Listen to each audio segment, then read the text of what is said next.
living here in Jersey, fighting villains from afar.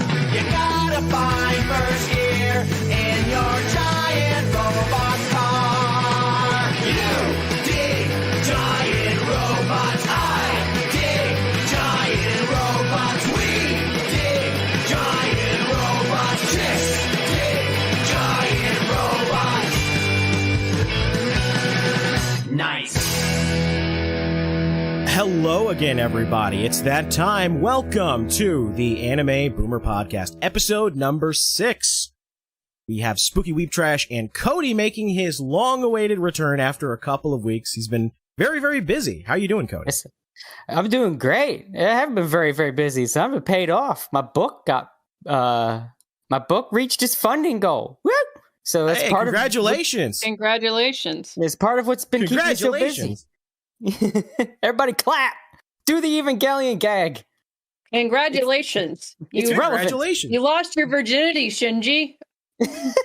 He did it. He became a man. We talked about this the last episode. All right, last episode. Sorry, we did like our live recording. Yeah. Which, by the way, that live recording of us watching The Abomination is the Death Note Netflix show. It's going to be up probably before you're all listening to this, unless you're watching us record this live, which, by the way, you can go to patreon.com/thegatorgamer or youtube.com/thegatorgamer, become a member, and you can watch us record this live before I chop it up and edit it and remove all of the awkward pauses and things. Yeah, I wish I knew that you guys were doing that, because I love Netflix Death Note as a bad movie. Like, as someone that loves shitty movies. It's so funny. It's funny in the worst way. Yeah. Especially the last half. Oh my god. Seeing Light scream like a girl. in that one, what was it, like a storage room? Yeah, there it is right there. That great. We engaged. We're so saying during the live stream, this dude should be like a voice actor for cartoons and stuff. He'd be great. He's got such a nice scream. It's funny. I think he'd be better as a voice actor. People would love him. Willem Dafoe was unironically good as Ryuk.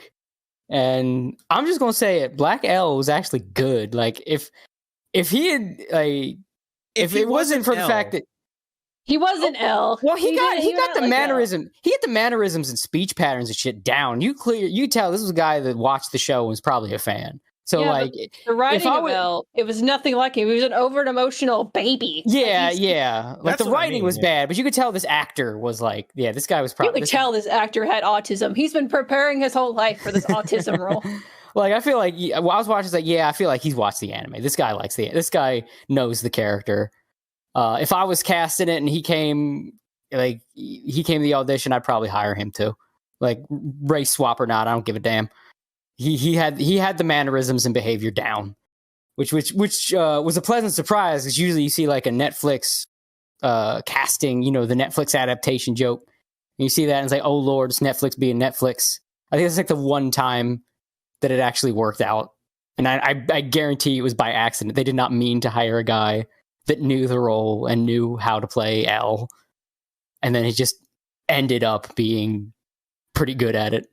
We're going to actually talk about the Cowboy Bebop stuff a little bit later, because that's probably one of the main topics of conversation. But I do want to go back to the casting, because like you said, Netflix, they hire people typically that don't know anything about these shows. They're just they meet a certain criteria that they're looking for. Usually it's one A-list or B+ list actor that anchors the whole thing, and then they just get a bunch of also-rans from who the hell knows where to fill out these certain quotas. We have to have the token insert race here character and the token insert sexuality here character, and they go down this bullet point list of characters for these shows that they want to put in there, because it's about pushing a message using I hate to name something specific, because I feel like ER, when he talked about live action Steins Gate and Blackasay. They're going to make Kurisu black or whatever. Yeah. So I hate to say something, because I know that the universe will make it happen and they'll ruin something that's dear to me. But it's they wanted to make let's say Reincarnated as a slime as a live action, right? So Reincarnated as slime is dear to you? It is. I love Tensura. Okay, it's okay. We all have our flaws. I will fight you on that. I love you're allowed to be an imperfect person. We're all imperfect in our This will be the actual Trash Taste podcast where we actually talk about anime. We fight over it. Oh, I'm just saying, I liked it better the first time when it was called Overlord and didn't have a bunch of waifu shit. I also like insert awesome. Isekai here. Overlord is awesome. Dying and then going to a fantasy realm and being around elf pussy. That's my favorite too. I could unironically see Netflix trying to make an Overlord. Oh, an Isekai? Don't do. Well, here the weird thing is when I think of Overlord, right? It's so unique and creative. Even though it's clearly an Isekai, I don't think of it as one because it just does so much of its own thing, and what it does is like has a purpose to it. It's not like, oh, well, I'm going to write an Isekai. I'm going to follow the formula of an Isekai, but with my story. No, Overlord, everything about its story feels deliberate and like the author was going for something of his own, but it just doesn't feel like an Isekai. The Isekai part of it's only really relevant for like the first couple of chapters when Ainzul Gon first enters the world, but then after that, it's kind of like you remember at certain points, oh yeah, that's right, this is a guy from the real world that gets isekai'd into another world with like all of his guild NPCs and his like, giant, guild home of Nazarick. Well, here's the thing too. You think isekai, right? And it's a guy from the real world, but when Overlord goes into the details of the world he comes from, it's not even our world. It's a cyberpunk world. It's Ready Player One's world, essentially. Yeah, it's a cyberpunk dystopia. And like, so even that, I think like surrounding because it's basically going from one fictional world to another, and like everything is deliberate. It's not just because isekai. Let's be real. It's escapist fantasy for depressed Japanese otaku, businessmen and otaku. Yes. Yeah. Like that's what it is. It's like you go from your I go to the world. I become a hero. Yeah, I become a Nazi lowly. That kills people. Well, that again doesn't feel like an isekai, even though it technically is, like, because it's so different. And even the going to another world, like, usually there's not a lot of reason for it, right? You just get hit by a car and suddenly you're the main character in a fantasy story where all the elves want to fuck. Yeah, with Tanya, it was deliberate. Like, God was like, fuck this. And this guy, this sociopathic atheist gets in an argument with God, saying God, he doesn't exist to his face. And then God's like, all right, look, I'll give you one chance to believe in me. And if you don't, you die forever. I'm going to put you through hell. To the point it insinuates World War I happens in this alternate universe just because God is trying to prove a point to this one guy or now girl. And in this, God is a petty asshole. Like, it doesn't even portray God like a, it's magical. It's Christian rock God. No, this is like, God's petty Old Testament God. Yeah, God's a dick. my personal favorite isekai is honestly just No Game No Life because it's fun. Sorry if that offends you too. It does. Your trash taste offends me greatly. I like No Game No Life. I like it. I can't stand most isekai for like multiple reasons. I've never seen No Game No Life, by the way. No Game No Life just got NEET written all over. Like, it's just like.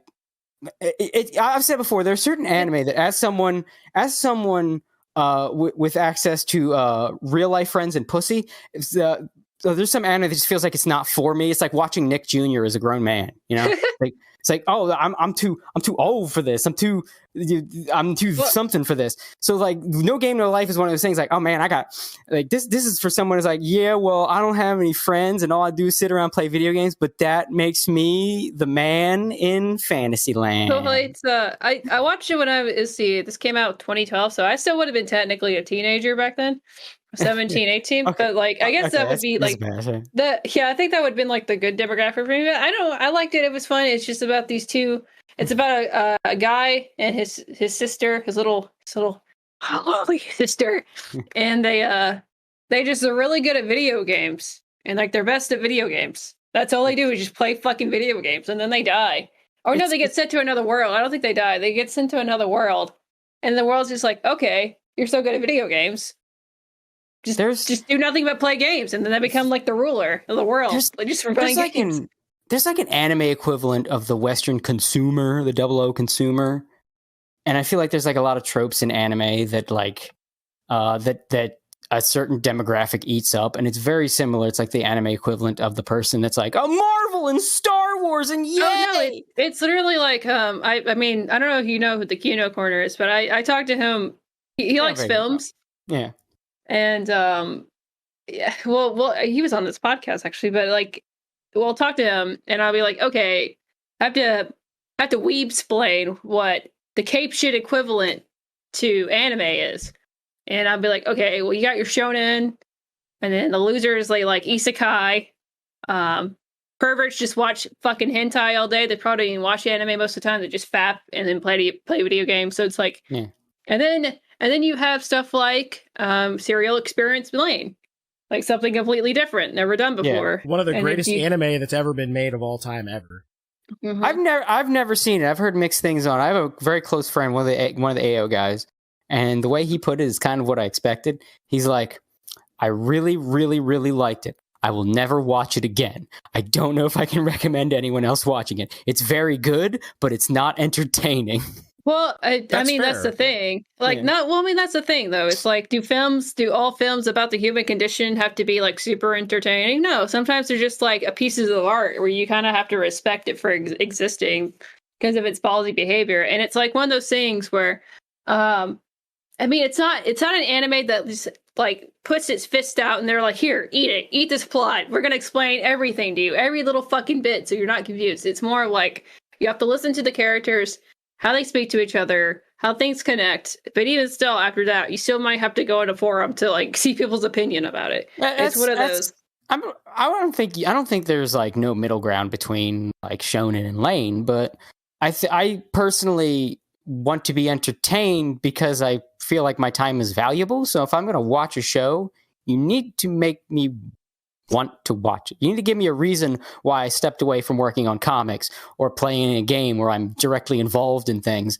Like if I'm watching your show, I'm doing nothing. If I'm invested, right? I'm doing nothing but watching your show. So you need to give me a reason why I put everything down to watch your show. Yeah, but I'm at the point in my life where if I'm going to invest my time in a show, I want something new and different. Because a lot of shit just kind of gets boring to me after a while. Okay, I'm like, okay, this is exactly how this is going to happen. This is going to happen like this, blah, blah, blah, blah, blah. Well, that's what I said when last time I was here when I was on with Nick. That's why I just watch VTubers these days. There's not a lot of reason to watch anime because, and I kind of also, I think, mentioned this a little bit on his stream, maybe, where it was like, I feel like anime's not innovative like it used to be. It's not as interesting as it used to be. They're too comfortable. They've got their genres. And I know Japan, man, you try to wrest them away from a tradition, it's like pulling teeth.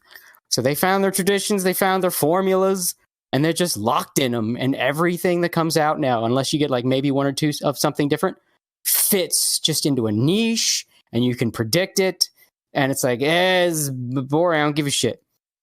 That's why, like, Flourite's Eye song was probably one of the most like innovative and like cool things I've seen in a long time. I keep hearing about that. I want to check that out. Like, it's really awesome. Doing so much. Yeah. Imagine if Miku Hatsune traveled through time to save the world. Well, I hate Hatsune Miku, so that's not selling me. I'm just using that as an example. I have a fucking Hatsune Miku profile pic right now as you speak. You want to fucking fight me? Let's go. Yeah, because I'd say I mentioned it a bunch, but it doesn't come up. I'm a big music enthusiast. I'm a huge music nut. I have a genuine disdain for fake ass text to speech singing, trying to be passed off as like real music. I understand like producers kind of using it. But I always feel like it's just there for a filler until a real singer comes in. Because, like, to kind of bring back the VTubers, a lot of the HoloLive chicks are really good singers. And they'll cover Vocaloid songs. That's the thing and a lot about of times, Vivy. Once they do, that's the definitive version. But why would I go back to text speech? No, okay, so a lot of times the Vocaloid people, it's like, what is that called? Like, it was that sound that a lot of singers use, like T-Pain use all the time, that would synthesize his voice. Autotune. So it's like that. It's spelled like that, where it's like autotune. It's text-to-speech. It's basically Japanese Moon Man. No, they have to sing. There are singers for it. Hey guys, it's me, Hatsune Miku. Because they have to get like when they're making these music, it's actually fan made most of the time, and then like the actual Miku property buys the rights to it after the fans make it. And you can make comments about that, how that can be kind of shitty, but it's a thing. It's how most of the songs are created. So it's like Hatsune Miku isn't just like a text to speech. No, it's actually this huge community figurehead that it's about a bunch of music enthusiasts like making their own lore and writing their own music and people liking it. And that's what I really like about Miku.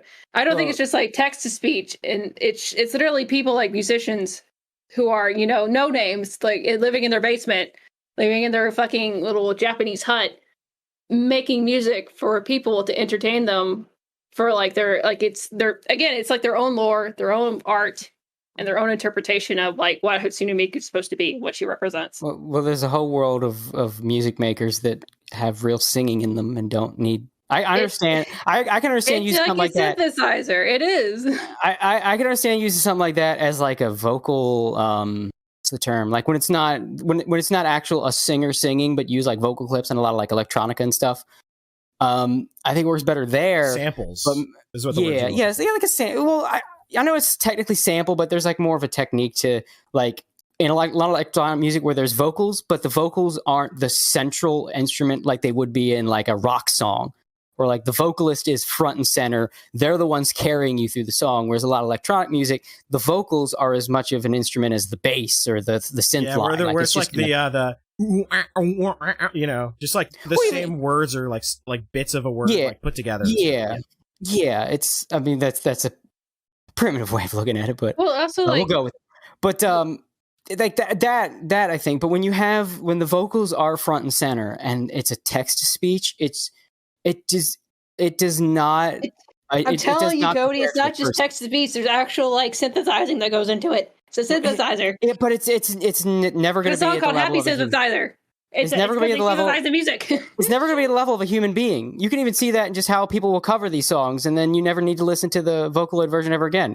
If anybody that's still listening to that Error song that isn't listening to like that to Toa's cover of it is a madman. There's no point to it. A human has added humanity onto the song. A text to speech is never going to have the level of humanity. You know, it's really good that you bring up that topic because Vivy, Flourite's Eye song, actually deals with that very conversation. I've heard at what point, you know, does the barrier between humanity and artificial intelligence like blur? And the whole concept of it is that Vivy is essentially an AI that has been designed solely to sing, and she's trying to like figure out how she can sing from the heart. You know, how she can be just like a regular human singer. And there's this whole like, you know, subplot of the AI overlords like overthrowing the world and shit like that goes into it. And another AI from the future that like goes back in time to tell her, hey, you know, there's these certain points in time when it's all going to lead to this bad outcome. So let's like try to fix it and shift the timeline away from that so that everybody's happy in the future. And it's really cool. It really deals with a lot of the same sorts of like futuristic cyberpunk topics that you expect. You know, what is humanity? What is the nature of humanity?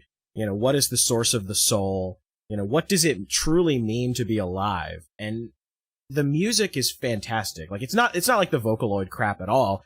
It's all like actual singers, but it's supposed to represent like the same sort of idea, you know. At what point is a machine alive? Yeah. But I think what I'm referring to, I guess, I don't know. With the Vocaloid thing, it's also the same problem I have with pop singers, right? Because a lot of the pop singers, their songs, I mean, I don't know how many people know this. There's a lot of pop singers whose songs are just, they're computer generated. Like a lot of these, the big record companies straight up just have programs that can chuck out catchy beats and catchy music. And then like, okay, who do we have signed up with us? Well, her. Okay, give this to her. Have one of our other people write her some lyrics for it to go along with the melody the machine came up with. And put it out. Yeah, that is like industry, and that's like why industry plants exist. But like with Miku in particular, the reason why I like it is because a lot of these times they're just like they're artists, so like they have to come up with a whole concept. And a lot of those Miku videos, especially the Nico Nico Doga era. I don't know if viewers know what Nico Nico Doga is. Japanese YouTube. Japanese equivalent YouTube. So they would meet up on Nico Nico Doga. And they were like, okay, let's work on this massive Miku project because we want to make something cool. And I mean, they would come with a concept. I don't know. Sometimes they come with the music first, the storyline, and then they hire a bunch of artists to make this one big visual well, I'm not going to say masterpiece because a lot of them are not, but a lot of them are really fucking good. Like really like studio quality animations made by people just living in their house. And I feel like that kind of like what Miku has done for Japanese YouTube, Niku Niku Doga, but also here in the West, it kind of shows you like that kind of influence you can have as an artist whenever you're creating something for like, it started out as a niche demographic, but like they made pieces of art that really transcended like across language, across the border. Like, because people just enjoy Miku, but it's not just Miku, it's like a community of people creating art. And then it became like official licensed music through the actual Vocaloid company because they bought the rights to it and they perform it, quote unquote live. And you can say how much of a scam that is. I'm not going to deny that, but yeah, that's why I like Miku. I'm just saying, when you do a cover of Wake Me Up Inside and you're a downgrade from a song that is and a singer that has become a meme for how try hard it is, I think that's kind of damning as far as I'm concerned. There's one thing to put like Miku covers of like songs because they never really sound good, but I feel because that's the problem, because you're doing a cover of something a human sang. And now you're trying to use your synthesized text-to-speech program. And it's always going to show. That's the thing. It's not all synthesized. But when you have actual humans, because you can actually put your voice through the synthesizer and then have it change that way.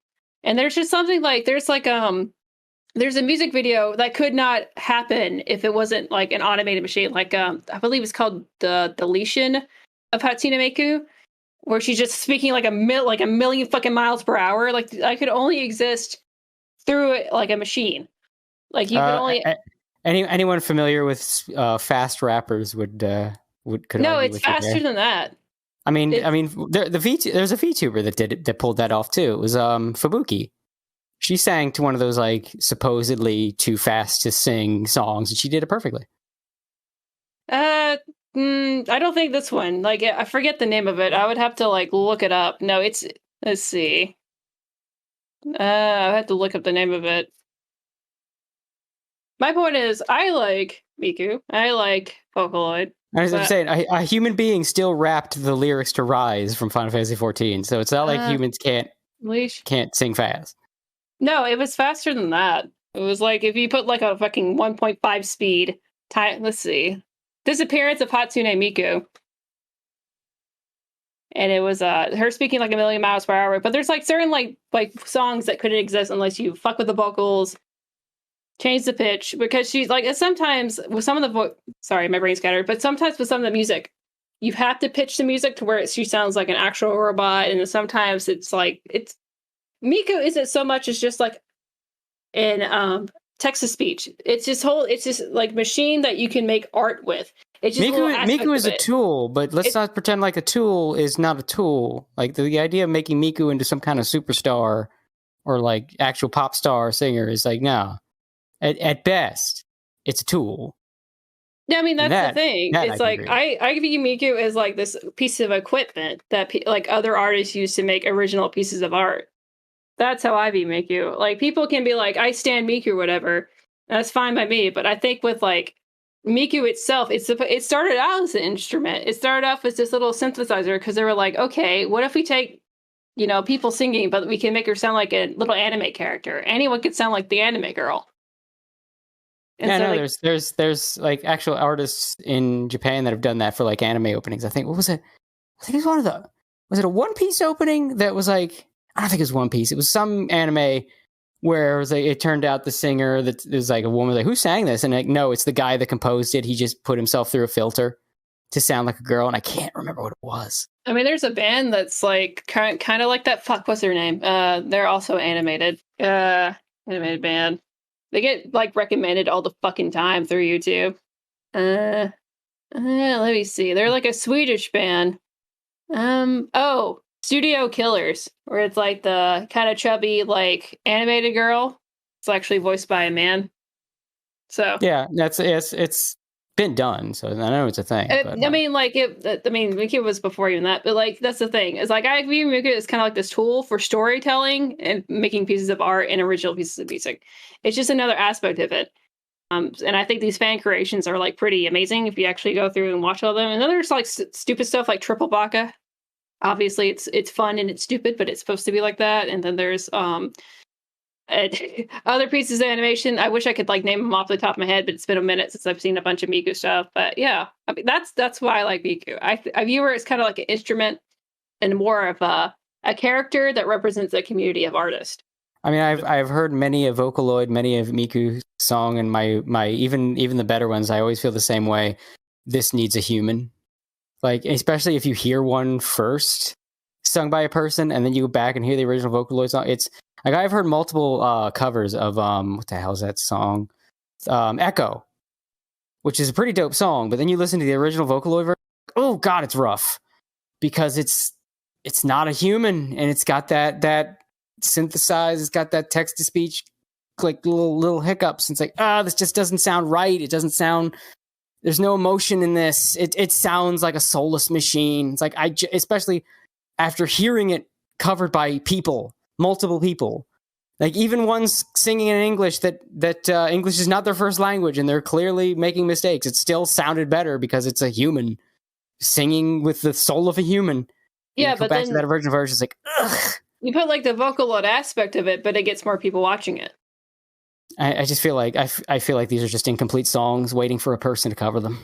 They actually did in the latest Shaman King, because they're going back through the Shaman King story because they didn't finish it in the anime the first time. The first ending was sung by Megumi Hayashibara, but they like made her voice kind of sound like a Vocaloid.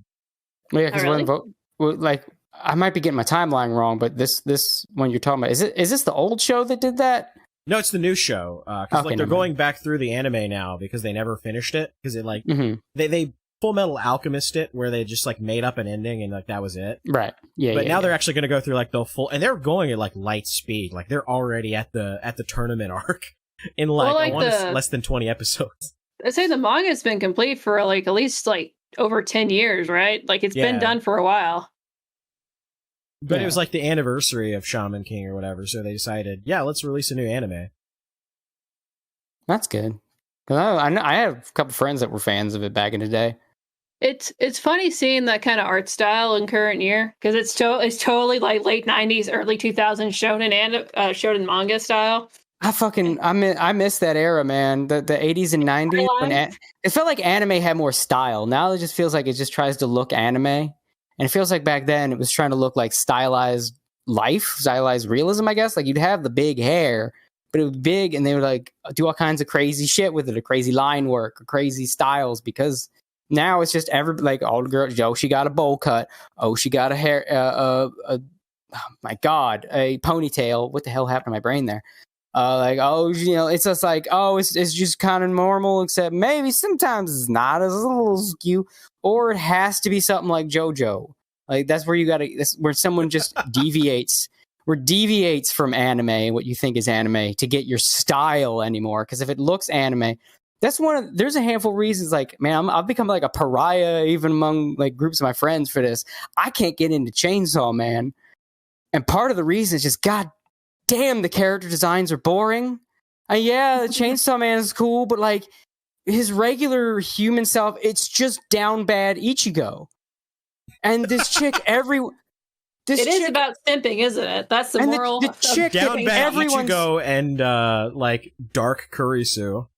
And like the dude, I mean the chick that everyone's fucking obsessed with. Oh my God, I'm a beta male, sit on me. Is just chick with red hair. Her eyes are kind of different. Like, I'm not saying everything's got to be crazy looking, crazy hairdos or anything. But like, it's just so unremarkable looking. I can't, man. I can't, like, there's other reasons too. That like, I mean, I don't doubt that like, it's well written in this aspect or this, but it's just got all these things that are just keeping me out. It's gatekeeping me. I feel the same way with Akira. I love the manga of Akira, but like obviously the kind of like characters kind of they look kind of ugly, but like the backgrounds are like so fucking amazing. But I feel like that's a that's kind of a problem with a lot of like really good manga artists that are really good at backgrounds and put a lot of details. They can't seem to into people because that's not their main focus. They never. It's kind of like Initial D. The guy can draw cars really well, but don't have him draw humans. Yeah, that means like obviously these are like really autistic Japanese men that are drawing these, so they're more obsessed with like backgrounds. But then you ask them to draw people, they don't have as much practice with it, and they don't really care to make them pretty because they like backgrounds. So it's kind of like with Chainsaw Man. It's just like everything's just, and it kind of also hits you with like, this feels like the problem we have with anime now is everything's too grounded in designs. Like I liked grounded designs when it had other shows that were ungrounded to bounce off of. You know what I mean? Like something like Monster is really interesting because it doesn't look like anime. It looks like real people. And so when you have all these anime with crazy shit and big pink hair or whatever, and then you have something like Monster, like, ooh, that's cool. But if like everything looked like Monster, it was just kind of, it's like American comics. I find it boring when everybody looks like real people. Because that's everything, right? I will say, like the Death Note mangakas. I know they're like they made a whole manga based on being a mangaka, right? But they look exactly like their characters, like exactly like their characters, for real. It's funny. I didn't even know that until like I saw a picture of both of them. I was like, oh shit.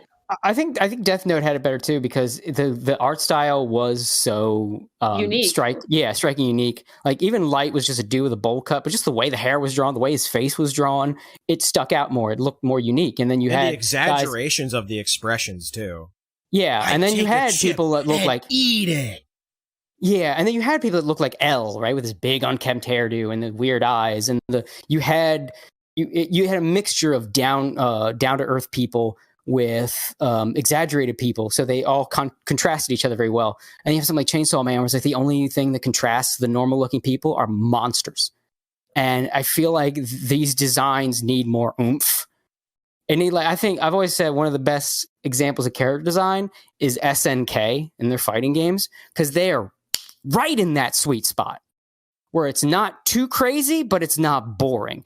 It's not full on Arc System Works, but it's not Melty Blood either. Come on.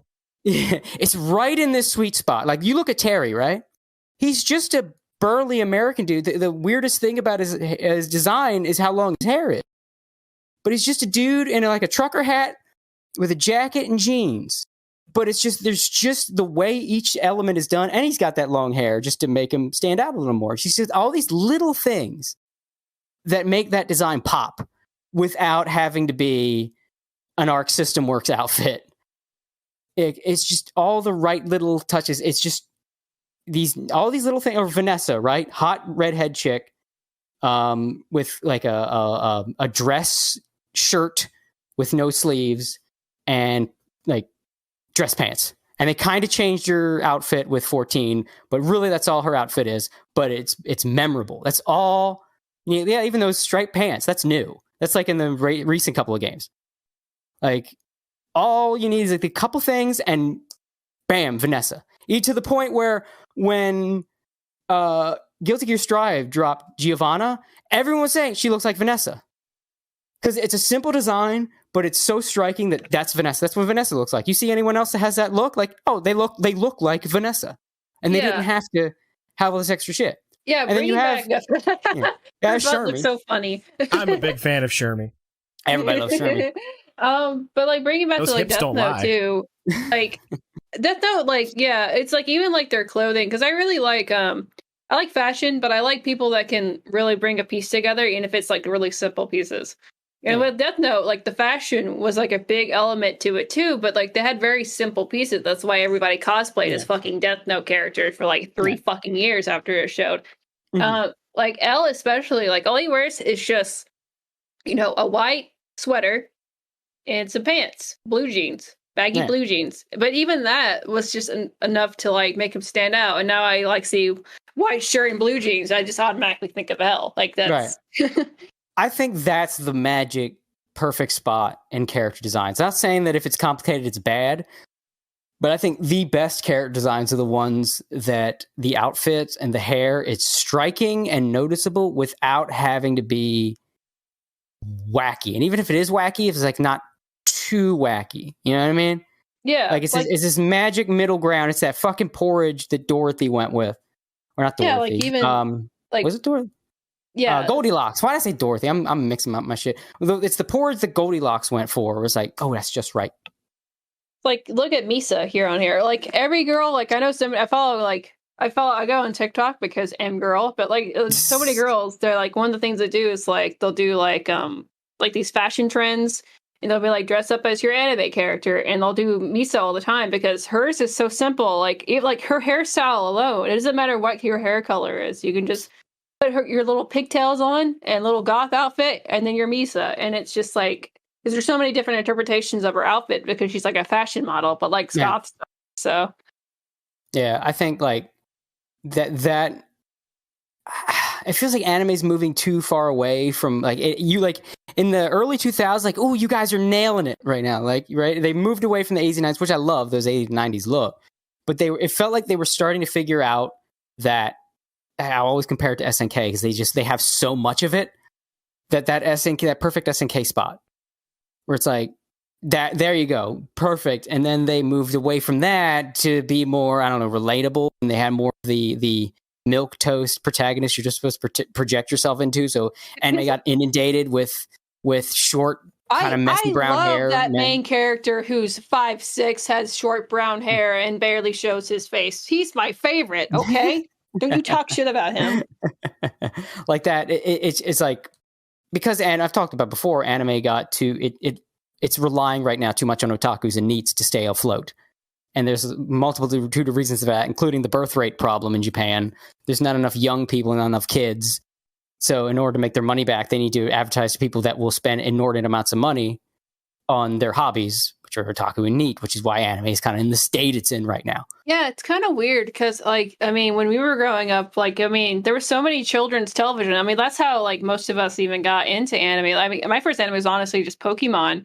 Yeah. And there were so many different, like, children's, like, anime that was, like, really good. Like I still watch, like, the first season of Pokemon every once in a while because it's so silly and ridiculous, especially the 4chan dub. 4Kids dub. Jesus fucking Christ. 4chan dub would have been very different. Actually, I'm a foreign Malayser. I think the 4Kids dub for like the first season or first 2 seasons of YuGiOh are great and they're really funny. And people who say otherwise are fucking like stuck up. Like fuck you. Like it's really funny. Like what they had to do to censor around it, and they add all these. I understand hating it if you're a YuGiOh fan. Even like YuGiOh fans, like I met plenty of people like because they grew up with the anime, right? Because they inserted all these different personalities to the characters that would probably just make them like really boring otherwise. Like they made like Joey a fucking Brooklyn accent. Joey Wheeler from Brooklyn. There is something to be said about Black Dragon. There is something to be said for that, right? Because you see that in some other stuff that gets localized, and then the localization improves it, which I think in people are so obsessed with like Funimation's bullshit. People forgot like how necessary localization. Right. Yeah, they used to get it right, and then localization is necessary. And there have been times when localization made it better. I'm a huge fan of the Final Fantasy series. And that has some of the best examples. Everybody loves Kefka. No one realizes they love Kefka because of what was done to Kefka in localization. He was changed in the English version.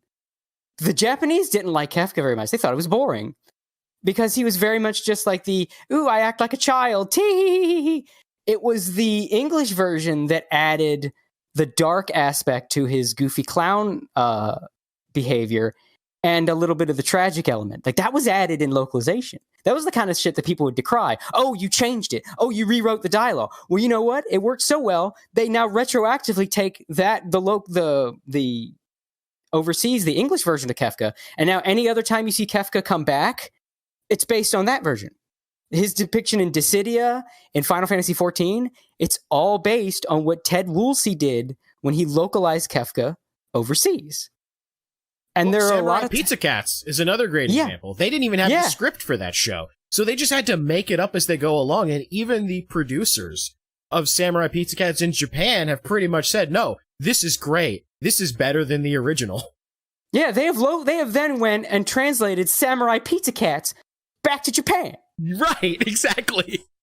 there's all kinds of examples of this where like even Power Rangers, I don't know if a lot of people realize this, Power Rangers, when they bring the Sentai, the shows over in America, and America turns into Power Rangers, they then take Power Rangers, dub that into Japanese, and show it in Japan. And it's quite popular over there because it's basically a whole new version of Sentai shows they already love. So they see that, ooh, a fresh take on a show I've seen before. What will they do? Oh, I remember this character. What will they do with them in this new Power Rangers show? Like that's the kind of thing I always found interesting is like good localization is essentially multiple people that know what they're doing, working onto the same product to make it better. Like, oh, you made a good thing, but wait, perhaps you overlooked this. Let me put this in here to make this even more interesting than it already was. Aside from some of the bullshit Nintendo Treehouse was doing for a while, because they kind of stopped, because you remember Reggie put his foot down on that before he left. Nintendo does a lot of that in their localizations. They put a lot of flair and flavor into localizations that I don't think we realize, like Pokemon, right? All those names, all those puns, that's localization. All the jokes that people love in these old games, localization. And I think there is something to be said for a localization that will take liberties in service of the product. Here's a great example from Gunsmith Cats. In the original, like, her joke was something like, and what can I do for, like, a mall cop or whatever? But in this one, he's like, William Collins, ATF, and she's like, and what can we do for the Department of Regulating Everything People Like? That was totally inserted. That wasn't there in the original, and it's hilarious. Yeah, and it fits that, right? I think if you're good with localization, you could make it where, like, with YuGiOh, and this is why I brought it up. Joey, right? It's not a lot to him. It's not a lot to, or I don't remember what his original Japanese name is, but the character, he's the friend, right? But there's not much else. It was like Juichiro or something like that. Yeah. He's got, like, obviously his character arcs and everything, right? But he's just kind of the friend that, it's just more of a friendly foil to Yugi and the Pharaoh possessing him. But by giving him this exaggerated accent, that's all they had to do. And now people remember him. Would anybody remember him if he didn't? If he didn't have the Brooklyn voice? What's up, Yugs? Yeah, like would he be as remembered if they didn't do that? Like I don't like a lot of what 4Kids did to YuGiOh, and I'm not into YuGiOh. I just on principle, I don't like people do that shit. And I grew up with 90s cartoons. Like, why do you have to edit the gun? I remember Negaduck pulling out a shotgun when when he was disguised as Darkwing, and Dark was like, I know how to get out of his little ruse. I'm gonna finger bang you. Yeah. So he tells like, oh look, a fluffy bunny, and fucking Negaduck pulls out a shotgun. It's like, where? Just start firing in all directions. Like, so you're gonna tell me when Kaiba's goons bust in, you gotta edit their guns into pointing fingers? Miss me with that shit. I'll have you know that all Kaiba Corp security use pop guns. Or like, the famous one is just, from Pokemon, where it's just, I love jelly-filled donuts. Like, it's... Yeah, don't do that. It's so stupid, but, like, I don't know, like, there's so many things I feel like that they did right with the first season of, like, YuGiOh. That's why it gets parodied all the time. People, like, love, like, clipping it because it's so funny. But, like, it's, like, also they had, like, a British character for, like, no reason. Or, like... Oh, Yugi boy! Like, there's so many. There's so many good lines. Maximilian Pegasus. Wait, you mean he's straight? I love that revelation everybody had with Pegasus. Like, wait, you mean he was straight the whole time? He was doing all this for a woman? Also, like, I mean, that's why the Abridged series worked. Like, that's why it was such a phenomenon back in the day, because it worked so well, because there's so many, like, good material that was originally funny and ridiculous about the English dub that you could add to it to make it, like, really parody. Like, I mean, I don't know. It was good. I really liked the first, like, few seasons of YuGiOh. I don't care for, what was it? YuGiOh 5Ds, 3Ds, 3Ds nuts? I don't know. Yeah. Like, what, the fucking riding bikes? And playing dare games? Card games on motorcycles.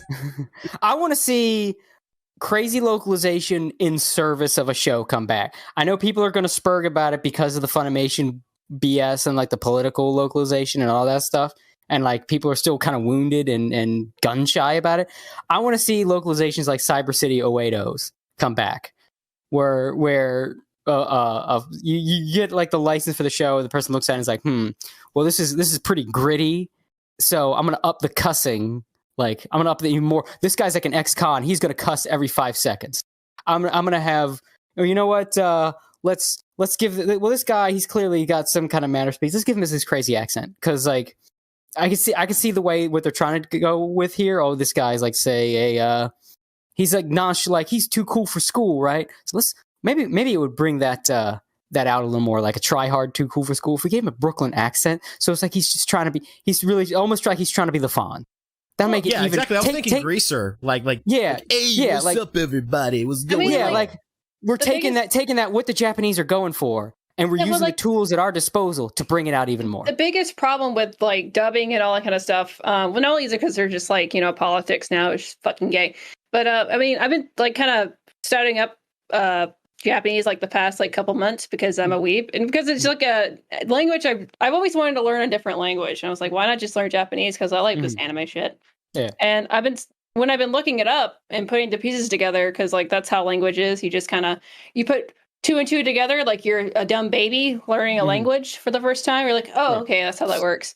And then you kind of learn, oh wait, there's just certain ways in like speech patterns, and there's just certain things that just don't make sense in English. Because there's like also when certain languages have like patterns to it, like like just how people speak to each other. That it doesn't have the right kind of rhythm to it in English. Yeah, that's why a lot of people that want like direct translations, I think, are dumb. Even the people think, no, you just localize a little bit. I don't think you understand. Even just things that do translate to Japanese are just things we don't say, right? So, like, do you know how often they use a phrase like, oh, it can't be helped? And it always gets translated as, oh, it can't be helped. How many times have either of you or anybody listening to this ever really used the phrase, I guess it can't be helped? Yeah, but you can say things like, oh, shit happens. Oh, well, say la vie. Stuff like that. There's like a million other ways you could say it. But they don't really have that over there. Well, but because of the whole, we must translate as it is. They call it remaining faithful, which is debatable. Well, it's always you can't be, they can't be. And that's just one example. Yeah, so you have that aspect of it where it's just like sometimes speech patterns and the way people speak, it just doesn't translate well. But it's also kind of like people over to just like, when you listen to English dubs of anime, it just shows you how cringy actual anime is. Well, no, it's not that. It's just that Japanese voice actors, I've heard many times by people who speak fluent Japanese, you can't learn how to speak normally, like in a certain like a certain accent in Japanese by watching anime. It's because they put their own accents into it, and they really put emphasis into words and like acting that isn't natural for humans to act like. Well, because they're playing a fucking cartoon, and then like you have like so what you have is English voice actors trying to sound like Japanese people trying to sound like cartoons, and it's that level that just doesn't work with translations. Well, here's the thing too, and there's a couple that brings like a couple things to mind that are worth bringing up. One is this sort of myth, right? A lot of weebs have, because you got to remember the sub versus dub thing had been going on long before Funimation started putting political changes into scripts. Long before. And that now it's annoying because now the sub people feel like they have a moral argument as opposed to just somehow, So like, but you have people like, well, you listen to the acting. It's so much better in Japanese for people that don't speak Japanese because they hear inflections, they hear drama, right? So they, like they hear that, but they don't understand the words. So they just hear there's more emotion. So clearly they're acting better, and they don't realize there's the way that the Japanese act, especially in anime, versus the way like we act over here is very different. So. And even the Japanese will make the jokes like if someone is overacting, like on a movie set, the director might say something like, "This isn't an anime," or "Are you trying to be a seiyuu, or are you trying to be an actor?" Because essentially, like, whereas overseas we try to sound more natural, which is why things sound quote unquote monotone, because they're trying to sound conversational and normal. Like if you're telling someone, "Okay, can you grab me the phone?" They're not going to put any inflection in that. They're not going to put any drama in that. Whereas they would in animes, and a sub only would hear them. Oh. Yeah, so yeah, in anime they say like, "Hey, can you hand me the phone? Like something like that. Like a good example is you hear, I remember back in the early days, right? And, when Inuyasha was on TV and that was new and it was the big thing everybody was watching. And I remember the sub versus dub arguments on that. And like the guy who plays Inuyasha in the dub is perfectly fine. He does it good. He's by all accounts a cool guy. And then you're like, no, his actor in Japanese is so much better. And they show a clip, right? Where the guy is screaming so much his voice cracks. And it's like, that's why you think he's a better actor, because he's screaming harder in a scene where you're not really screaming, right? It's not like it's a Dragon Ball Z power-up scene. It's him saying, stay back. Like, and you know, in the dub, like, stay back! Which is what you would think, you know, as a Western person. Oh, there's a threat. My friends are coming up. Oh, stay back! You know? Mm-hmm. You don't go, stay back! Stay back! Unless you're Jaworski. Stay the fuck back! Yeah, that's basically in this clip, because I remember it clearly, this argument I remember watching a couple people have. And it's very much was the Japanese version of that scene was Andy Worski. Stay back! And that's the thing, like, a lot of people don't get. Now, I think they got a better argument because of how just god-awful the industry has become. But oh yeah, we should talk about Shinji's voice out. I don't know if you had him pulled up at all, Gator. I just wanted to. No, but it's on the list. It's on the list here. That'd be a good segue. So we've been talking about industry. This is what happens when we have Cody on. We have so many different tangents to go on. I do want to bring up the other thing I was going to bring up too. I just real quick because I forgot the gist of it. I mean, I forgot the specifics of it, but the gist of it was I did wanted to bring up Funimation because again, they used to be good at this, and people forget they used to be the best before they became the worst. And they had a lot of examples of really good dubbing and localization, because what they would do, they were like the first people to try to make anime feel like any other medium. Because even back in like the heyday of dubs and shit, there was always like they would try to play dub, like you said, like they would try to imitate the way they sounded in Japanese. So they did sound cornier, right? And it was Funimation were the first ones to come in and try to play their dubs like regular dialogue. You could also even see it in the way they advertise shows. They didn't advertise things like anime. Their trailers didn't look like the typical trailers you'd see for anime. They felt like commercials you could see on television. When you saw a lot of their dubs in their heyday, they were acted like a regular television show as opposed to an anime. And that is one of the big reasons what's happened to them will always be one of the greatest fucking tragedies, because these were the people that essentially broke down the wall between anime and just any other medium.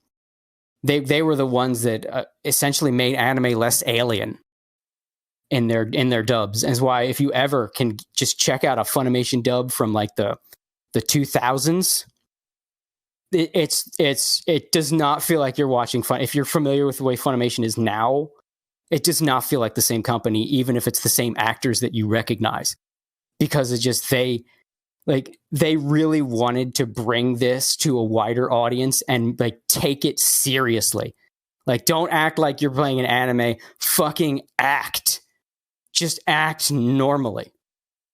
And I will always appreciate old Funimation. I will always love old Funimation. And that was one of the biggest reasons why, because Funimation dubs were like the first time I could watch an anime and feel like I was just, and it's what I always wanted.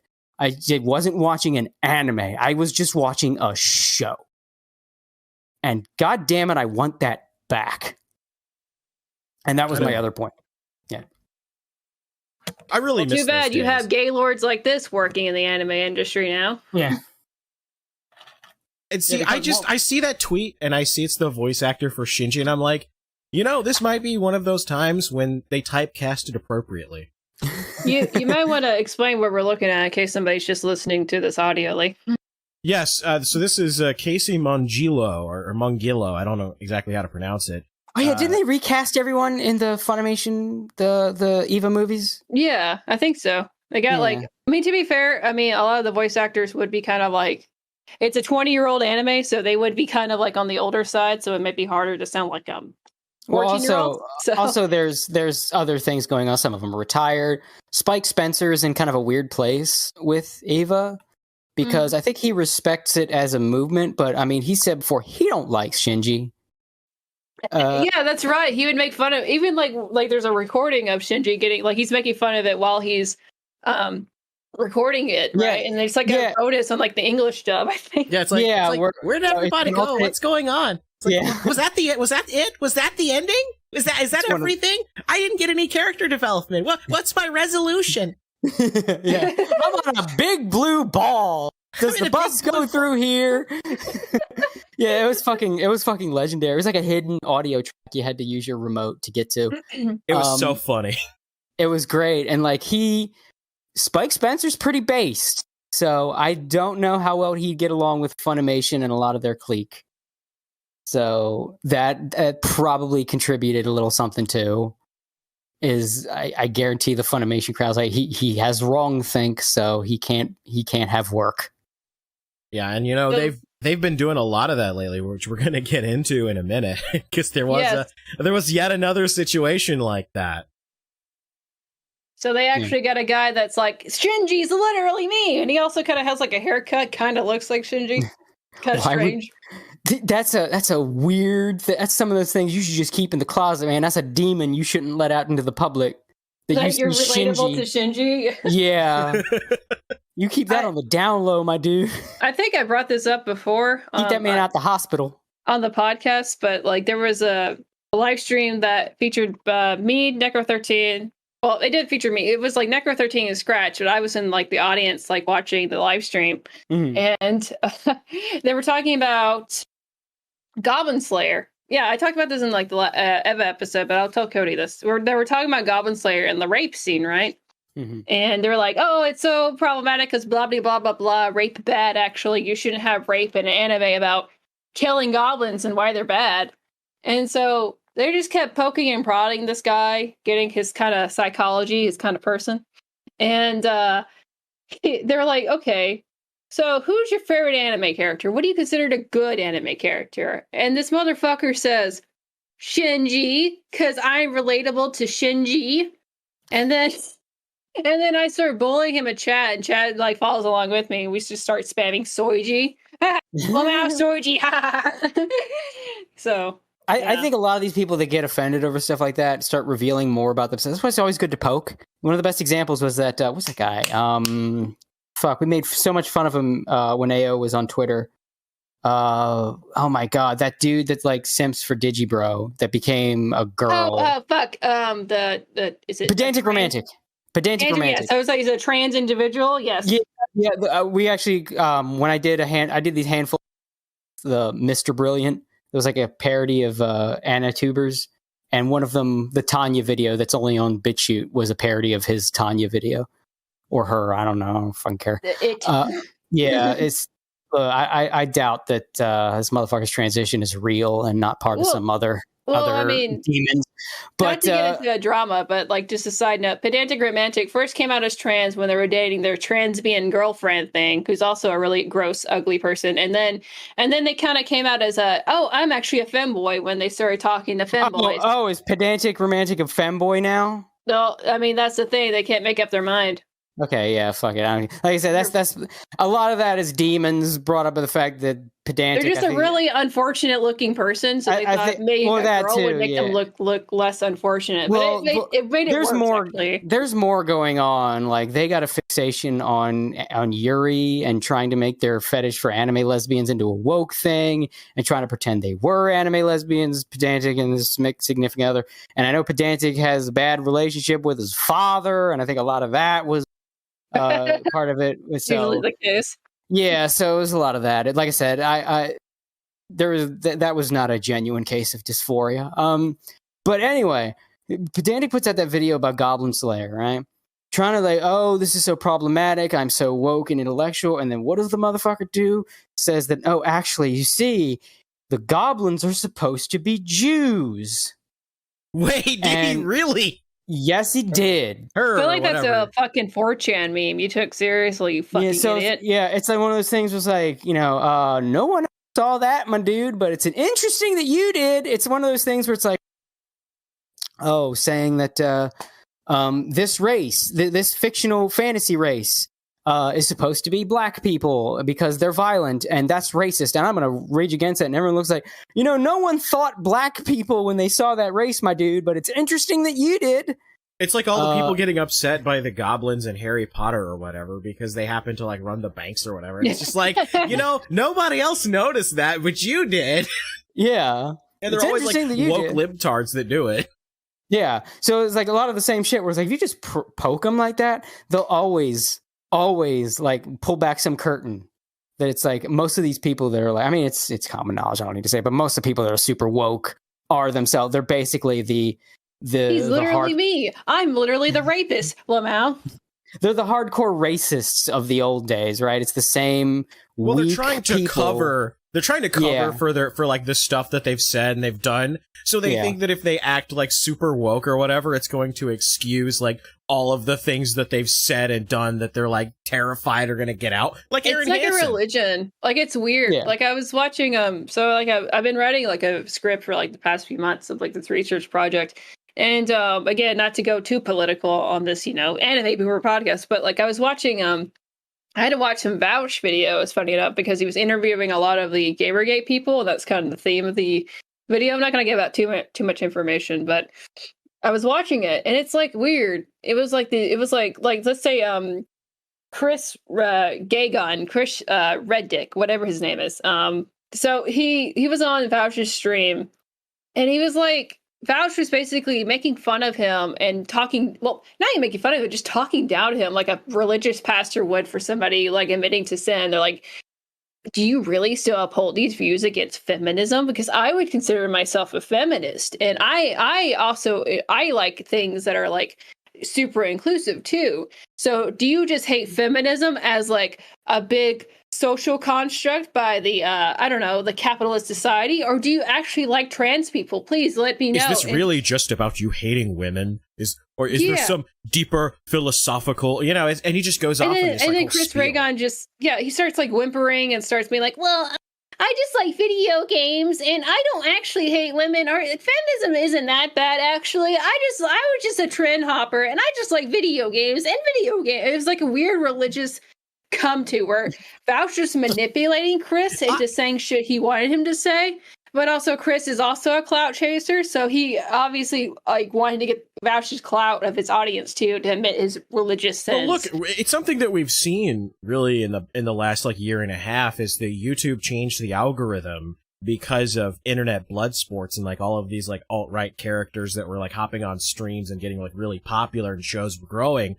They changed the algorithm. And I honestly believe that, like, Breadtube is like an op. And I say that because I think it was something that was started by YouTube themselves to give, like, an alternative to, like, what was going on with blood sports after they pretty much neutered it and, like, banned half of all of the shows from the platform.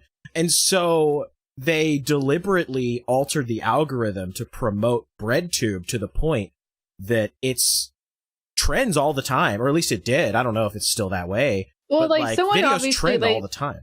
Yeah, they show favoritism towards ContraPoints like all the time, and I know Contra puts a lot of like effort into the production side of it. Obviously, I agree with anything they say most of the time, but it's like their videos got pushed really, really hard during that blood sports era, and they blew up from like having like 20,000 subscribers to like over like 100,000, 500,000 within like 2 years, even like within a year. I think like it was fast. Their growth was fast. And see, I don't think that I don't think YouTube started Breadtube because I mean that's just going to naturally occur. I think YouTube definitely wanted to push them.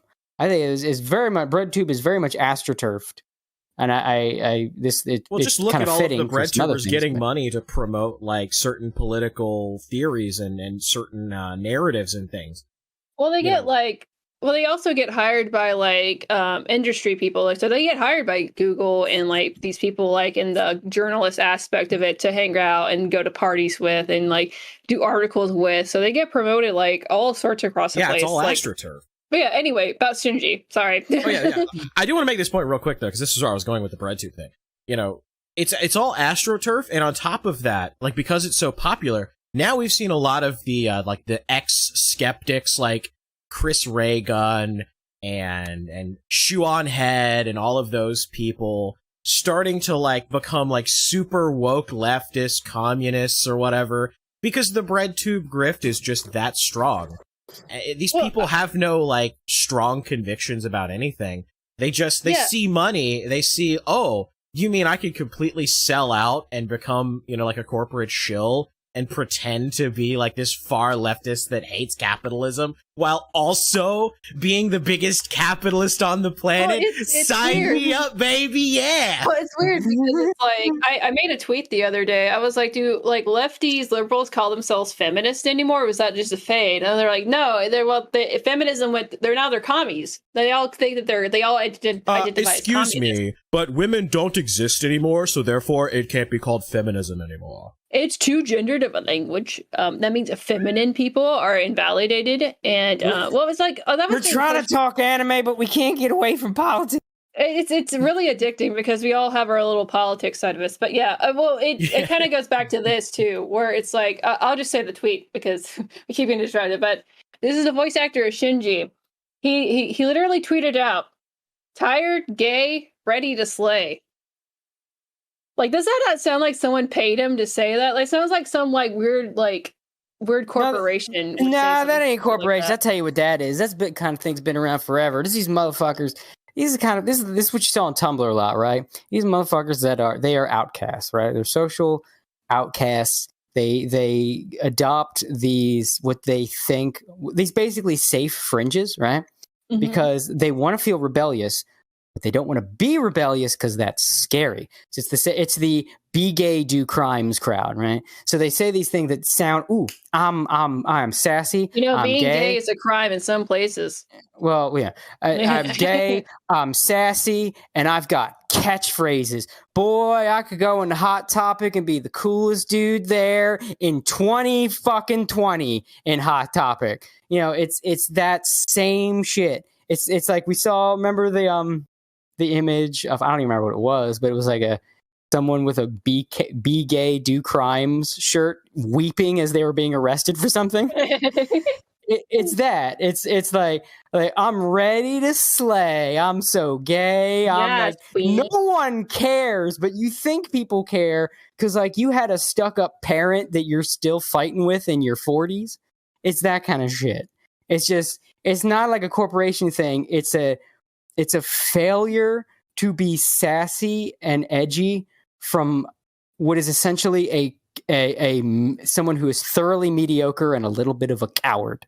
That's what it is. Mm-hmm. It's the mediocre trying to be witty.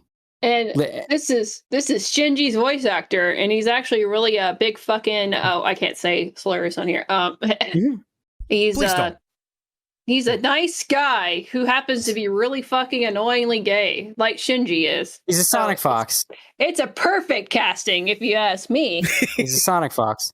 Yeah, there's people like that think that anybody cares that they're gay. It's just because like they were fed a diet, between the fact they probably had a stuck-up parent and they were fed a diet 24/7 of like culture wars. The get you. So like all I gotta do is talk about my gayness and I'm sticking it to somebody, and everybody in reality has the same reaction as that.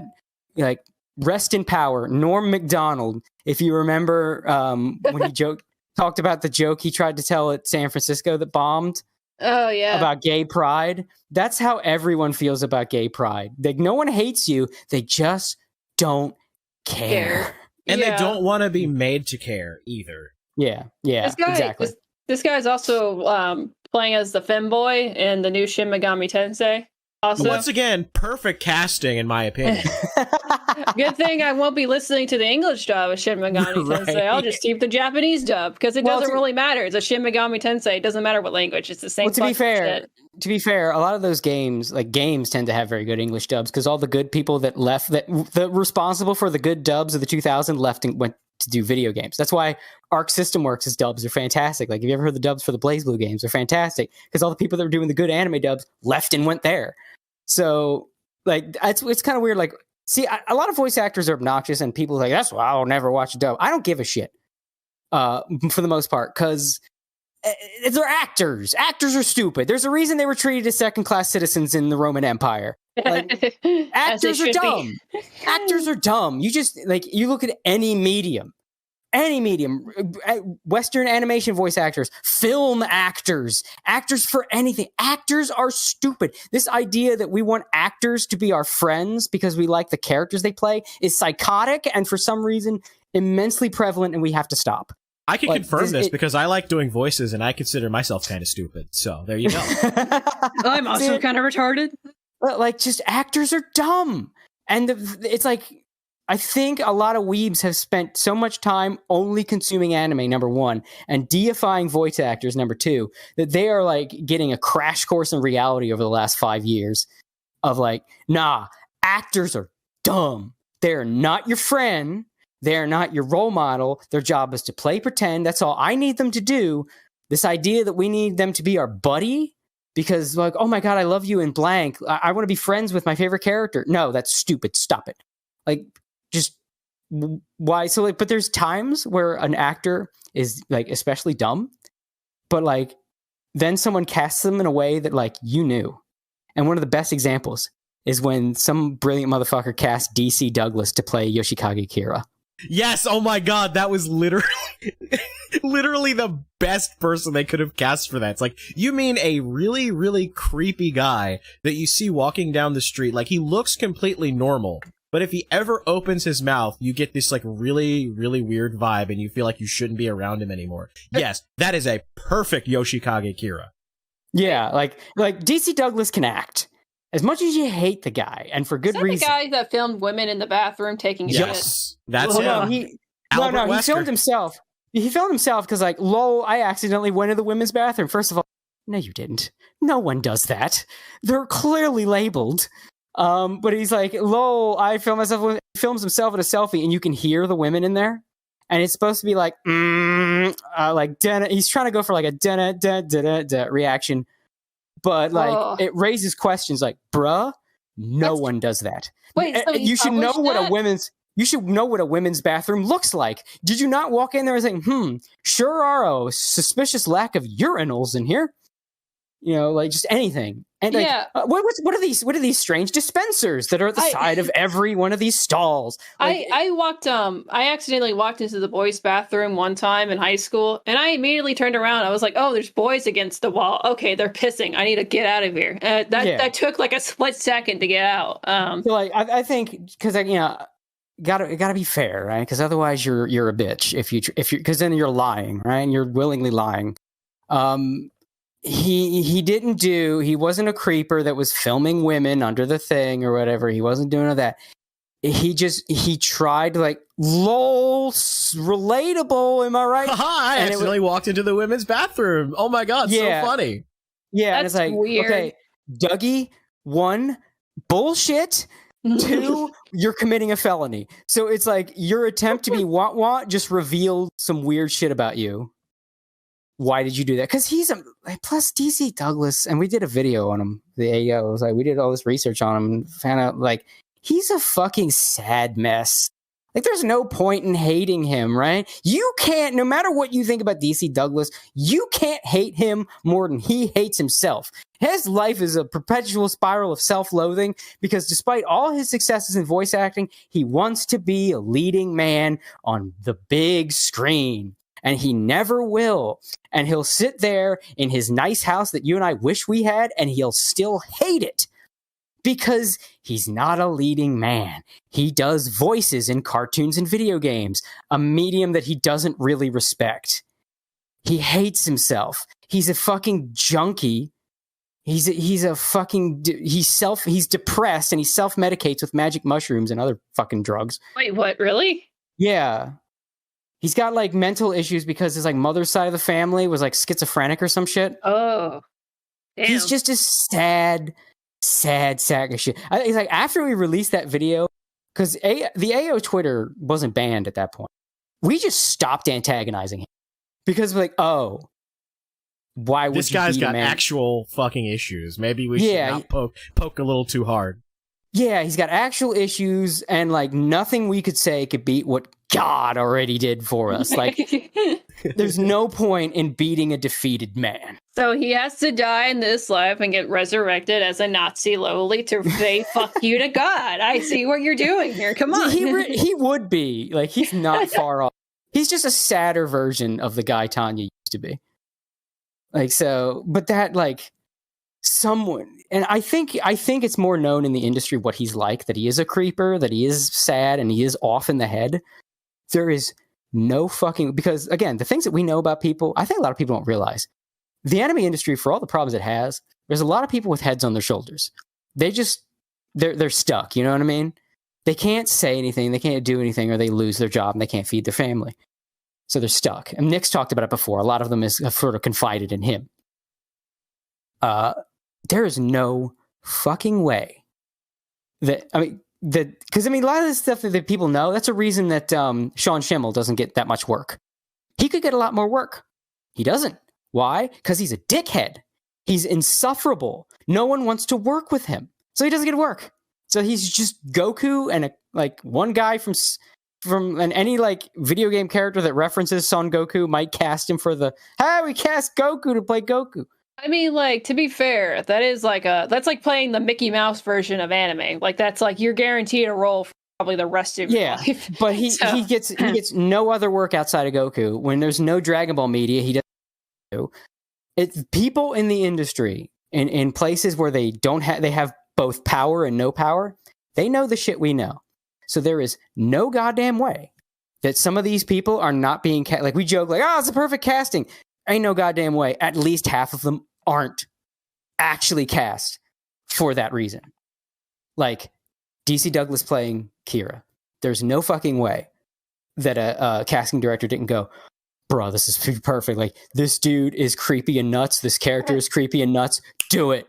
There's no goddamn way that this dude won't stop talking about how gay he is. Let's cast him as the femboy. Let's do it.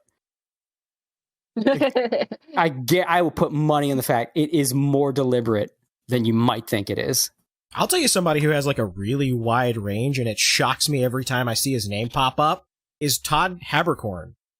Because, I mean, this is the guy that voiced Takumi Nishijo in the Chaos Head anime, which, by the way, is terrible and is a poor adaptation. And he also voices the Drifter in Destiny 2.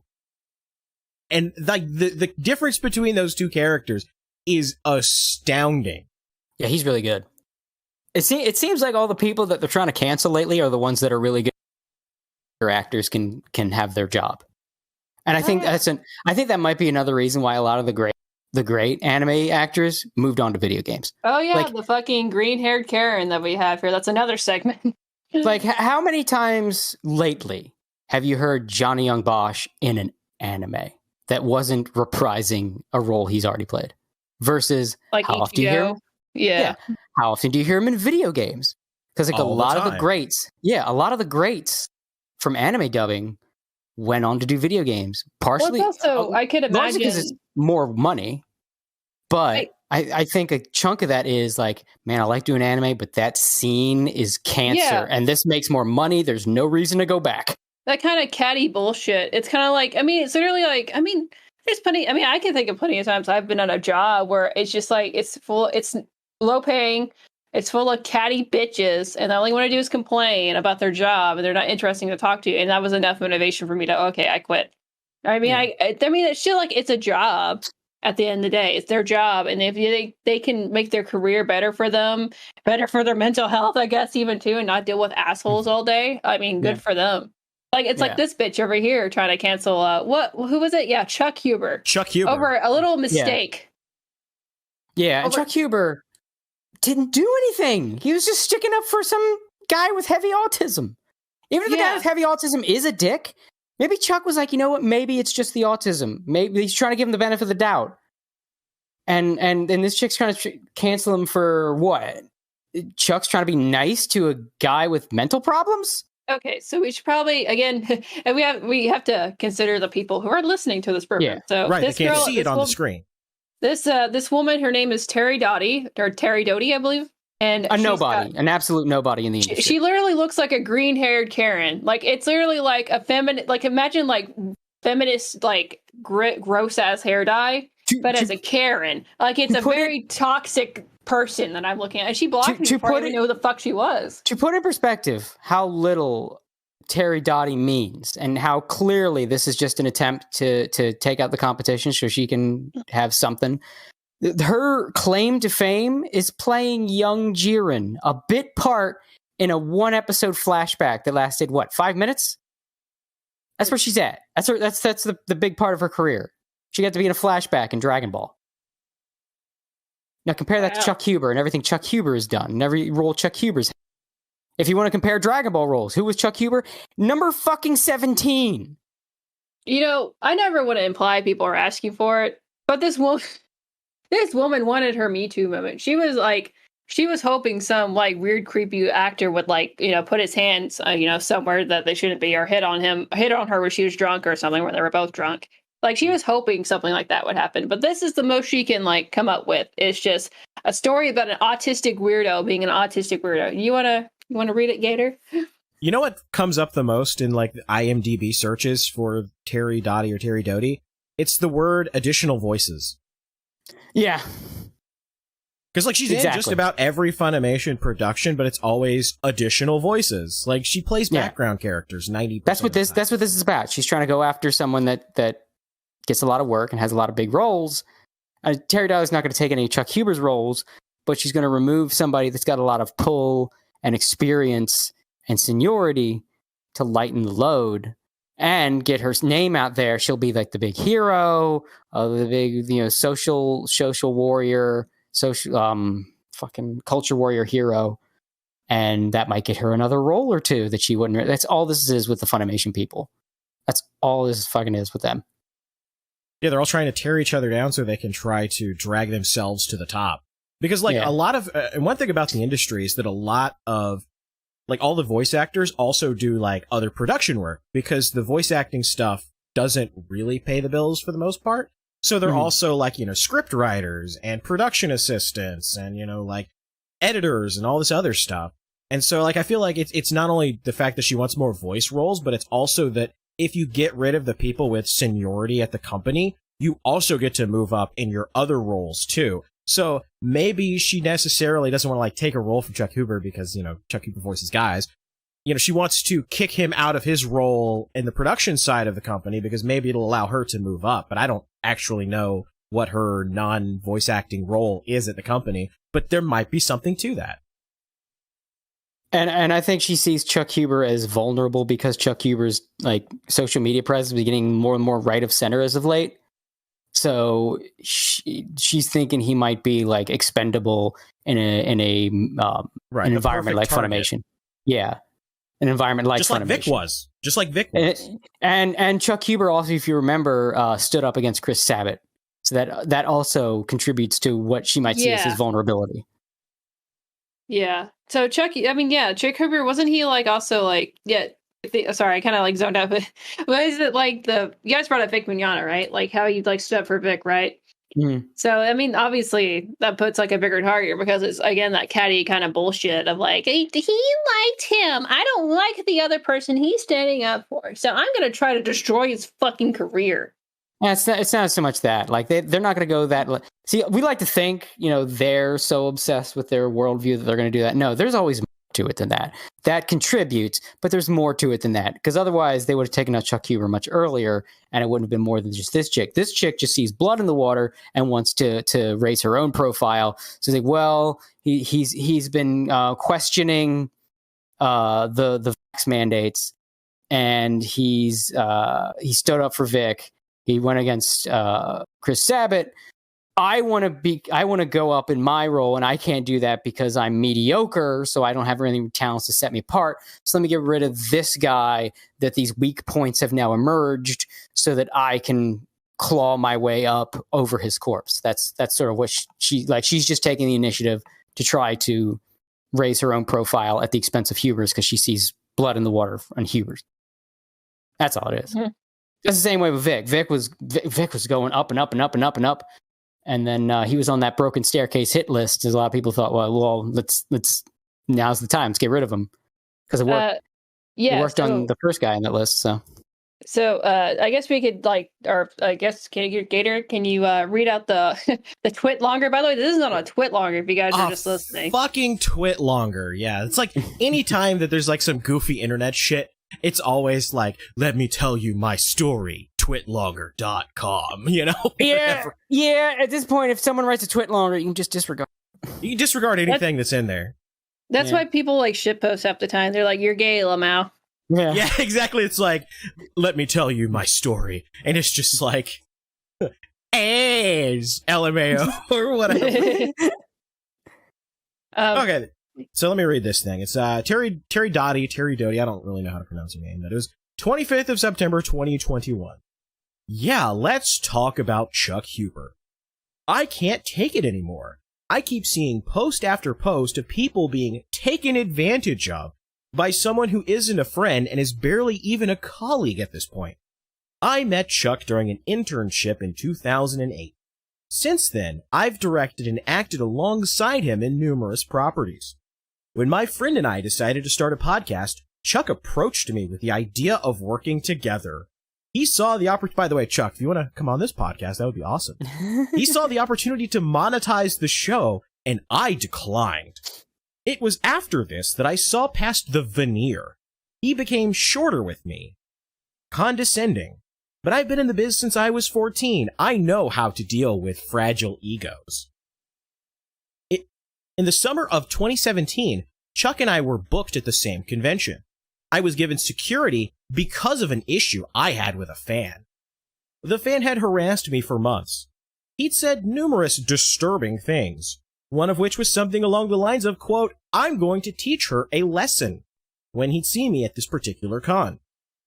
During an autograph session, this fan approached me. I froze. My security guy, Will, told me I'd lost all the color in my face, and that it was up to me how I wanted to handle this. I shook my head and whispered, I can't do this. Will approached the fan. The fan didn't leave. The police had to get involved. A fellow actress and good friend walked me back to my hotel room. We were surrounded by many security guards. I kept saying, this is nuts. I'm just a voice actor. Over a guy saying, I'm going to teach her a lesson? It continues. What I didn't know at the time was the fan didn't leave the con. He went from table to table speaking about how horrible I was, how horrible the security was.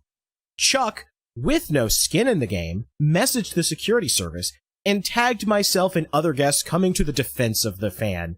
It made me feel like the worst person imaginable for feeling the way I did. It made me feel as if I'd wronged this fan for being legitimately scared. I blocked Chuck's email and phone number after this. I blocked him on Twitter after a situation with someone close to me. There are many stories from friends and colleagues that I could share, but those aren't my stories to tell. And then it goes on and pussy. on. Why does anybody talk to you? There is something wrong with taking advantage of your fan base. There is something wrong with gaslighting participants and those helping you in the process. I really don't have an end to this. Jeez. This is something else. If you sift through her dramatic language and you look at the incident in question, this is so stupid. Some Chuck had a response. Chuck had a response to this.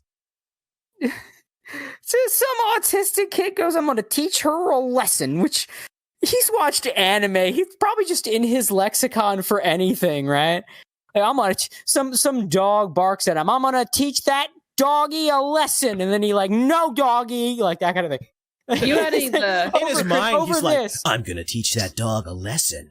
But it sounds like Cringe Chan when he's actually talking, yeah. Yeah. Take down those pictures of me on the internet.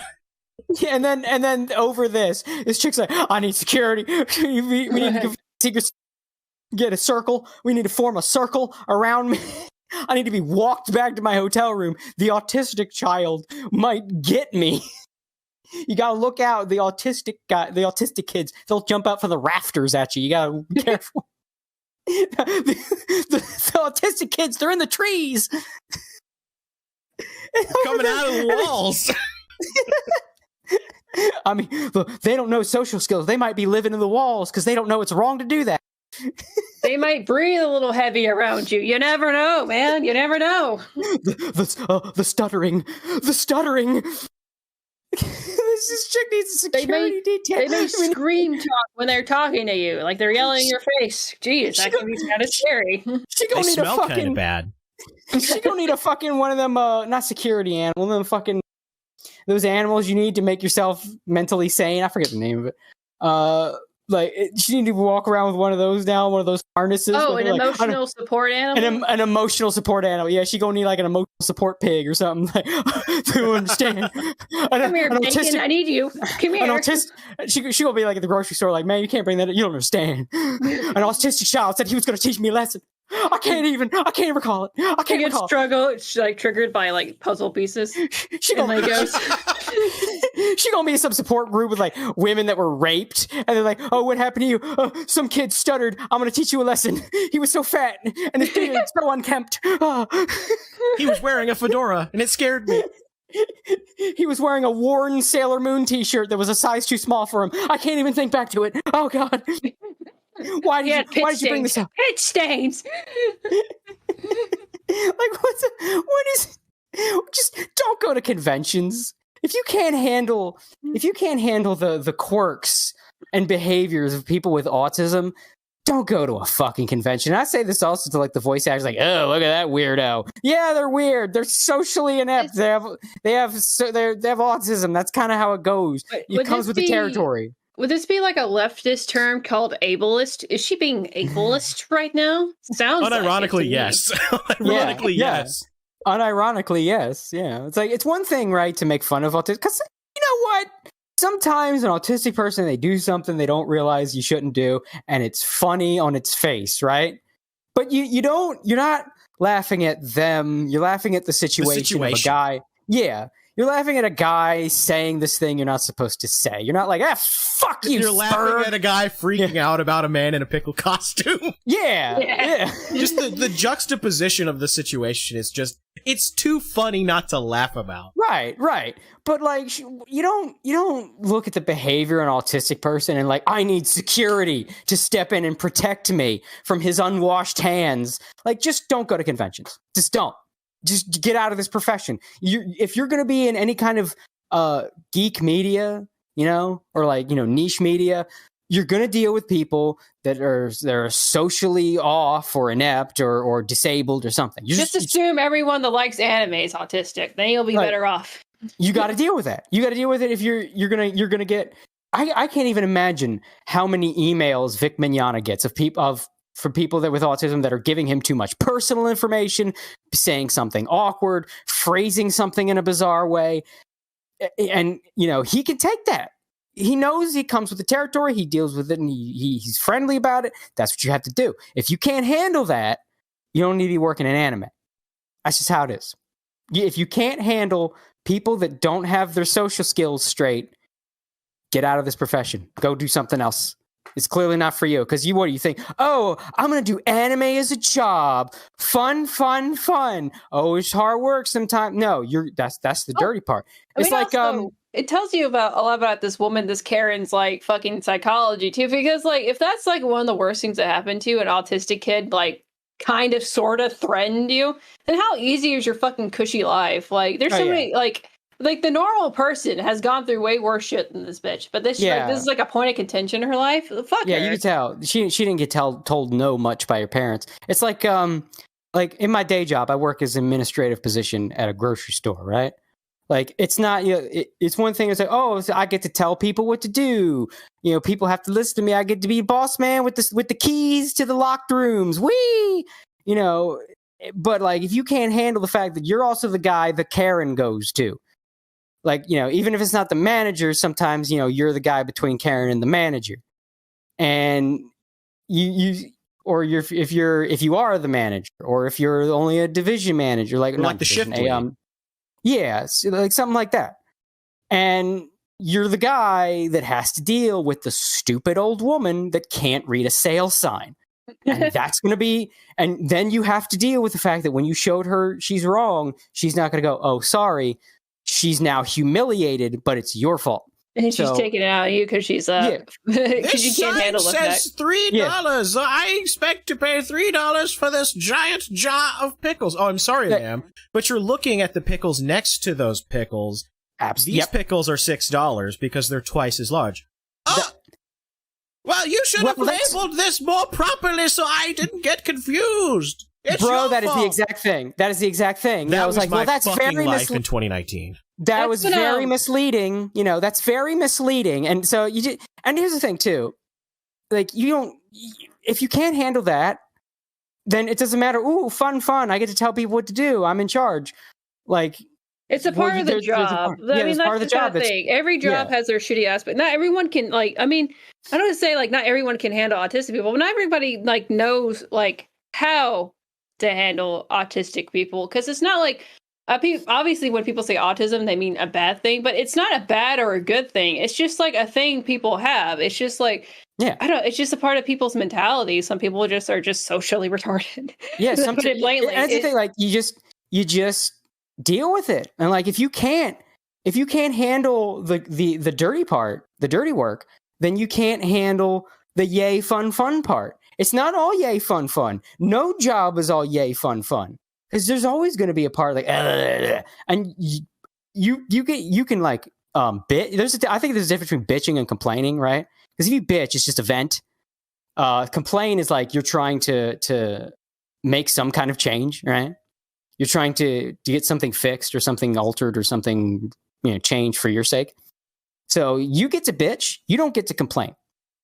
If you want to work in anime, you don't get to complain when someone with no social skills says something weird that could be interpreted as a threat, but oh, well, he doesn't know what he's saying. He has autism. He's probably just repeating a line because a lot of people with autism get their social skills from the media they consume. That's why a lot of autistic kids talk the way they do. They're basically imitating speech patterns of like anime dubs and cartoons. So they sound like they're basically like they're acting when they talk, so they sound like bad actors. So yeah, exactly. Well, that's the thing. It's like the thing. It's like when you're saying the difference between bitching and complaining. It's one of those things where it's like, of course, everybody's going to complain about the carrot, and it's just like a universal hatred everyone has against old like bitchy ladies that are too retarded to function. Yeah. But it's like one of those things where there's a journal aspect of it, and there's also bitching about specific customers while you're not in their face, but.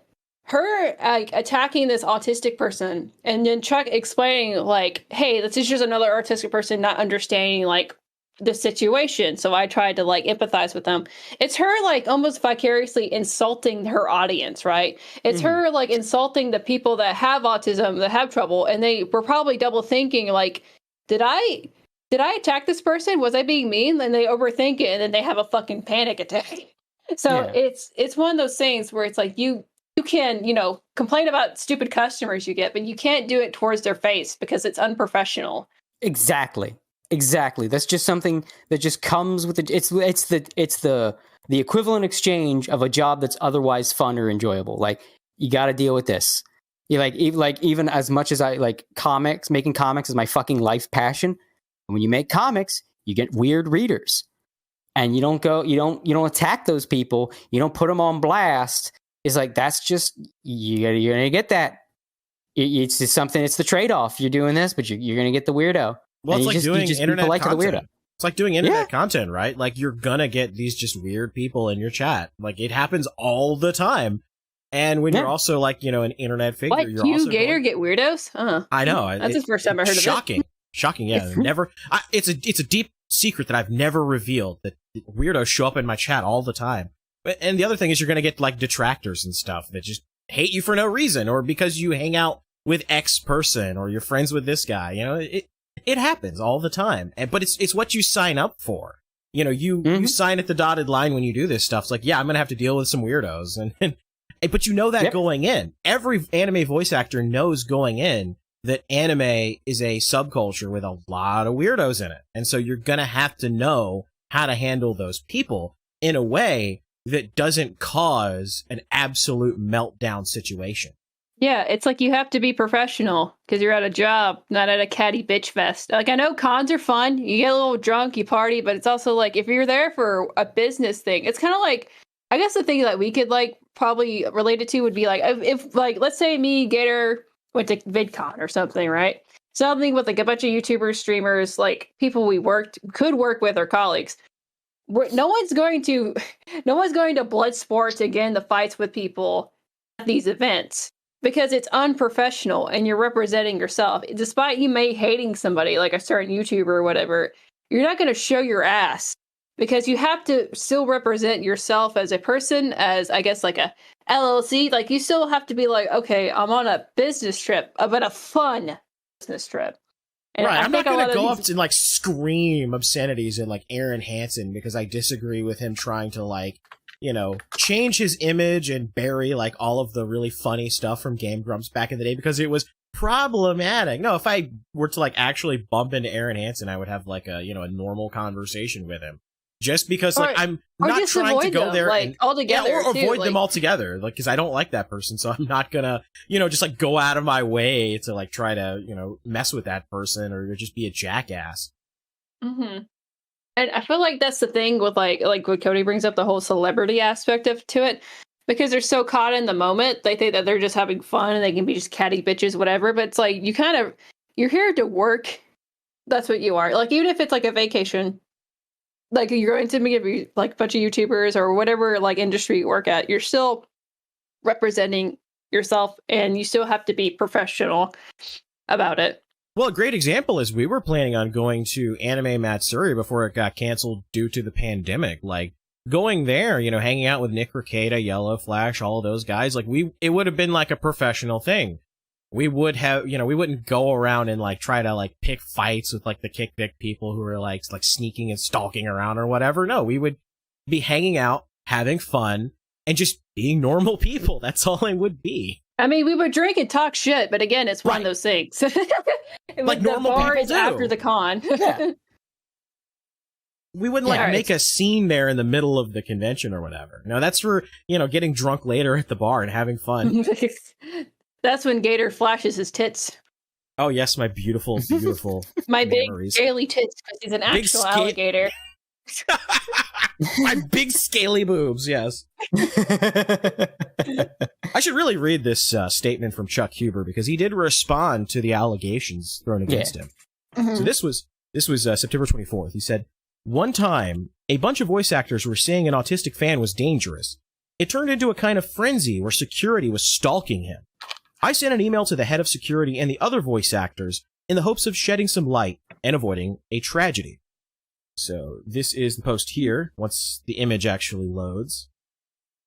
I think my internet might be crapping itself, so. That's nice of it. There we go. Okay, it loaded. It says, "Dear Mr. Crawley et al. My wife and I were guests at Acon in Fort Worth. It provided an experience that we felt was important to share with your security team as parents of a son who is autistic. We heard from no fewer than 7 other guests and staff members during Acon that the person in question was dangerous. Not that he was annoying or difficult, but dangerous. The person typically spends 15 minutes to half an hour in front of our table once or twice daily. He has done so for the past 4 years at dozens of cons. On a couple occasions, I've had to coach him to leave, but typically he's aware when other fans come up and quickly puts his right hand up in a goodbye gesture and slides away. The person is difficult to hear at times, and his story structure jumps without the neurotypical vocal indications. He can be 4 sentences past me when I have to stop him and make him go back. He is autistic and goes into defense mode when he doesn't know how to cope or stress beyond his capacity. Defense mode can take many forms in Spectrum, but when not accommodated for, can cause a feedback loop that can present as insulting, obsessive, angry, or threatening.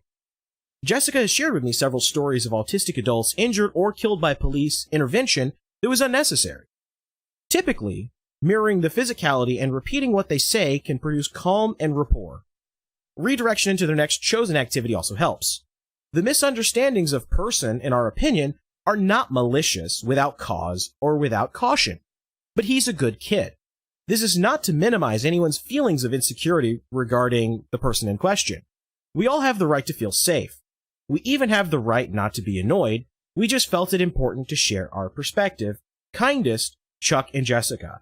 P.S. Asperger experts. I can't talk now.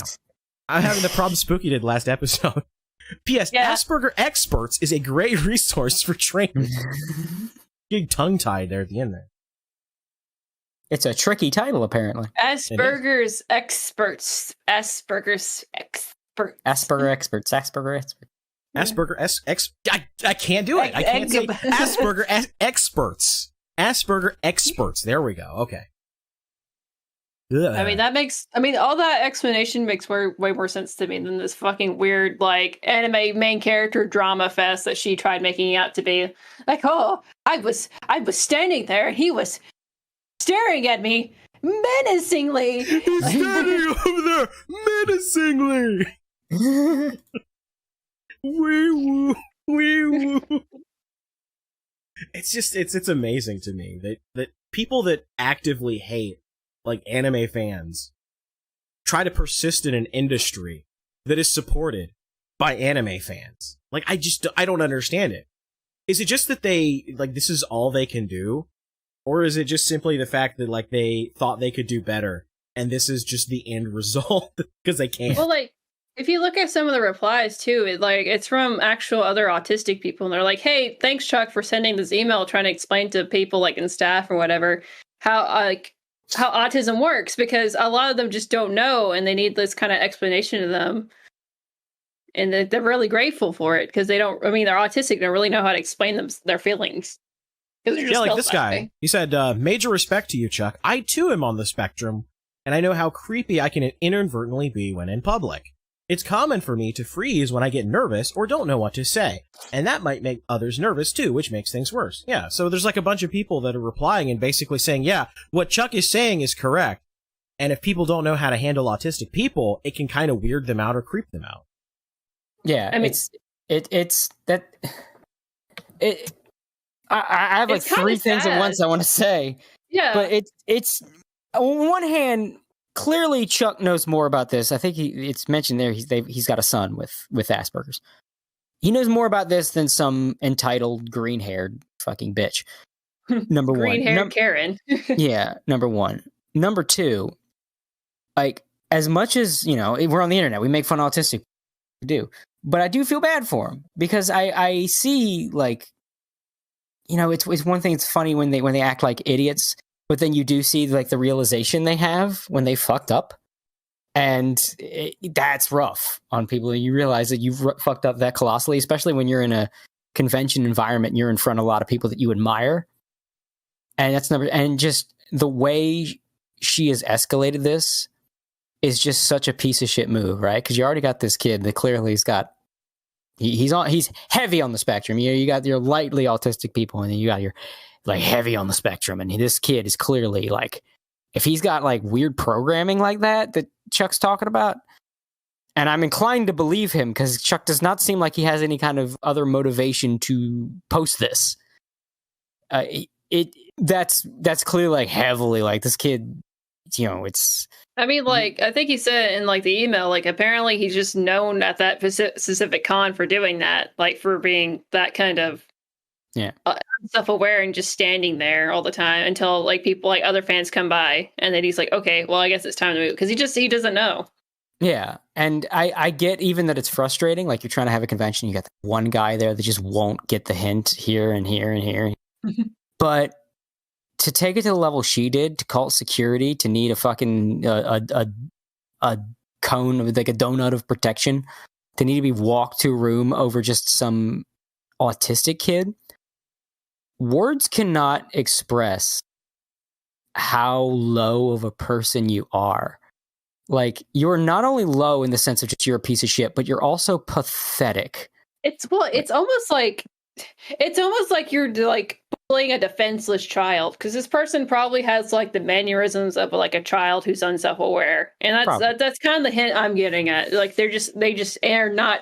I mean, like, they're not capable of understanding, like, the consequences of their action. Like, it's like you're literally bullying somebody. She's being a huge fucking bully for somebody who cannot defend themselves. And I feel like that's a natural human emotion to get really either mad or sad about, because that's what she is. She's being a fucking bully for somebody that can't defend themselves or stand up for themselves.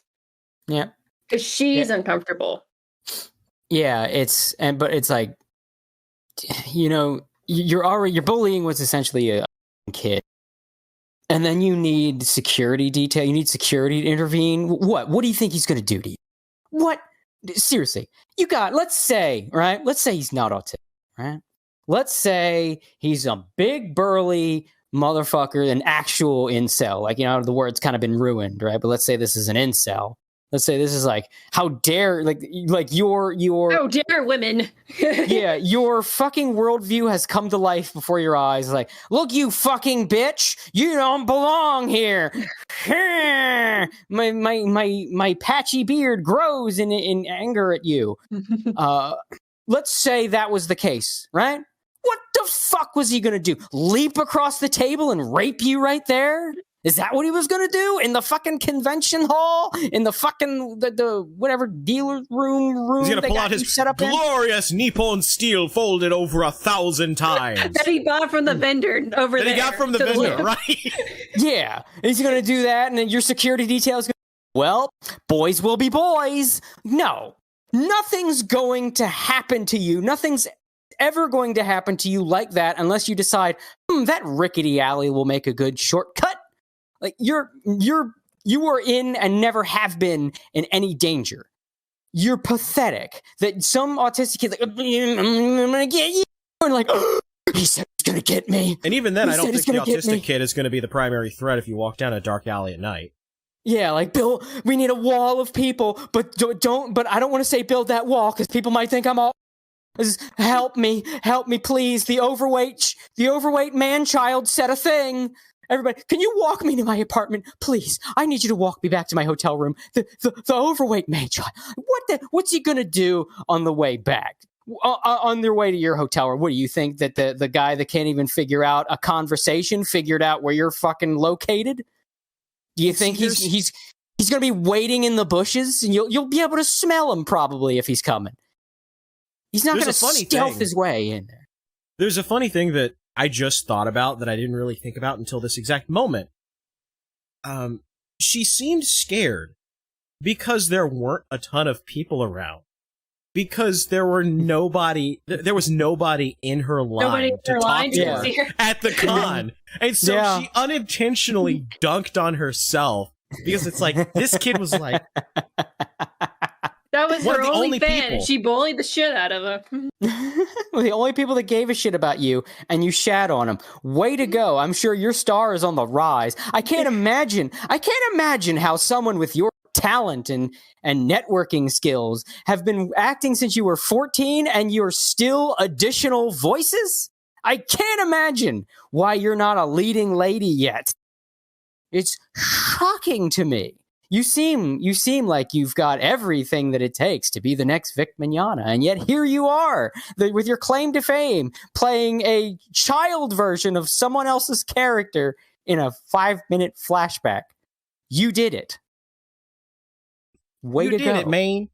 Yeah, these companies totally, like, they totally pay attention to, like, you know, popularity and how they interact with fans. Like, that's why up until, like, 2 years ago, Vic Mignogna was, like, a main lead in all of his voice acting. That's why he was... you know, an A-list celebrity amongst the voice acting, like English voice acting people, like that he was. I mean, I still think Vic is a celebrity, like for real. But the reason why he was such a celebrity, not only was he just like, I mean, he's a talented voice actor, but I mean, he's got so many fans dedicated to him. So like these companies take notice of like, okay, they're popular. They're going to make sales. And you have bitches like this that just treat their fans like shit or can't handle the fact that when you're going to an anime convention, God forbid you're around an autistic person. One out of like 100 other autistic people might be kind of a jerk. Like and you can't fucking handle that. Like you're such a bitch. No wonder why you're not getting roles. And it's like, it's also, again, it's like the networking thing. As much as like kind of annoying networking is and how kind of sleazy it can come off of, like the more connections you make with people, the better chances you are to getting in the entertainment. It works on YouTube, it works through voice acting, it works in every entertainment business. So, you know what? Being a nice guy doesn't mean you're going to finish Slash. It means like you're a nice guy and you're easy to work with, which makes you more hireable. It's like that with any kind of job. It just works extra, like if you're more sociable, it obviously helps more in the entertainment business specifically because, fans and connections you make with other people, like in work in industry. Yeah. Speaking of bullying, you had a little bit of a tete-a-tete with Nicholas Diorio on Twitter yesterday. Yeah, I wasn't expecting it to be like I got anime Twitter on my side, which isn't hard to do. All you have to say is the basic cartoons aren't real, and then they're like, yes, queen, yes, slay. But it's all started with me making fun of a furry. Yeah, as you do. And yeah, I was going to say that's usually how these stories go. I don't know if I can link you the actual original tweet here. I probably should have done this before. One moment. Okay, I DM'd it to you on Discord, but that was the original tweet I made. No, wait, hold on. That was another one. There was 2 tweets responding to the furry that I did, and that was it. And that's what started all this. Oh, you're talking about the little image of the little fox, and it's just like this anime character. Yeah. So the one I just sent you was my original tweet making fun of it. You can pull it up. It doesn't show anything bad. Oh yeah, I see it. Yeah, so it's this little fox for people that are listening to the podcast. It's this little fox looking at a television. It's like, everyone loves this anime. I'm excited to watch it. And then on the screen, it's like this anime character with giant tits, and it says, I'm 14, yeah! And then Spooky's image that she added, it's Billie Eilish, quote, people are scared of big boobs. And that was the tweet that set off the shit show. Yeah, and I said I have to agree with Billie. That's a reasonable take, I think. I don't think I said anything particularly controversial. I think Billie Eilish is generally trash, but broken clocks and all that. She's absolutely right here. I mean, the story behind that is just Billie's just got big titties, like she just does, and she covers them up all the time. But then when she shows her big titties, she lost followers, which is stupid. So because of that, I tweeted that out. I have to support Billie Eilish just because she likes JoJo, and I also like JoJo, and the Jo Bros are friends for life. Oh, did she do? So. There's a lot of awful people like JoJo, so it's almost normie now if you think about it. Yeah. Okay. And then I said the dreaded. It's a cartoon with this tweet. Oh yeah, let me bring up this other tweet here. It's sorry, anime doesn't feature more anthro characters shitting in diapers for your specific taste. Uh-oh, stinky. Go watch the Justin Wang video on that, by the way. Yeah. I mean, you'll understand. As much as we make fun of autistic anime people, at least we don't throw shit-filled diapers in cars. So at least we don't do that. So that last tweet I sent you, it was responding to somebody who's like, "Can you ignore the fact that it says she's 14?" And I said, "Yeah, it's a cartoon. I don't care." The whole Loli argument. People forget too. 14 is within the age of consent in Japan. And Nick Fuentes. It's weird. They have 2 ages of consent. They basically have the age of consent to touch them and the age of consent to fuck them. Age of consent to touch is 14. So basically, you could touch a 14-year-old's tits and not get in trouble. You just can't have sex with them. The age of consent to fuck them is 16, and they also. And people forget this. Degenerate Japanese businessmen, of course, are going to keep it that way. Well, not only that. They really they respect youth. They put a lot of emphasis, and that probably sounds creepy, but again, it's I'll tell you what it is. It's straight up this. The Japanese will go for demographics, or I guess you say they respect demographics more than I think even we do, or we realize that you can. So let's say you're Japanese, if you're making a manga, right? And who's this manga for? Well, it's for teenage boys. What do teenage boys like? Well, they like titties. So I'm going to put big girls with big titties. Well, I'm going to put girls with big titties that are in the age range of my audience. Because this is supposed to be for teenage boys, I'm going to make the girls that are around the age that the teenage boys are intermingling with the girls of this age. So let's say I'm going to make an anime, and this made for teenage boys. Teenage boys are generally mingling with girls that are 14 to 16. So what are the ages of these girls going to be? 14 to 16. It's the same thing with My Hero Academia. It takes place in a high school. It's made for kids that are in high school or a little younger. So it's playing to what they want. if you were making a show for that age demographic here, there are things you wouldn't do because I'm worried about what people will think of me, or, well, you don't do that. It's not right to do that. Whereas in Japan, they're like, well, it's a drawing. It's for these people. I'm going to make it for these people. Teenagers want girls their own age, big honking titties.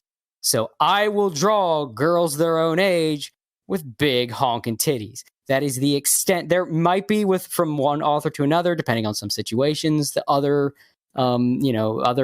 motivations. But primarily, 9 times out of 10, that is the entirety of the reason they do it. And all these people like, her actual age is this, or kind of doing what we talked about earlier. Not real. Revealing a little something about yourself that you focused on that. Because most people would see like Yoko from Gurren Lagann and not think of her as 14. Like they would say, like, that was actually the example I was going to use, was Yoko from Gurren Lagann. Most people look at her and they don't see, an underage character or whatever. They just see a chick with big tits. Mm-hmm. Yeah. Yeah, they say like, she's 14? Bullshit. Right. Well, it's also like it happens with males too. Like it's like kind of like the male power fantasy, if you want to put it. Yeah, Jotaro is a good example. He's 16. Yeah, Jotaro Kujo. Jotaro Kujo is like the male example of that. You look at him, it's like how old is he? Like 14, and he's 14. I want to say he's 16. I think he's 16. Yeah, he's 16. So you look at that like bullshit. He's like a dude that's built like a brick shit house. He's bigger and fucking more adult looking than the old man he pals around.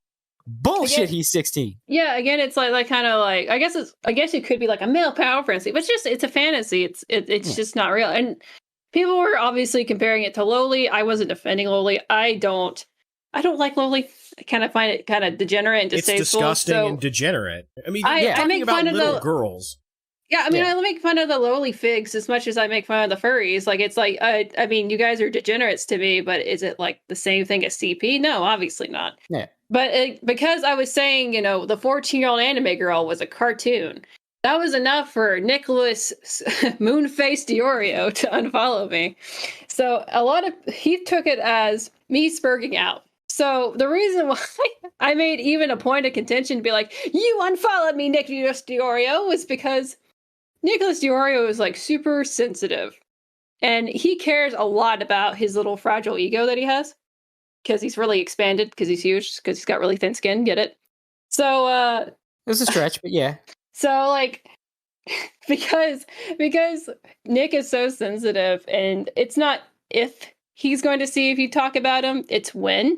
I was like, I'm going to fuck with this dude, right? And so I made, like, a tweet making fun of him. Well, first of all, actually, because we were, like, following each other, I said, hey, Nicholas Diorio, why'd you unfollow me? And I added him. I was like, yo, what up?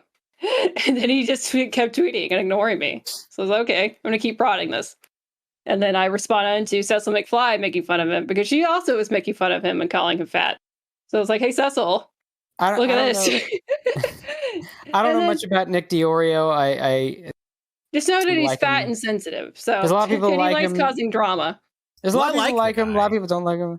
He always just kind of like, he always to me seemed like the type I probably wouldn't mingle with, because he has the you kind of get from the videos where he is probably too sensitive and cares too much about shit. But you see it like when he features it's got this really gross smugness to it. It's really ugly. This is a smug, but it's something deeper than that. It's like you see it when you see it. Look, I know you want to jump on him, but let me finish this. Okay. You see this when he guests in someone else's videos. He I guess you could say he cares too much about whatever he's talking about. Mm-hmm. So like let's say like I'll be about this internet weirdo featuring Nick Diorio, and then the main presenter will be like, let me tell you about this guy. He's got a weird. Let me do my smarmy joke about this guy, and then you cut to Nick and you'll be like, this guy did this. He's saying this. What are you doing? Like.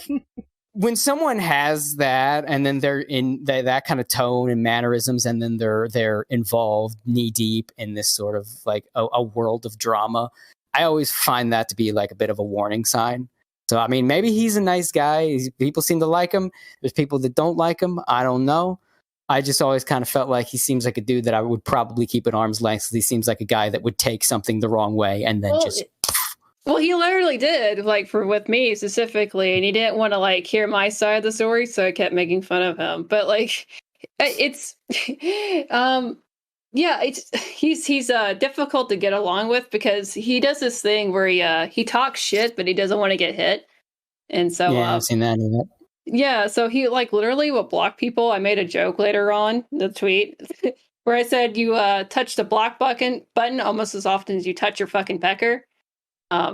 It's because he'll block. Like I've known several people where he blocked them just for like responding to him and like disagreeing with it, which is really fucking gay. It's stupid, especially if you're a commentary channel. Like, isn't your like whole job about commentating? Yeah, I feel like again that bother you. Come on. Again, I don't have much of an opinion on. I don't have much of an opinion of Diorio one way or the other. I don't know him, but I gotta say this: if you're involved in that kind of shit, you better block sparingly. I mean, you better be blocking people that are like spam and posting weird shit. If you block someone because you're mad, you're a bitch. Or if you just That's like a bitch simply move. Disagree with them over something as silly as cartoons. Like, yeah, we're talking about fucking cartoons here. Like, come on. Then at least mute, you know, because I feel like there's a difference between block and mute. Mute is like, man, I don't want to talk to you anymore. Whatever. Blocking is like, get away from me. Get out of my face. Yeah, like if you don't want to hear from somebody anymore, don't be at worst mute. Once you block, like you lose a little bit of that cred to make like videos on, oh, let me judge this guy. Let me tell you why this guy acts like a fool. Like you have walked firmly knee deep into talking shit territory. And if you talk shit, you tend to get hit. If you can't take getting hit, don't talk shit. So like that block button better be like a sacred fucking thing that rarely it's like that block button. If you're in that world, if you're in that I do videos or I make content highlighting people and their faults and fucked up actions, the block button becomes like a nuclear bomb in actual real world politics. You don't fucking touch the nuclear bomb. You might have it as an option to ward people off, but shit better be completely and utterly unreconcilable to a level that in real life there would be hands thrown if you're going to reach for that option. You better realistically never reach for that option if you're going to be in that world. And that's like the most judgment I have on the situation. I like, used to be that kind of person that I would never block anybody. I'd mute people and I wouldn't block anybody. But see, when you're stuck in a bunch of drama from people that care way too much about stupid shit, your timeline, every single post you make about completely unrelated things gets spammed by a bunch of spurgs that are trying to push a narrative, that are trying to start shit, and they're trying to take all of your followers and just bombard them with just all of this dumb shit that they don't care about and they really don't want to see. I think before 2019, you could really get away with only block if it's like something serious, but don't block just because like, you know, somebody says something you don't like. Now it's gotten to the point where people that just fucking hate you will just shit flood every post on your feed with some dumb op or some bullshit or, you know, just like, I don't really care to talk about like Ralph drama all the time. I think that I think that's a specific situation with you, Gator. I have a very unique situation going on. But that's kind of what I'm talking about. If you have someone like this is just an op. This is spam. It's like it's the equivalent of someone showing you like a dick pic, right? It's just weird. This is not conversational anymore. This has gone beyond that. Then I think that's fine to block.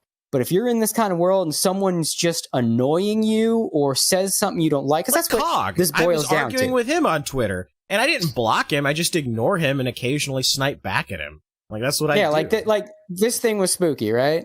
I don't know the history of you and Nick, and I don't have the opinion you have of Nick. So I'm not going to sit here and say you are blameless. I'm not going to say you have blame either. I don't know. Mm-hmm. I'm saying what he did here is a bitch move to just block. Mute. I remember on the AO Twitter, this was every day because I was bored at work and I want to start some shit. So I go on that AO Twitter and I'll start some shit on one break, do my job, come back, and reap the fruits of my labor on my second break. Like, that's every day. So, like, there's people that you just get back and forth, like, God, I'm tired of you. I'm done. I've milked what entertainment I have of you. You're boring now. Do you block them? No. For one thing, it gives them a sense of satisfaction. You pretty much they handle won. me. You blocked me, ha Lamau. And that's the only reason I think Nick didn't block me is because I feel like he would think I would get a power mood out, which I kind of would, because I would think it was funny because I was able to troll this guy. And that's that's the whole reason I even mentioned anything about Nicholas Duro following me. Because when I lose a mutual, I actually lost like 4 mutuals that day. Oh, actually, I thought he blocked you. He just unfollowed you? No, he just unfollowed me. Because if he blocked me and then unblocked me, I would have never followed him. But I was still following him, and I noticed that little follow symbol, like you see, like the whole follows you in the very top right corner there. Yeah, it was gone. I was like, I'm gonna fuck with Nicholas. That's less of a bitch move, but still kind of it feels like a petty woman thing to do. Like if you were following somebody for a reason, and then you unfollow them because like you have a tiff with them. Well, yeah, like I said, what's between your legs, bro? Like it feels like you got mixed up. But what's down there, my dude? Like, I mean, it's so stupid because I mean, even if like he disagreed with me with this, if it only took like a couple of seconds, because he was 100% convinced I was talking about some lolly like defending that shit. I was like, no, I'm just like, I like big anime titties, and I don't really care that a drawing gets sexualized because a drawing's not going to say anything, and it's not CP. If you think it's the same thing, then you're fucking retarded. Like, well, you're he's trying to retarded. say that you're making the same argument as like the digibro types, that it's just a drawing, bro. Why are you so mad? He's trying to equate the two as the same thing because Nick Diorio doesn't like anime. He just doesn't. Yeah. He doesn't understand anime in general. he hates anime in general, and so when it comes to like a topic about anime that has like it's a very complicated topic that causes people to like spurg out on each other. And I think part of that is hating anime is just kind of stupid. And I don't say that as someone to like anime. I say it's because it's a fucking medium. There's so many different kinds of anime that to hate anime is the most try hard. Like, look, I'm too cool for school. Well, I think he hates wanna the be community edgy shit. Is what does it. Because what does it matter? Anime avatars yeah, like, that's inspire this like fear in people. Like you posted that Josh post where he's like spurging out about anime being this like, conspiracy to groom minors or whatever. And it's just like, no, Josh. Like, you've just been bullied by a bunch of anime avatars, and so you're just like on got site. PTSD from it. If I see those fucking giant anime eyes, it's on site, motherfucker. I think it's this PTSD of fragile egos, and I'm not saying like this person specifically has a fragile ego. I'm saying this in general, the anime avatar, the knee-jerk reaction to it, because a lot of people that anime avatars are very common. But they're also very common with a very specific group of people. And it's this kind of feeling like you are a sad, pathetic dude. You don't have any room to talk shit to me, but you're talking shit to me and this angers me. And like, because I kind of know that feeling. For me, it's always bewilderment, right? Like you look at someone's timeline of like, they're doing nothing but complaining that they're lonely and posting hentai. And then they're coming at you with like a smug attitude. And it's like a double take. Like, what? Like, you don't have any room to talk shit to anybody. You're a sad man, but you're talking shit to me. What are you doing? Like, what is this chicanery that I'm seeing? But a lot of people see this and they get mad. Like, how dare you? Do you like I am above you, and yet you do not know your place? And this happens a lot because a lot of these people have anime avatars, but anime avatars are more prevalent than those people, and so you get this. Like, you start lumping the people that dared wrong you in with anybody that kind of look. It's God damn it! It's avatar racism. Like yeah, exactly. You get like some black kid made fun of you in high school, and now you hate all black people. Like that's basically what it is. Like the sad dude with the anime avatar stepped to you, and it hurts your ego. So now everybody with an anime avatar, despite how prevalent they are, because anime is a very popular medium, so of course, anime avatar. And this is why the anime avatar is especially stupid. There are specific types of anime avatar that is far more indicative of if a person is like annoying or not. Right? Like if someone's got an avatar of like a character from Dragon Ball, probably not annoying. If someone's got a character of they're probably going to talk shit though. Yeah, they're going to talk shit. They're probably black. They're not going to be, or Mexican, and they're not going to be that guy. You know what I mean? The guy I'm describing. Right. If you have, let's say you have a female character, right? She's popular. Well, what's the avatar look like? Is it an avatar of her like looking up or looking toward the camera and she's supposed to look cute? Then it's probably that guy, because you got to think like, why did you make that your avatar? Whereas like if it's, let's say, some chick from One Piece and she's like smacking somebody, like, okay, well, he just thinks it's cool. Or like, what kind of, is it basically, is it a cutie shot or a beauty shot? It's probably kind of more of, and like, is it like a big-eyed character with no nose? Okay, then you're probably a little closer to what you're thinking. A moe Whereas blob. Yeah, moe blob. Yeah, if it's a moe blob in like a very boring shot because they just want a profile picture of their favorite girl, then it's probably that kind of guy. But if it's like someone who's just got like the dude from Shield Hero when Shield Hero was in vogue, that's not a quote-unquote anime avatar, you fucking boob. Like, that's just, at that point, anime is just a medium. Anime didn't hurt you because some nerd didn't, quote, know his place. And because your ego is so fragile that anyone you view as below you stepping to you is a slight. You should be laughing at that. Well, if that happens. It's also the fact that, we understand our people. Like, there's a lot of sleight of hand towards people that like anime to begin with, but it's also kind of like when you make arguments like, "Oh, it's a cartoon," people like they put like the worst image in their head of you, and they think that you're awful and shit. And so often there's like this like broad stroke of like a lot of like anime profile pics are lowly defending pedophiles too, and it's like you have labeled this demographic of people that just happen to like anime but think that you're fucking stupid with your opinions as being pedophiles, and now they're like gathering up together. That's why all my tweets have been, I don't like to brag about it, but it's literally because all my tweets are fucking blowing up right now. It's because I'm just pointing out the obvious of this thing, and everyone that also enjoys anime, they're like, yeah, I get it. And it's almost like it's sticking up for each other because people like it's like someone literally is labeling these anime profile pics as like the worst thing you can possibly be, a child rapist. And imagine making your profile picture, taking it from a popular worldwide phenomenon of a media. Like, imagine that and then having happen. An opinion attached to it. Wow. Yeah, like, God, clearly they must be all the same in this incredibly prevalent medium that people all over the world are into.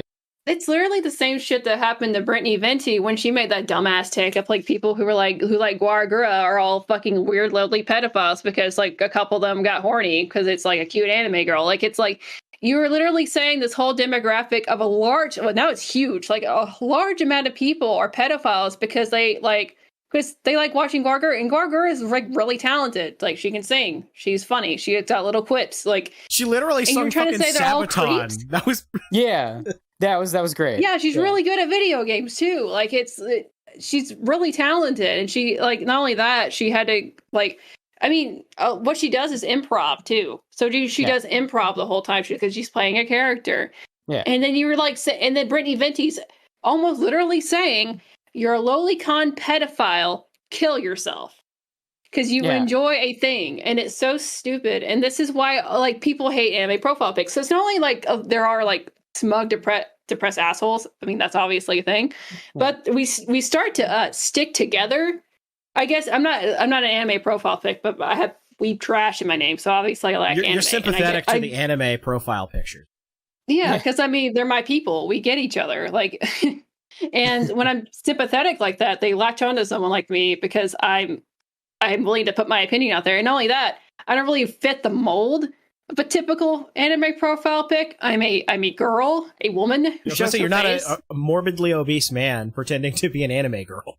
No, I'm just like I'm afraid like I'm an average looking girl that just has an opinion on the internet. Like, I'm an e-girl, like if you want to put it like that. And then that's why they like it. And also, I don't know, it's these people who it's literally what Cody said. Just because Nick didn't grow up watching anime, he said he watched football and ate pizza while masturbating to a normie porn, I guess.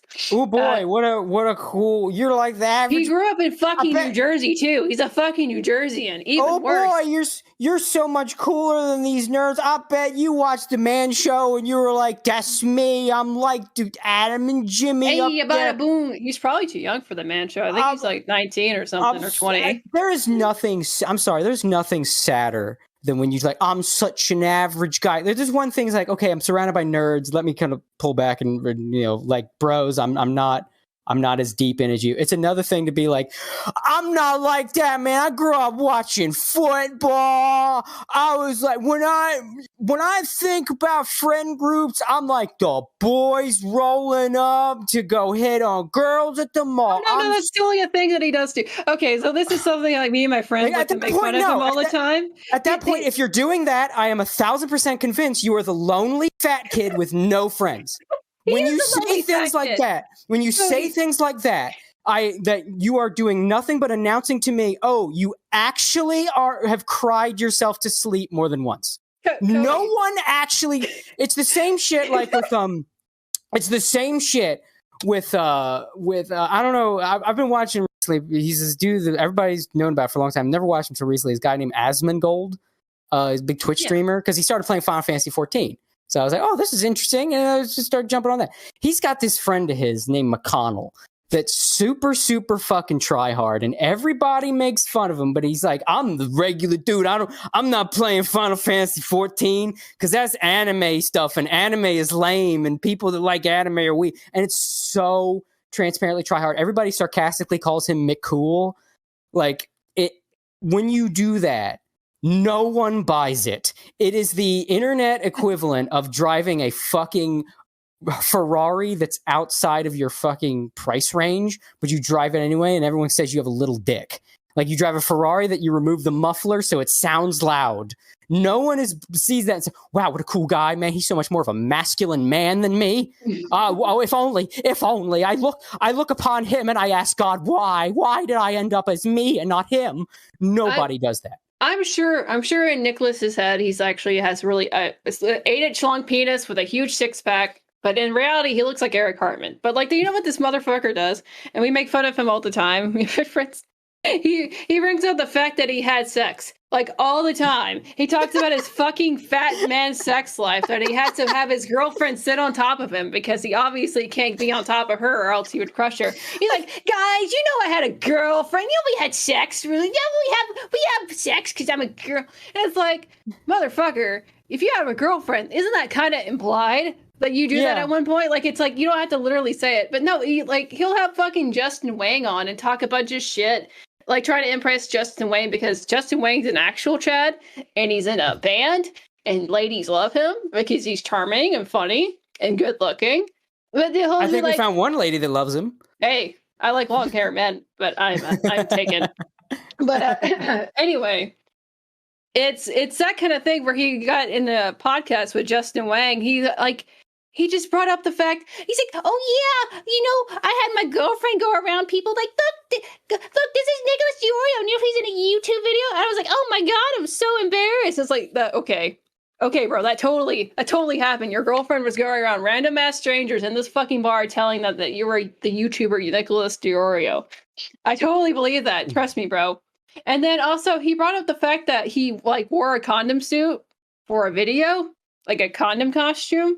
Yeah. And then he just felt the need. He's like, oh yeah, I just fucked this random bitch at a college party. We're in this condom suit. Aren't I cool, guys? And it's like, this is so stupid. There's a point. There's a line, right? Thing. You have a significant other, they're going to come up, especially if it's relevant. And like, even if you're joking, right? I mean, I joked before earlier, like, I have access to pussy. I don't need fan service anime, but that's on just topic. Stating the obvious. Yeah, just like, but that's even it's on topic. You know what I mean? Yeah. It's to prove my point. When you start bringing that shit up, and again, I don't know if he actually does this. People automatically assume that you're lying. Right? Yeah. When you bring it up, blonde Puerto Rican girlfriend, people just assume that you're lying. When you brought it up, when everybody else was talking about, like, I don't know, we're talking, like, man, like, what's your favorite flavor kind of taco? Man, I like the soft fajitas, man. You know, you gotta go with that hard shell, or you're a bitch. And then this guy runs in, my favorite flavor of taco is my Puerto Rican girlfriend's pussy. Am I right, guys?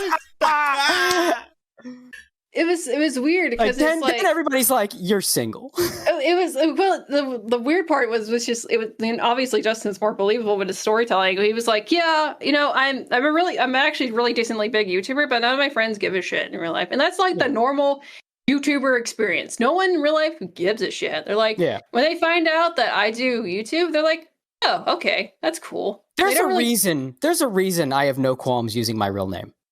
Part of the fact that I'm in a creative field, I have to. Like, you know, I have a bunch of schizophrenics that, you know, desperately want to find you and kill you. Well, even then, like, I make comics, right? So my name's got to be on it. Yeah, it's just how it is, right? But the internet is like, even with the presence that I've had, I don't have a big presence, obviously, but I have a presence. It's more than zero, and everything that I've done with my real name attached, not once in my life has it ever appeared in the real world. Not a one time. Even at my most, because I'm not as trollish now as I was back in the day, because I feel like I kind of won. I don't really feel a need to do it anymore. I got what I wanted. But even at my worst, right, when I was most provocative, still under my real name, like starting shit with everybody in the fucking industry, everybody on Twitter, everybody that I fucking could, just at my absolute most prolific and worst, still, not even when I went to anime conventions, did I get recognized? Did anybody know who I even was? And that's like, there's a lot of people that sort of need to realize that the internet is tied to real life. Like, people say, internet's not real life. No, it's tied to it. There's symptoms of real life can show up on the internet, but they're very disconnected unless you're in some whole new fucking world. Unless you're in LA. Yeah, or like you're in a Josh Moon situation, right? I know you got talking about like when he gets like lawsuits brought up or shit like that. If you're in that world where shit's getting real because of your actions or your activism is like pissing off the government or stuff like that. Okay. And for the most part, I mean, Gator, even with all the crazy people fixated on him, they're still trying to dox him and they got him wrong. So exactly. Yeah. I literally my internet life and my real life couldn't be more disconnected. Like, I have friends. Yeah. You know, I go to school, I'm training at a particular place, you know, to do my future job for school stuff. And like, it's pretty much like it's a total paradigm shift. Like, none of those people know I make like internet content. I just don't fucking talk about it. Yeah, like for 90+% of anybody, even that's popular on the internet, that makes a living off the internet, it's just not going to show up in real life. You're not going to get... You're not going to get recognized at the bar. I don't even think PewDiePie would probably get recognized. If he goes to a bar, PewDiePie probably don't even get recognized unless like the bar owner has kids or something that are big fans. You know, like... Well, I don't know. A lot of PewDiePie fans are in their like 20s now. Well, even then, that 20-year-old probably still ain't a fucking 40-year-old bar owner or something. Yeah, I guess so. But I'm saying, like, Dr. Disrespect, you know, takes off the glasses and the vest and the mullet, the fake mullet or whatever. Like, people aren't gonna, like, you know, see him at a bar and be like, holy crap, it's Dr. Disrespect, you know? Yeah. That rhymed. Kind of. Yeah, like, you're not gonna be a superstar in real life. You're not gonna get people come up to you unless it's like VidCon, where, like, they're there for people like you. Mm-hmm. And I feel like a lot of people just need more... there's too many people that just kind of want to, like, oh my god, it's you! Like, oh, no, stop. It's like it's like in 2019, the Knoxville fight between Tonka and Andy Worski. That was so surreal to me. Because, like, I'm just walking around as just a regular dude. And, like, for the most part, nobody recognized, like, that I was Gator, because no one knew what I looked like. And it was actually kind of cool being incognito. And it was very strange the moment they found out who I was. Because, like, I'm not really used to being, like, this sort of, like, pseudo e-celeb whatever. And people were like, oh, man, it's Gator. This is so cool. Oh, yeah, you know. And I was like kind of taken aback by it a little bit. I'm just kind of like, this is, I don't know if I was really all that comfortable with it in real life. Yeah, I like mean, it's totally weird, like going from just like a regular guy that just like talks shit on the internet and makes like funny videos to like people actually recognizing you. It's very weird and kind of jarring to like jump to that point. Yeah, and I think, I mean, it's kind of a tangent, but I think just the general gist is the internet and real life are far more disconnected than I think people would like to believe, or I think more people need to realize how disconnected they are. And like, if you're, they need to go out and touch grass, says Cody. Yeah. if you're trying to sell to anybody that it's ever impacted your real life in a meaningful way, you are lying. You are just lying. No, I mean, unless it's a 1 in a million incident, you are lying. It's a cool job, and there's like obviously cool opportunities that come with it. Like even in real life, like getting invited to like cons with people and just getting to do different projects. And like I met pretty like other YouTubers in real life, just and then getting paid for it too. That's a cool aspect of it. And I've been recognized once in real life, and they're like, "Oh, you're an internet girl." I was like, "Okay."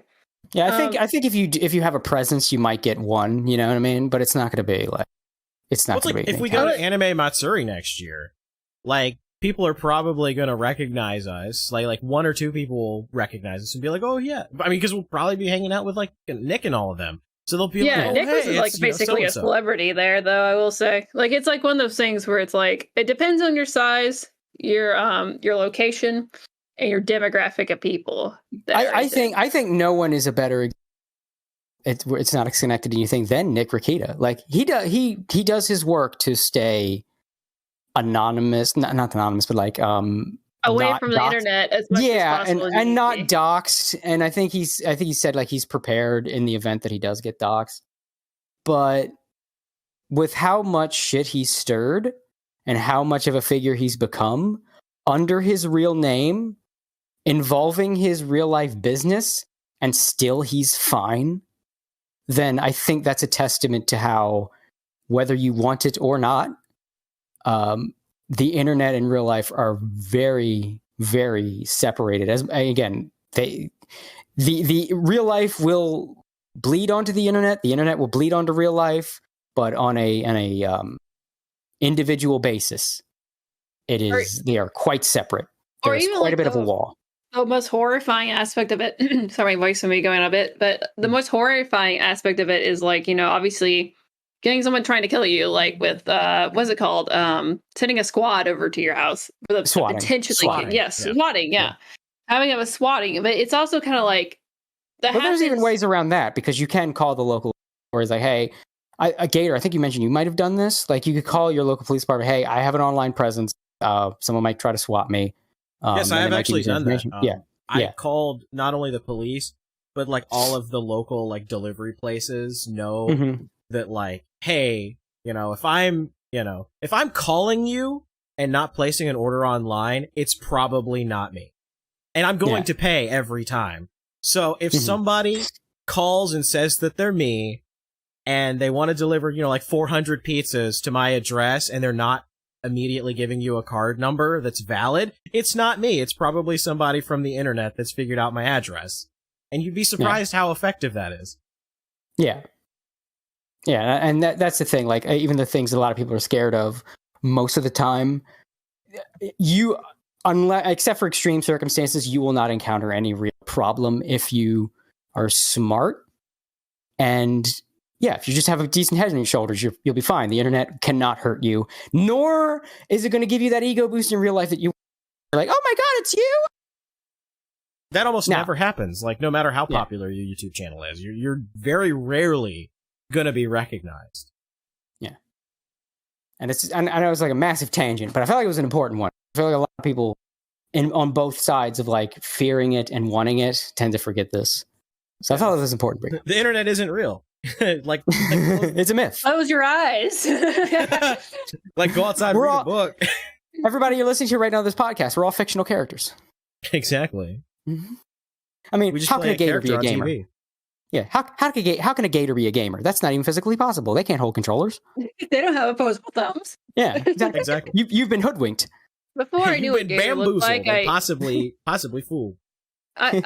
Before I knew what gator looked like, I would just unironically imagine like a little cartoon gator like hitting like the little button for like the soundboard. He just like has a little headset on and he's cute and he presses the button. Like the dog in that Silent Hill ending. Yeah, literally. Oh my god, gator merch. Yes, merch I should totally commission somebody to draw that. Well, I just happen to be an artist, so if you've got the money, hit me up. That is true. And thanks to Cloud Scratcher, I can draw animals now. So that is very true. I mean, that would make you technically a scaly because it'd be a reptile. Yeah, that's true. But no, that'd be a cute idea. I like that. I mean, maybe again, I try to. I know there's a furry hysteria, and I try to disregard it a lot of the time. Even though I know people get caught up in it, but I feel like there's like a difference between like a fursona and just a character, and I feel like the difference is like if this feels like a cartoon mascot thing, I don't think it's a fursona at that point, right? If it's like, I'm trying to think of a good example. It's the difference between oh my god, it's literally me, and this is just a character. Right. It's like no one, unless they're too online, no one's looking at the Sly Cooper games and thinking that's furry, you know?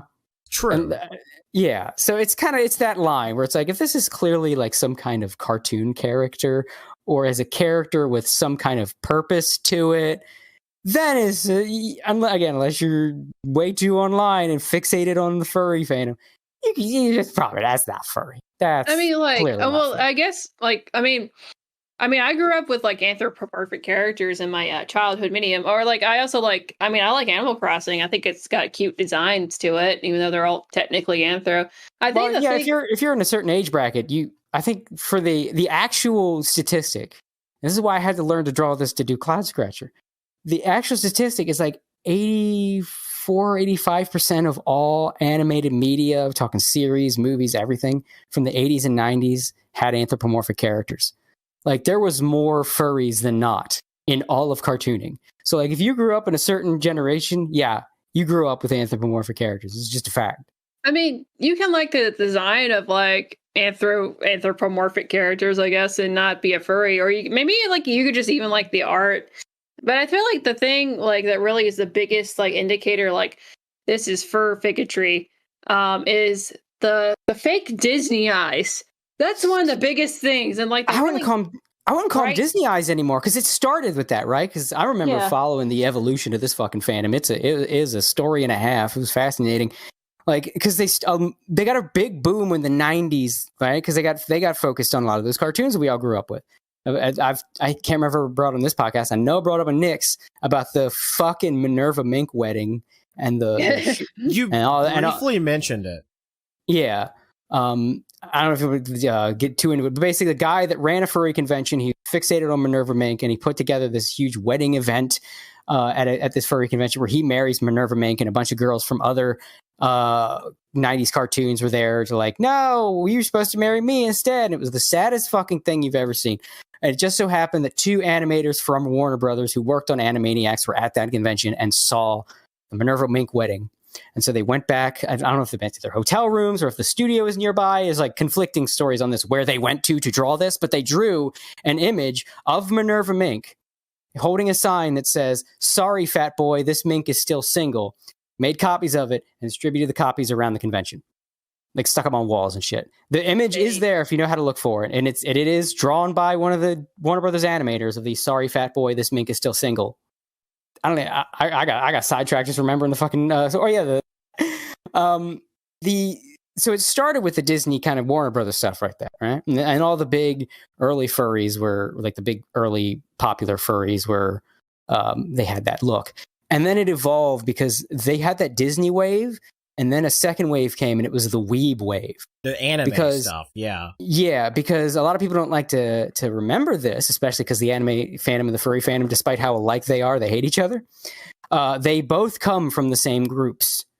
Like they are both children of the exact same early convention groups. Like the what the fuck were they called? I think Frederick Knudsen brought them up in that furry video he did. But it says the boot, they would have the bootleg tapes of like anime and old cartoons, and then from there two fandoms split. So yeah, they basically, hey weebs, the furries have your rib. They came from like the fan sub communities and like anime clubs and stuff like that. Yeah, they're all it was the same group that split into two fandoms. And so the furries already sort of had that anime gene. And then a bunch of weebs that were also into the furry shit came in, and that brought in like a whole new fucking tidal wave that sort of was like, you know, smothered the Disney thing. We're kind of mixed with the Disney thing into this anime thing. And so now, you know, I've noticed, like, because I've known furries throughout the years of like varying degrees of degeneracy, and I found that the way that you can sort of gauge like if a furry, how much of a degenerate a furry is the style of art that they draw or post or made their fursona look like, right? Because there is that one style that if you, and I'll describe it, and as soon as I describe it, you'll know, you'll see it, and you'll have a reaction to it. Like, we're all trained to see this kind of furry drawing that we know, like, there's danger afoot when we see it. And it is the eyes that are, like, smaller than anime or Disney, but they have that same look to them. Like, it's semi-Disney, but it's got the anime sheen to the eye with the big, round nose. They got the big animal nose and all the features. They look like they're made of circles. Their cheeks are circles. The snout is circles. The nose is very round and bulbous.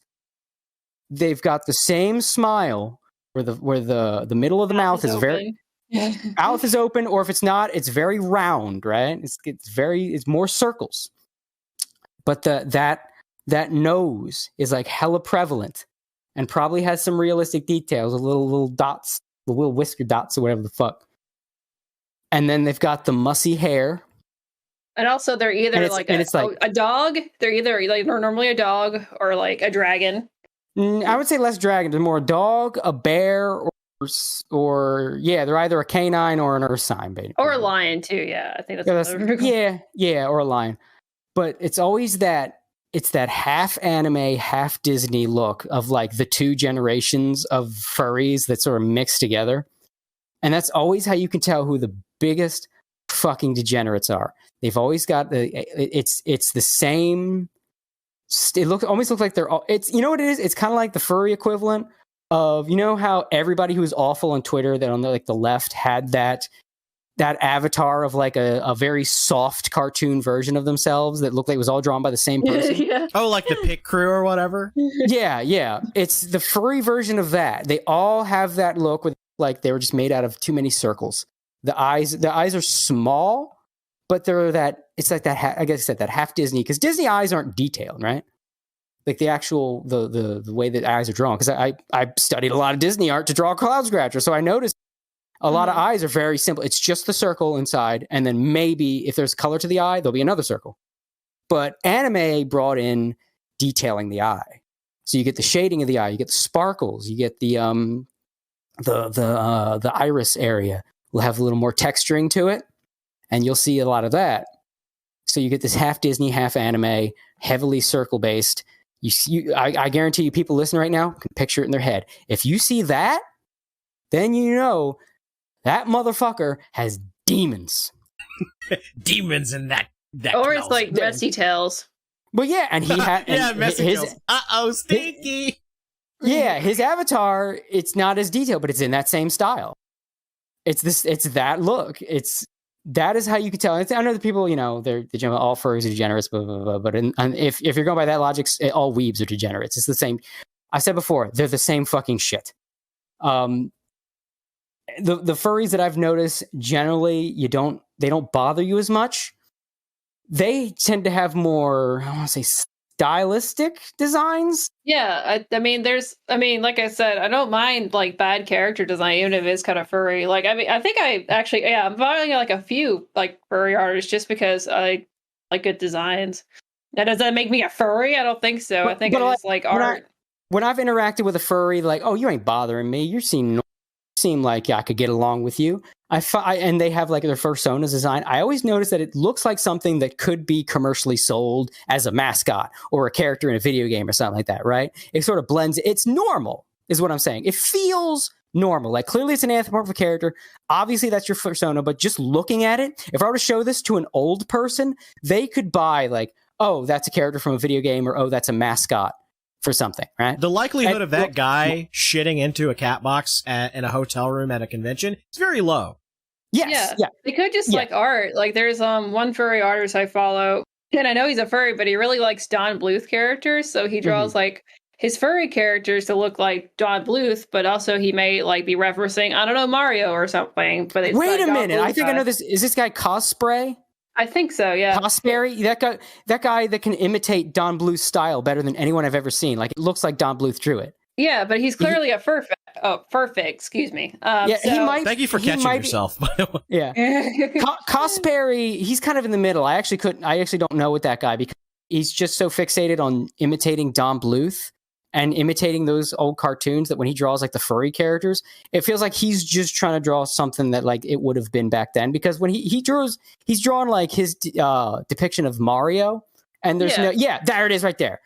Like it's not furry, obviously, because I think like he was like, oh well, if Mario was drawn by Don Bluth, it would look like this. Yeah, but I think he's a furry because like most of his art is like it's mostly anther, but it's like one of those things. But because he's really good at character designs and like copying a style to a T, it's like I can appreciate that piece of art because it may be made by a furry.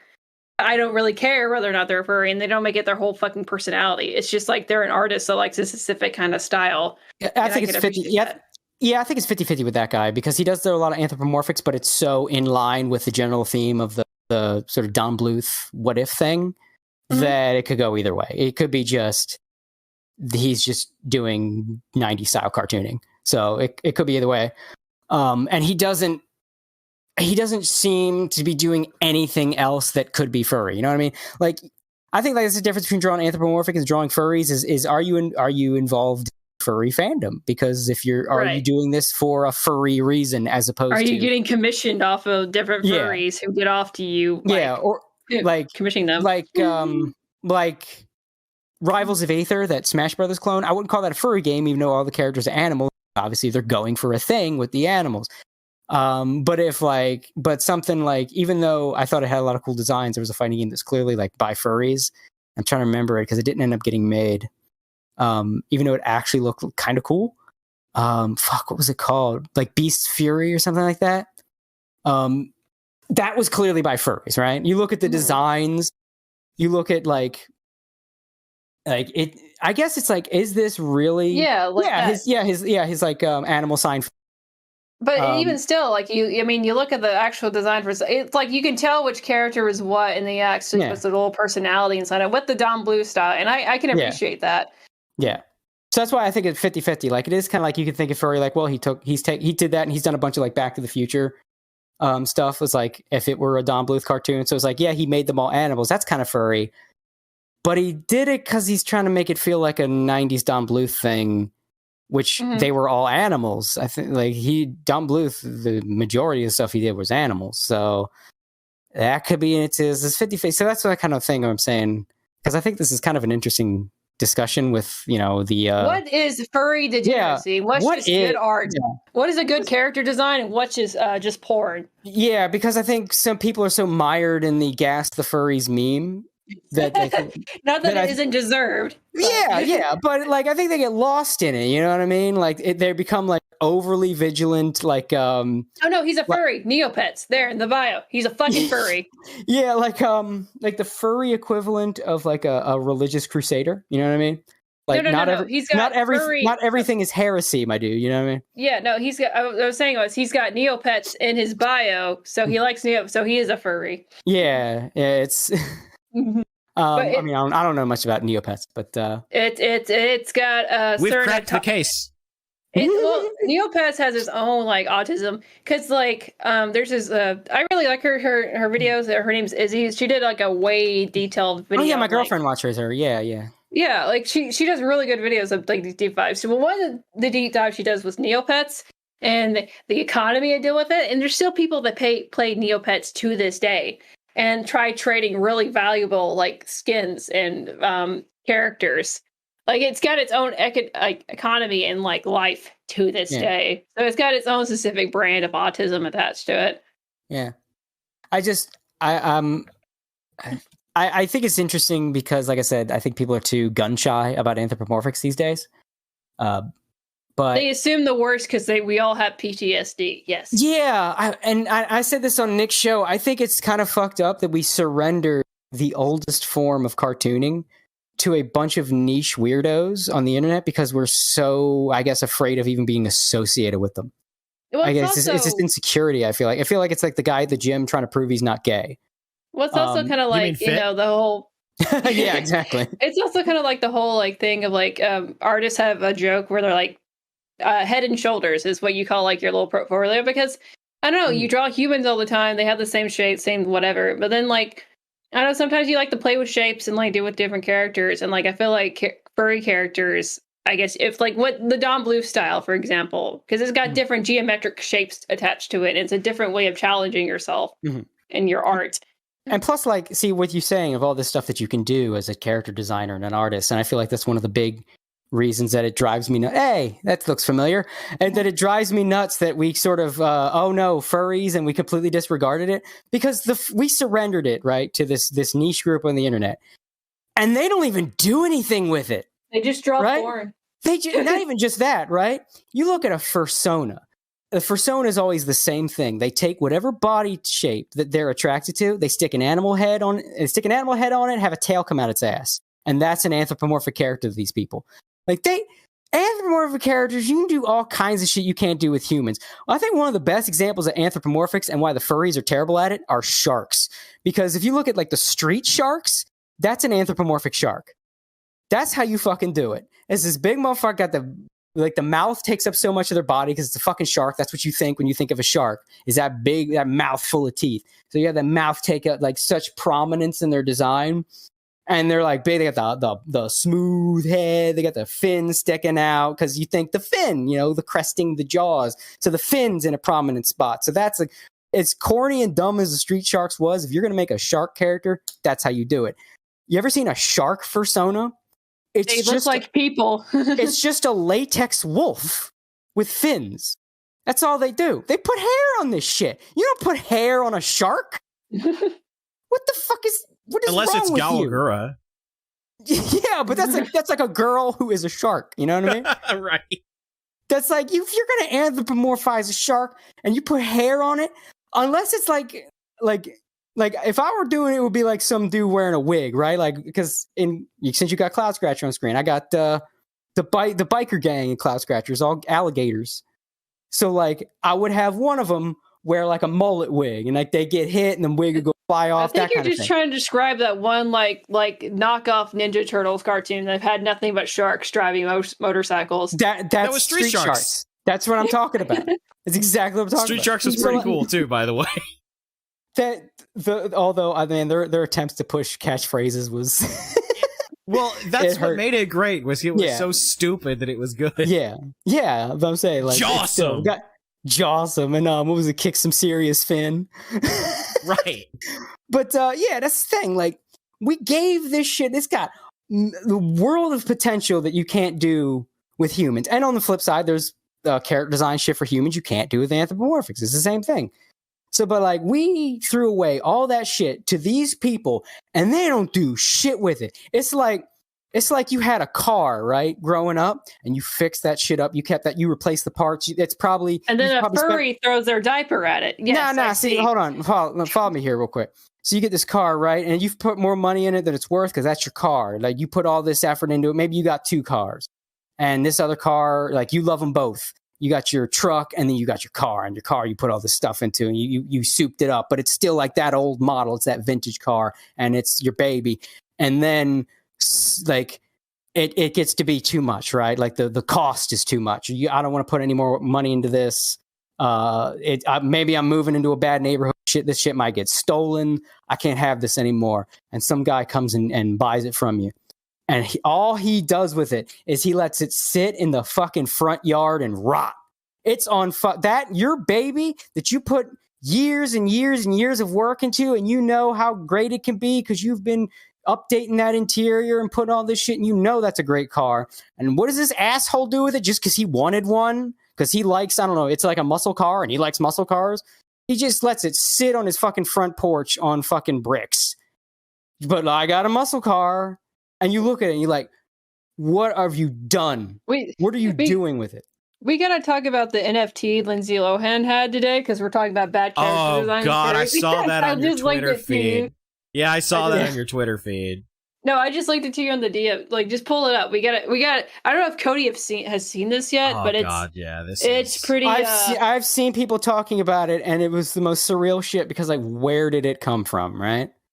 What the fuck? By the way, that's the digit. Whoever drew that for her, that looks like shit. The person that drew that probably shits in a cat box at a hotel. Yeah, that's the look I'm talking about. That's that exact eyes. I was talking about, like that half anime, half Disney eyes. That's the eyes. So, like, to describe to people that are listening, so like, Lindsay Lohan released an NFT, right? I don't really care if you release them or not. That's not really. I don't fucking care. But instead of commissioning somebody that could provide her with high quality art for this unique piece of art that you could only ever get by right clicking, right? And saving. She decided she was going to commission a really low quality furry art that kind of looks like clip art, honestly. It looks like old shitty early 2000s clip art of like an old It kind of does. Of old shitty because it's got the large outlines, form size, and like they're colored, so there's no real like she's missing ears. Yeah. Oh yeah, you're right. She's missing ears. Yeah, she's supposed to be like a weird dog creature, and she doesn't even have the ears, and she's got weird short red hair that's not even blending in with her face. She got freckles though. Or that. How do you have freckles on fur? I don't know. I mean, I guess it's just the fur pattern. That's the hair pattern. That's that's the least of the problems here. There's that's just my tism. Yeah, there's like from two perspectives. This bothers me as an artist. There's all these little things like, oh, they fucked up there. I can't stop looking at it. And as like as a person that's sort of, I guess, an online person, probably more online than I should be. This is clearly like sus furriness. You know, this isn't a cartoon anthropomorphic version of Lindsay Lohan like we were shown with the Kosperry guy that he does. Nah. This is a 100% degenerate fursona. I think like you could see, like I was talking about with the fucking muzzle, like the fucking snout, like when that shit looks too animal, when it looks too animal. And it's like they dial back the cartooniness because the cartooniness, that's like more inviting, right? That almost tells you this is fine. Do not be scared of this. When they dial that back and they're in this sort of middle ground here, that's when it's like, oh no, that's like I'm on alert right now. You know what I mean? Like I'm on like my fight or flight's going on. Yeah, my fight or flight. Yeah, Amogus. Yeah. That's when I've got the Warhammer thing going in my head, man. I think we got degenerate spotted. I think we need exterminatus. I don't know. The Emperor has declared an exterminatus. Yeah. Does she link the artists on this? Yeah, she does. It's Canine Cartel NFT. Well, see, now that also is a one. Canine? Is it like the actual NFT drawer, or is it like just the people distributing it? I think you have to like get some weird kind of setup through like people. I think that because like these NFT people, they'll reach out to celebrity types and be like, "Hey, promote my NFT or whatever, so I can get money from you." And so people like Lindsay Lohan are like, "Okay, I'll just put my name in whatever." And I think that's what they probably did here. And there's got like probably commissioned some other kind of furry artist just to like who doesn't do really good furry art, just like a really cheap one. Probably even like from like fucking India or some shit. Like these like Fiverr fucking artists. And they commissioned that and then they're selling it as an NFT. That's probably what happened. Maybe. I have no idea, but I study a little bit of the cryptocurrency because I like money. But yeah, it's like money. yeah. And that's what they do. Normally these like people who either make shit coins, like Bitcoin, like knockoffs or whatever, they want to make a lot of money really fast. And so they reach out to people like Lindsay Lohan. So a lot of her followers can either invest a lot of money all in one go, and then they bail out. And with NFTs, it's Laura like, hey, get your fans to retweet this NFT and we'll like maybe split the profits, or I'll give you this amount of money for sharing our NFT. And Lindsay Lohan's like, okay, well, that's easy. And so she agrees to that for the guaranteed money. And then the K9 cartel probably just hires some like shitty Fiverr artists to actually make the NFT itself. Yeah, probably. I mean, if they do it that way, at least they'll own like the copyright to the art or whatever. Yeah, the NFT thing's weird. Like a lot of it's a scam, but then a lot of people are getting into it that I guess are exploring what it could be if it weren't a scam. I mean, that's just like, I mean, what's the value of art? Like, what's worth putting your money investment into? Like, a lot of people think also, like, I mean, putting money into art in general can be like scam and like it's fucking stupid. Yeah, well, like, that's the thing. Like, technically, when it's like, oh, NFTs with art, right? That's just what commissions have been for years. And a lot of it's like clearly a scam. Like, oh, you own that, you keep it, you just get to have your name on it or whatever. Like, I mean, the money isn't actually into the art piece itself. It's to like the blockchain with like you're investing money into the actual like crypto blockchain and hoping that it gets you more money. That's what it is. What the strange thing is like okay, that picture there, right? Auction to be the owner of that picture. Okay, well, what do you get if you own that, right? Anybody, let's say for whatever reason you like that picture, I'm sure, just on principle, there's going to be a million fucking porn pictures of furry Lindsay Lohan now. Like, I feel like the furries are. It's going to get memed on. Almost like they're going to as a meme. They're going to porn that. So, like, do you own the rights to that picture? Do you get to take any of the porn artists to court?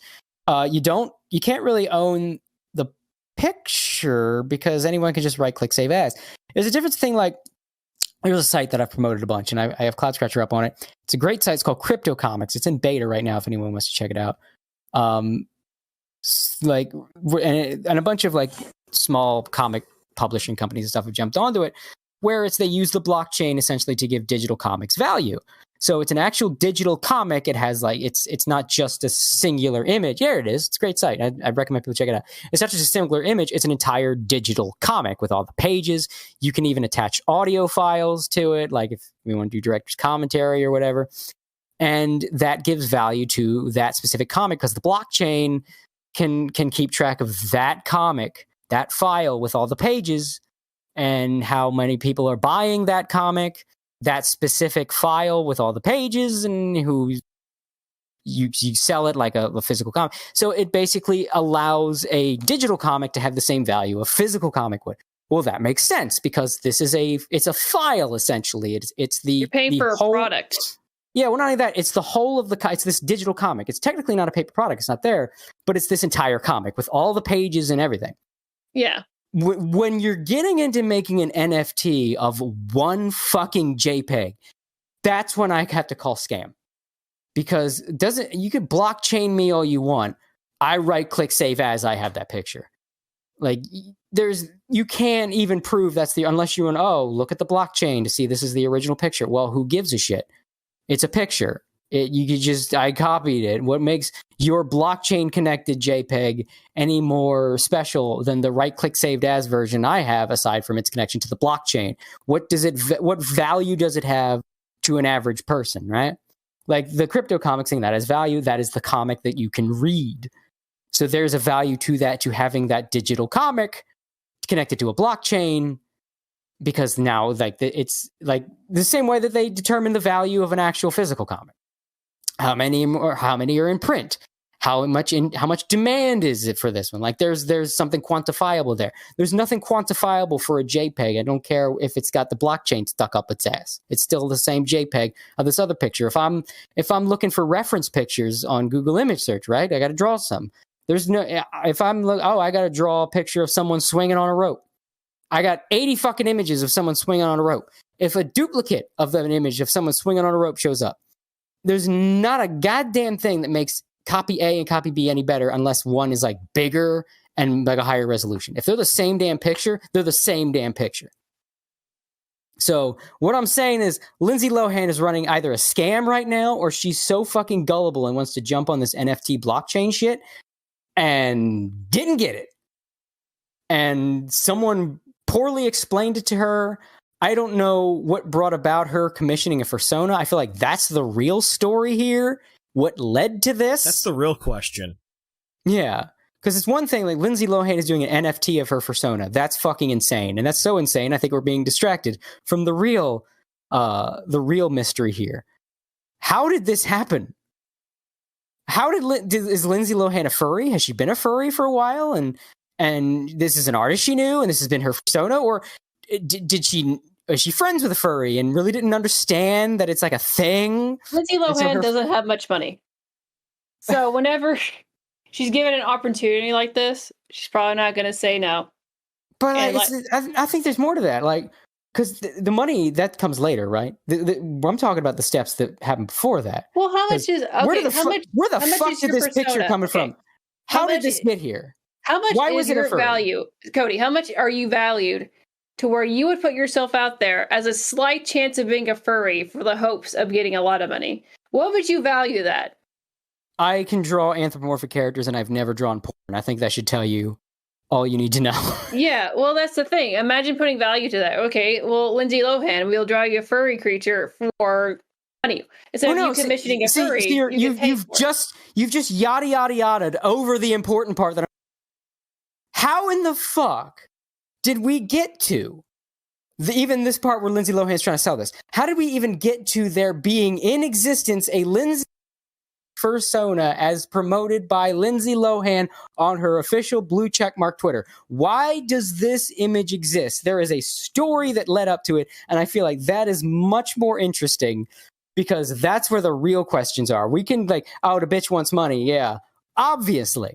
But is Lindsay Lohan a furry? Or did she get duped? Did she have like a furry like girlfriend that's like didn't tell her that there's a fandom with some history and some black marks on it?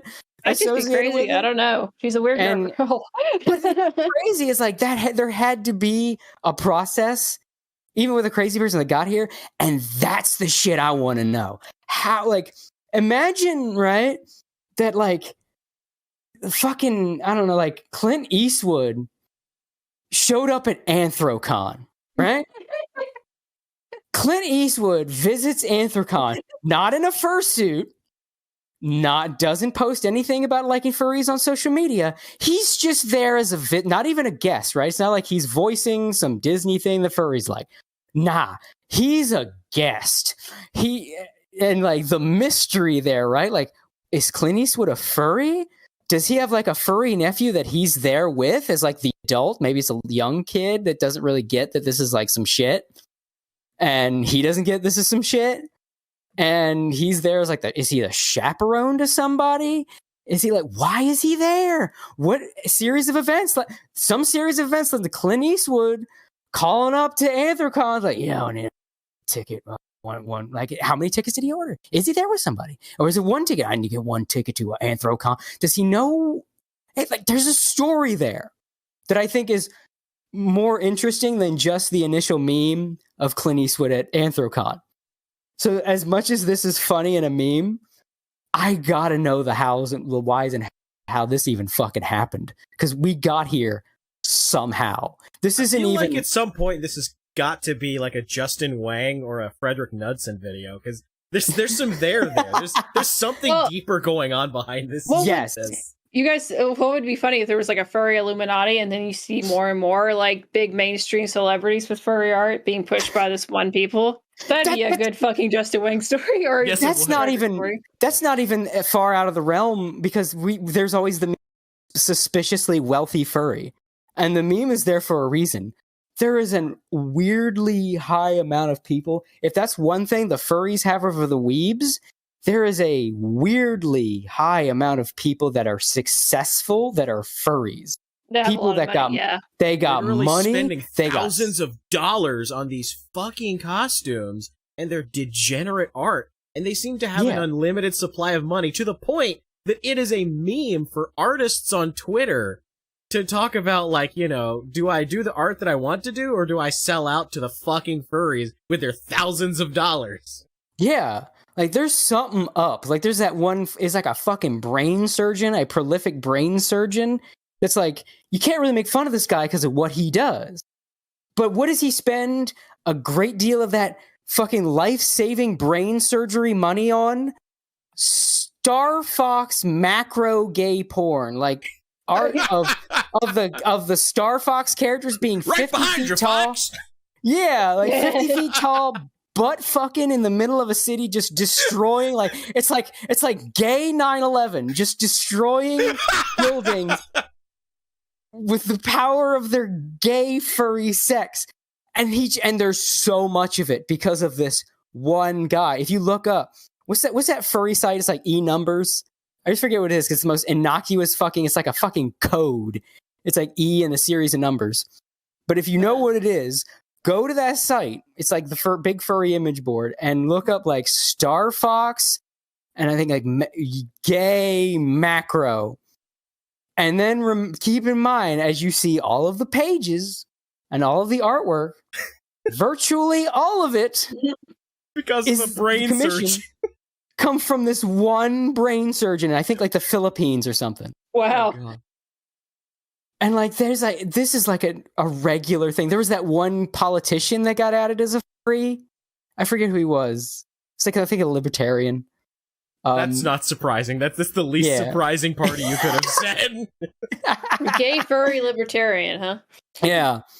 There's like, it's like, I that's another thing. Like, I want answers on that. Why is that the case? Why are there so many rich, successful people that become furries? Why furries? There are all these other fandoms. This is why the furries were like my reality TV back in the day, because of shit like this. Because like, you look at all these other weird fandoms, right, that are about as weird as the furries. You got the bronies, you got the weebs, you got the fucking Steven Universe people, you got like all these fucking, you got the Undertale people, you got all these degenerate fandoms, but for some godforsaken reason, it's only the furries that are so inundated with incredibly rich people.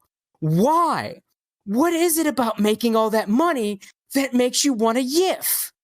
Or is it something? Probably just the autism, to be honest. Yeah, but there's tons of autism in the anime fandom. There's not a shitload of rich people in the anime fandom. There's some. I mean, Kanye West is a weeb. But it's not, it's because like, when there's like rich people in the anime fandom, they're like, oh, that's a rich person who's into anime. So it's like something special, you know? They have a room full of like anime figurines and giant like, stacks of manga. But with furries, they're so prevalent. It's like an underground thing because it just keeps coming. You know what I mean? Coming probably the worst used word used in this situation. But it's like it's part of it. You know what I mean? Like, oh, you do furry art, you bank because of all the they don't talk about suspiciously wealthy weebs. You know what I mean? You don't talk about suspiciously wealthy bronies. It's the fucking furries. And I feel like I would kill to have a study done of like, why is it like, does being rich make you more furry inclined? Or is there something about what makes you furry inclined? It's kind of like why there's a lot of sociopathic CEOs, because there's like the shit you're willing to do to climb the corporate ladder will lead to success, but also is like in terms with a personality disorder. You know what I mean? So is it like that? Is it the same personality disorders that'll make you a furry also more likely to make you successful? Or is it that something about like becoming rich and successful? Do they get like lonely and they see this group that like, oh yeah, come into our circle of degeneracy, and because you're really rich, you can afford to do fucked up shit? Is it that?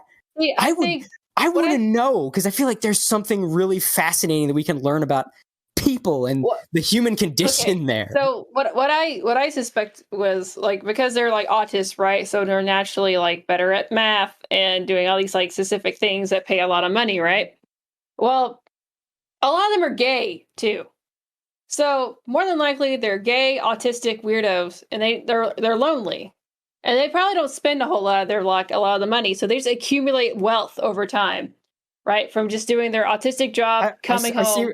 I see where you're getting at. I'm gonna tell you why you're wrong. first of all, the suspiciously wealthy furries usually have a job, right? They've got some kind of like well-paying job. Because there's in other fandoms you get this too, but it's not as prevalent in the furry as it is in the furry fandom. Like you get like that guy that he's got a really, I think there's like some dude that like he's a high paying lawyer or something. Like he was a lawyer. Depends on the programmer stocks. Yeah, there's a guy's a lawyer that makes a lot of money, so he put a lot of money back into some anime thing I heard about a little while ago because I just remembered it's like it's like the anime version of a suspiciously wealthy furry. So you have like. With the people that the programming socks and everything like that, I think there's more to it than that because again, those people are in all the fandoms. In fact, I would argue there are fandoms with more heavily autistic people than the furries. Like I mentioned, the bronies, right? Bronies are way more. The autism is way more heavily represented in the brony fandom than the furry fandom. Like it's prevalent in the furry fandom. Bronies, it's like 10-1.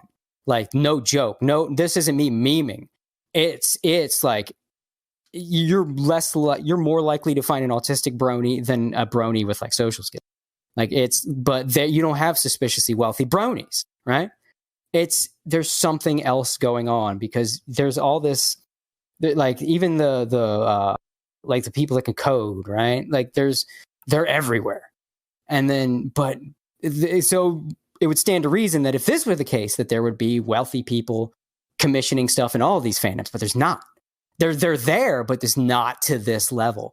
And the gay thing, that's been something that, and I could say this is someone that's followed fandom drama since like the beginning of the internet. That's jailhouse gay. I don't know if you know what jailhouse gay is. It's like adapting to your nature, I guess, and becoming gay because you have nothing else to love on. It's the fact that they can't have sex with women because they're in jail. Hence, they become gay to get themselves off. That's sort of it. That's where the term comes from. That's why it's called jailhouse gay. It's also kind of called nerd gay, but it's basically it's a human defense mechanism because we're social creatures. We need companionship. So in the event that you're a straight man with zero options for female companionship, your brain will start to rewire itself because it says like, this is a problem. Gotta fix it because I need my companionship. It's like how your body go fast. Yeah, gotta go gay. It's kind of like in like your body will eat itself to survive because it's got to eat, so it'll kill itself to survive. So it's sort of a similar thing where it will make an adjustment to like, I'm not getting the thing I need. Plan B. So if you go with zero options of female companionship, it turns you gay. You can even see this, and I remember as sort of the holy shit moment. I remember years and years ago back in high school, I was seeing people talk about this on the forums and whatever, and the demonstration that really like holy shit for me was when they would show the catalog of like a lot of furry porn artists because they were talking about furries at the time because furries have so much jailhouse gay in the fandom. Like you'd see their early art, right? And it's two chicks fucking, they got big tits. It's what you would expect from someone who is horny, right? And then suddenly the chicks start getting dicks. And then suddenly it's just dudes. And then it's just more dudes. And then it's chicks, dicks, and dudes. And those regular girls, they're starting to get less like you could see the fae. Like, and when I remember seeing like, holy shit, that's the moment I sort of understood, you know what I mean? And that's what you see a lot in the furry fandom. It's not that they're gay, it's they became gay through lack of companionship because they're socially awkward. We joke, they're repulsive. And that's the case with a lot of them. And a lot of them is just that they're so socially awkward they can't get a woman. You're also seeing, this is another reason I say weebs and furries are the same. You see this a lot in the anime fandom. Traps. The whole trap obsession with traps and femboys, yeah. Mm-hmm. Yeah, this is happening. It's the same shit. The same exact shit. There was even that 4chan post, the guy that had the realization when he was having no fap November, and he used to jack it to like traps, and then like, I just realized that boy pussy is man ass, and I think I'm going to be sick. Yeah, like it's that. That's the same exact shit. So that's what you get. And again, that's another thing. Like if it were what you're saying, you would have the same shit going on in the anime fandom because they're so alike, right? So the anime fandom and the furry fandom, they're like mirrors almost. So when something is different in one or the other, there's that question of why. And sometimes it's obvious. It's obvious why there's more problems with bestiality in the furry fandom than there is in the anime fandom. Fucking duh. Mm-hmm. But then there's something like, okay, but why is there such a wealth disparity? I mean, obviously, anime fans got money because all that fucking merch. But then you see a lot of these guys, right? And they're spending money they don't have on that shit. Like, you'll see, like, a wall of merch in, like, a fucking room that looks like it's, like a fucking ghetto room. Like, it's the only nice thing in that room is just the wall of merch. Like, okay, clearly you're spending, like, you're tired of your government check on anime merch. And then you got these furries that got fucking, like, they're lawyers and doctors and they're commissioning this degenerate art. And what I'm saying is someone got to fund a fucking study to find out why furries. What is it about we this need a social group? Deep dive. Yes, absolutely. Absolutely. Maybe one of these crazy academics that's always like trying to like scream about the alt-right pipeline or whatever. Maybe they can sit down and like actually go through and figure out where is all this money coming for the furry fandom. Like, yeah. Who is funding this? There's got to be some like secret evil cabal or some conspiracy going on. Instead of focusing on like right-wing content creators, maybe the furries were the enemy all along. Maybe because I just studied the psychology of degenerates more than like people having a political opinion to begin with, huh? Like because if Lindsay Lohan was secretly a furry, that just makes a scary amount of sense. You know what I mean? Because we have all these like fucking rich ass furries, like, yeah, another rich furry. Like if some celebrity came out and was posting like Undertale fan art, that'd be weird, right? Like, oh wow, like Chris Pratt's really into Undertale, that's strange. But if Chris Pratt came out showing his Fursona, it would be less strange. And I don't think like we realize at first that we think that would be less strange. But yeah, I'm like, oh yeah, another suspiciously wealthy furry. At least I know how he got his money.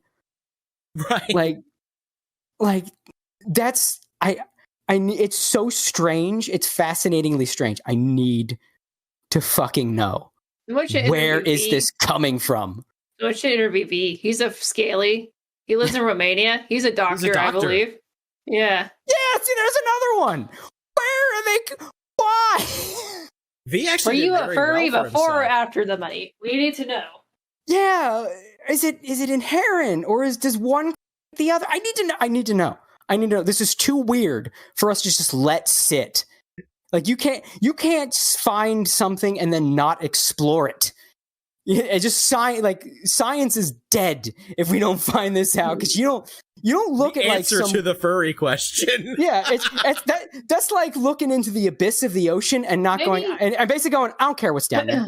Maybe what it is is just like maybe they were like a little bit into like the weird curious sexuality, or maybe like I think that it's probably more normal than not that, like, you know, maybe kids had like their first crush on a cartoon character that was a furry. Because I mean, like you said, we grew up with like 90% of like all children's television with furry animals. So maybe like it's like more common than not a kid had a crush on a anthro character. Oh yeah, that's super fucking common. But like, and then well, hold on, I got to the point. Well, maybe like you just kind of like put that to the side because you grew up out of it because obviously you're an adult. Well, then you start getting all this money, and then obviously, I watched Squid Game, which talks about this very subject of like maybe these people get so wealthy that they just get bored, and they get more and more into degenerate shit. The more bored they get, because obviously it's like nothing really gives you that dopamine rush, and then you add some weird shit to it. Maybe you add some furry ears, or maybe you go over to Epstein Island every once in a while, Bill Clinton. Like it's like one of those things where maybe you get more and more degenerate because you're more bored, because you have all this money you could spend anything on, but you just choose not to. Because you're like, well, I could just waste my money on this degenerate shit because it gives me a dopamine rush. That's an interesting theory. I don't know if that's 100%, but that's an interesting theory to springboard off of. I think the crush thing, I'm kind of 50-50 on that, because I can see where that would come in, but that was so many people back in those days. You know what I mean? Like, I hear people talk all the time about, like, you know, the chick from SWAT Cats, or the mouse, right? From Gadget. I mean, Gadget has a whole fucking cult in Russia. She's cute. I like her design. Yeah, yeah. like the whole fucking cult in Russia. So there might be something to that. Maybe that's like, you know, but then I got to think like, what about rich people that didn't grow up in that era that still become furry? Like something's going on. And maybe you just got like really interested in it at one point because they were like looking for degenerate shit to like fap off to. Because I mean, like this is obviously, I mean, when you think of furry versus like good like character art, like we were saying, this is just going to be the furry episode again. I think. So, well, like when you think about good, like it's like when you know the difference between art and porn. Like you know porn when you see it. Like you know it's like the fetish aspect of it, and that's what it is to these people. It's a fetish. And then when you add the fetish aspect to it, I feel like that's the difference. Is like you have the art and then the fetish, and then these people become like really obsessed with the fetish because it gives them a dopamine rush. I guess. Plus, they're autistic too, and they can't really relate to people. I feel like you're not gonna find what it is if you can't look past furry as a fetish and as degenerate, right? Because we know that's there, but that's getting too distracted. Like it's not getting to the heart. There's something deeper there, and in order to get to the heart, you got to go deeper.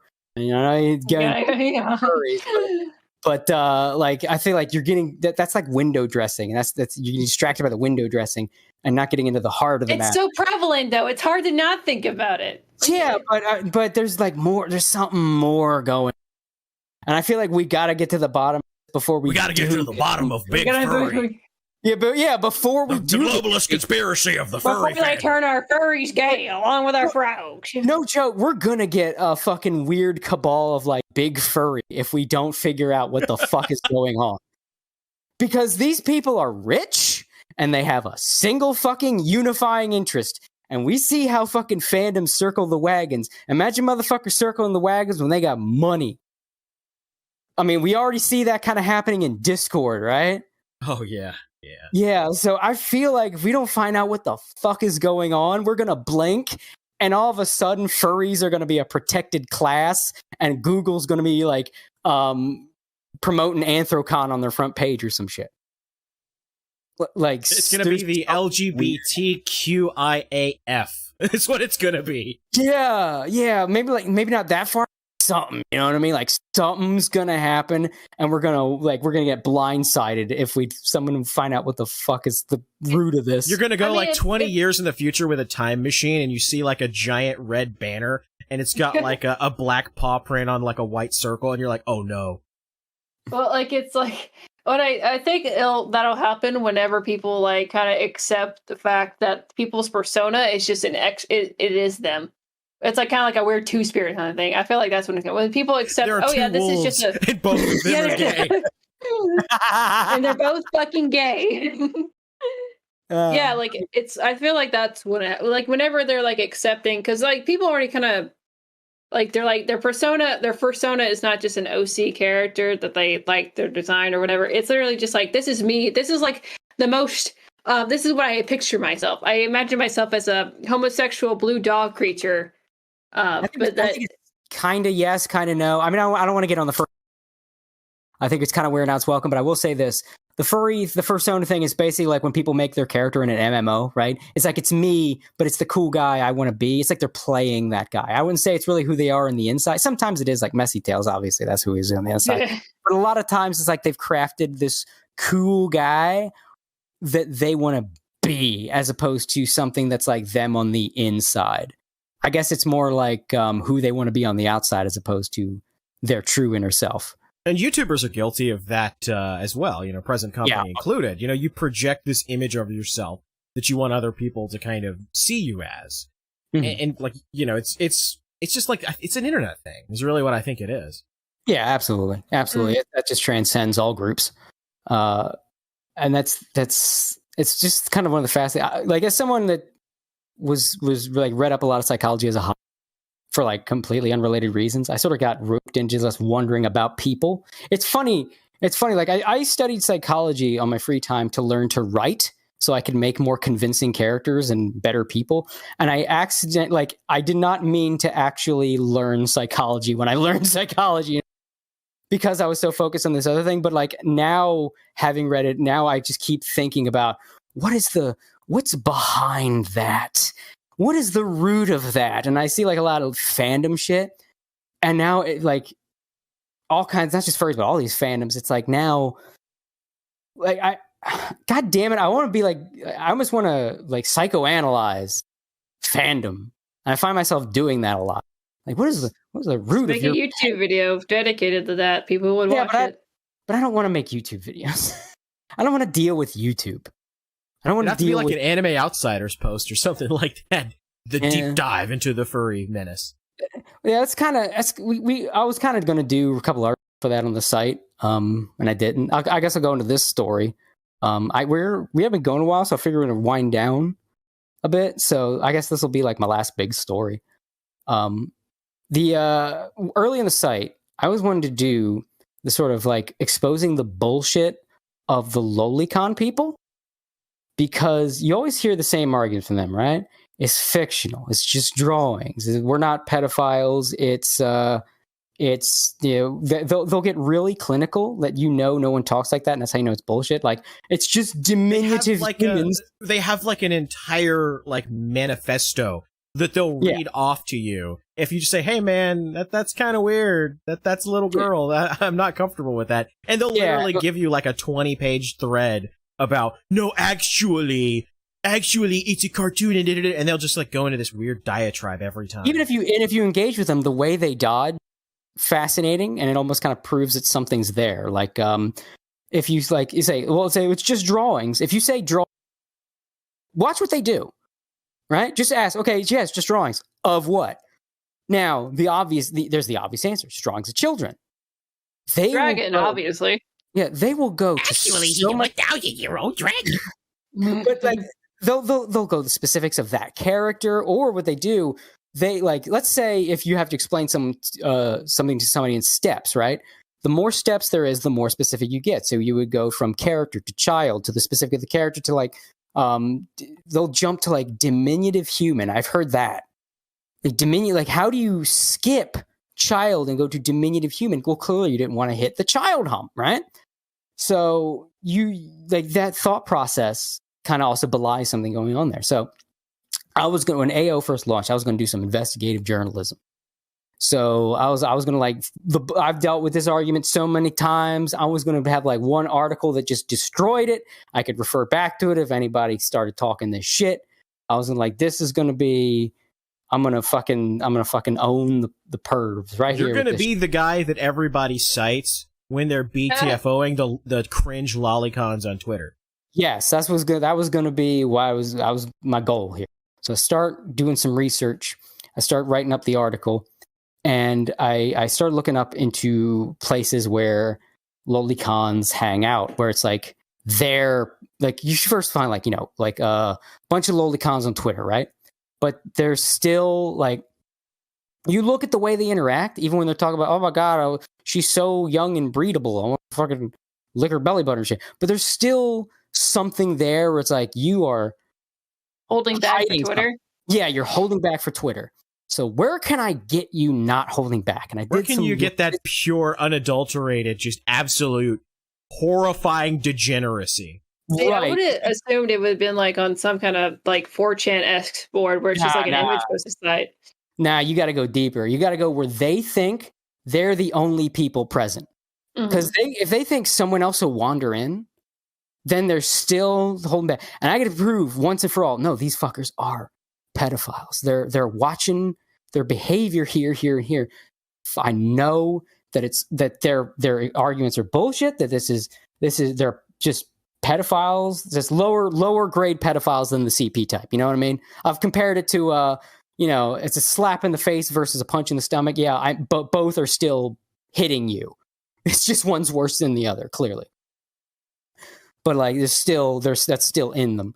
So I do some digging and I find these two websites, and I'm trying to remember exactly what they're called, but I know one was like, I think it was Shoda Chan. It wasn't a Chan. It was just called Shoda Chan. And the other was like Loli Illicit or something like that. And that was like, this is the place. These are the hangouts. Right? I got them. I found the Lion's Den. I found the secret club. I'm in there with the fucking jacket. Now I'm lurking. I'm in the fucking with the jacket and the fucking fedora, like the old fucking movie. I've got the collar popped so you can't see my face, and I'm just watching people. And bruh. You've infiltrated Mos Eisley. Yeah. I'm telling you right now, when they think that nobody's looking, it's mask off. I'm telling you, like, they're bringing up ages. Like, ooh, that little 12-year-old pussy. Like, oh, suddenly we're talking about it being, suddenly now it ain't lines on a page. Suddenly it ain't diminutive humans. They're talking about, like, oh, I want to, like, let me teach her. You know what I mean? They're talking about their fantasies about, like, oh, she won't know what the penis is. And I'm going to teach her what it is. They're like, it's the worst shit. Like, it is. I can't put into words how in your face pedophilic it was, to the point where the article was that I was writing, because I was writing it as I'm looking at this stuff, and it was descending into just me being angry. Like, I don't have it anymore. I lost it. It was like an old computer. It's like the skeleton meme where it's just like, I wake up mad knowing I can't put my hands on you, internet word I can't say. Yeah, exactly. Like, it started out like I was on a fucking... I think I was writing it like almost like a... You know, this is my trek into finding these people, you know? And then it just degenerated into like, these fucking people. Like, just all pretense of professionalism was lost. And I took some screen caps and all this shit. Like, look, here's fucking proof that these people are pieces of shit. And the reason I had to bail was twofold. One, I was getting too angry. I just don't have it in me to be an objective, I don't want to say journalist, because who wants to be a journalist, but an objective reporter. Because once I found what I was looking for, I wish I hadn't, and I just couldn't be anything but mad. And it was just getting emotional, and it was getting like, I was having knee-jerk reactions to everything I saw. And then the other part where I had to bail was when I found out that both places had special hidden sub-forums that you had to be trusted members of the community to get into. What the fuck are those forums? That's when I was like, oh, I got to be off these sites. No one's going to something's going to get found. And if I get tied into people, no one's gonna well, officer, I was doing investigative journalism for anime outsiders. Like, no, I hit the ejector seat. And I was like, no, noped the fuck out of there. Yeah. Like, why do you have to trust a member to get into that forum? Why is it hidden? What's in that forum? What the fuck's in there? I don't know. I can guess. In general, I'm kind of sus on any website that has like a secret members only that's like even tangentially related to that kind of shit. It's always skeevy. Yeah. Yeah. And like that kind of like, that was where I wanted to prove a point, but that sort of fascination with the psychology of a fandom, like sort of like, I find out about these people. You could write a book. Dude, you could write a book. I don't know. I don't think I want to do that, but like you'd have to go back in there and like see all that shit again. Like, Jesus Christ. No, I'm just saying in general, you could write books about these things instead of just like, if you could be your Magnus opus. I find it more fun to just talk about it with people. Like, I just find it fun to psychoanalyze and dig, even pry into the brains of fandom and groups like that. But that, I think, that was the one time where like I don't want to say I bit off more than I can chew, but like there's some dark shit in there, man, and that's why. You gazed into the abyss. That's what happened. You saw like the deepest, darkest parts of the internet, and you're just like, I don't want to play anymore, man. This is real shit. And that's kind of why, too, I've always had the I guess not the reason why, but part of the reason why I've always had that "you're no better" attitude towards the weebs. Because, you know, I've seen shit from this fandom and this fandom and this fandom. I've seen some dark shit from there. But when I went to those sites, there was only one kind of person there, and it was weebs. When I went to the fucking the cartoon little girl forum there, ain't cartoon furries, ain't cartoon ain't nobody from any of this show or this show, sort of. But you know what I mean. I think you get what I'm saying. Yeah, it was one group of people. So like that's why y'all ain't any better, And, if we're going to talk about degeneracy on this fandom, that's cool. But we also got to talk about the degeneracy at home. Because we got some. And we need to do a little spring cleaning. We got to police the community. Yeah. When we talk about gatekeeping, like the normies or gatekeep, obviously the people that don't belong in your fan, they just want to come to your hobby and ruin it for themselves. We got to gatekeep the weird, cringe, creepy weirdos too. Tumblr. Yes. Don't just gatekeep Tumblr. Don't just gatekeep journalists. Gatekeep the fucked up people that are already here. You got to look at some of those people that are like posting a lowly character on Twitter and talking about, oh, she's so breedable. And like, you know what, buddy? Get out. Just go. Just shut the fuck up and go. Hello, 911. Yeah, I'd like to report a disgusting degenerate. Yeah, don't feel like you got to defend that guy because Tumblr's going after that guy. You know what I mean? Don't feel like that guy's your buddy now because you got to defend him from the censorious left or something like that. Like, no, let them fight. Piece of shit versus piece of shit. Ain't no reason for you to pick up the sword in favor of either piece of shit. Hopefully they kill each other. And that's the lesson. Metaphorically, of course. Yes, metaphorically, of course. In metaphorical Minecraft. Let them fight. Be that clip of the Japanese man going, let them fight. Don't feel like you got it. Because I see that. I was thinking about that when Spooky was talking about her story. And I see people when they jump, when somebody complains about Lolicon, and then everybody jumps on them, like for being censorious and like we need to gatekeep people. Like, while I get the sentiment, it's one thing to be like, oh, this voluptuous woman is actually 14 years old. That's pedophilia. No, it's not. But when someone's like, hey, that sexual drawing of a clearly child character, that's fucking sus, man. Yeah, that was like the thing that pissed me off probably. Like, that's the only time I actually genuinely got pissed off with Nick. Like, I was actually like fuming. Was like when he was like trying to say I was defending Lolicon and he like told all his like 14-year-old followers. Because like I don't like to say like everyone like who disagrees with me only has child followers. No, he like legit has only like teenager followers. They were just trying to like, because he said, and they do little like very little, if any at all, research. They assumed I was all defending Lolicon, and I don't like Lolicon. I don't defend a guy. I just keep my mouth shut and keep my mouth going because I don't like it. I think it's pretty suspicious, and like you have weirdos like Digibro saying like proudly how he like fantasizes about children, cartoon children. I don't like specific that shit. about like, it on the Dick Show. Yeah, I don't like that shit. I really don't. But like, it's one of those things where it's like because a lot of anime involves like the children, Lamau, like she's 14. It's like you have to kind of like overlap those arguments. And then you have dumbasses like Nicholas Diorio who don't understand anime and they don't understand the context to it and don't understand a fucking child drawing between a woman looking drawing. It's so stupid. And it's like, I think people like subtlety's kind of dead on the internet, which is annoying. Like the subtlety or subtext in an argument. When something like the Lolicon thing, it's a case by case thing, right? Like people keep turning out the term lowly and lowly and low. And someone calls every child character a lowly. That's kind of sus. Uzaki-chan a lowly when she's a college student, just because she's short and has big tits.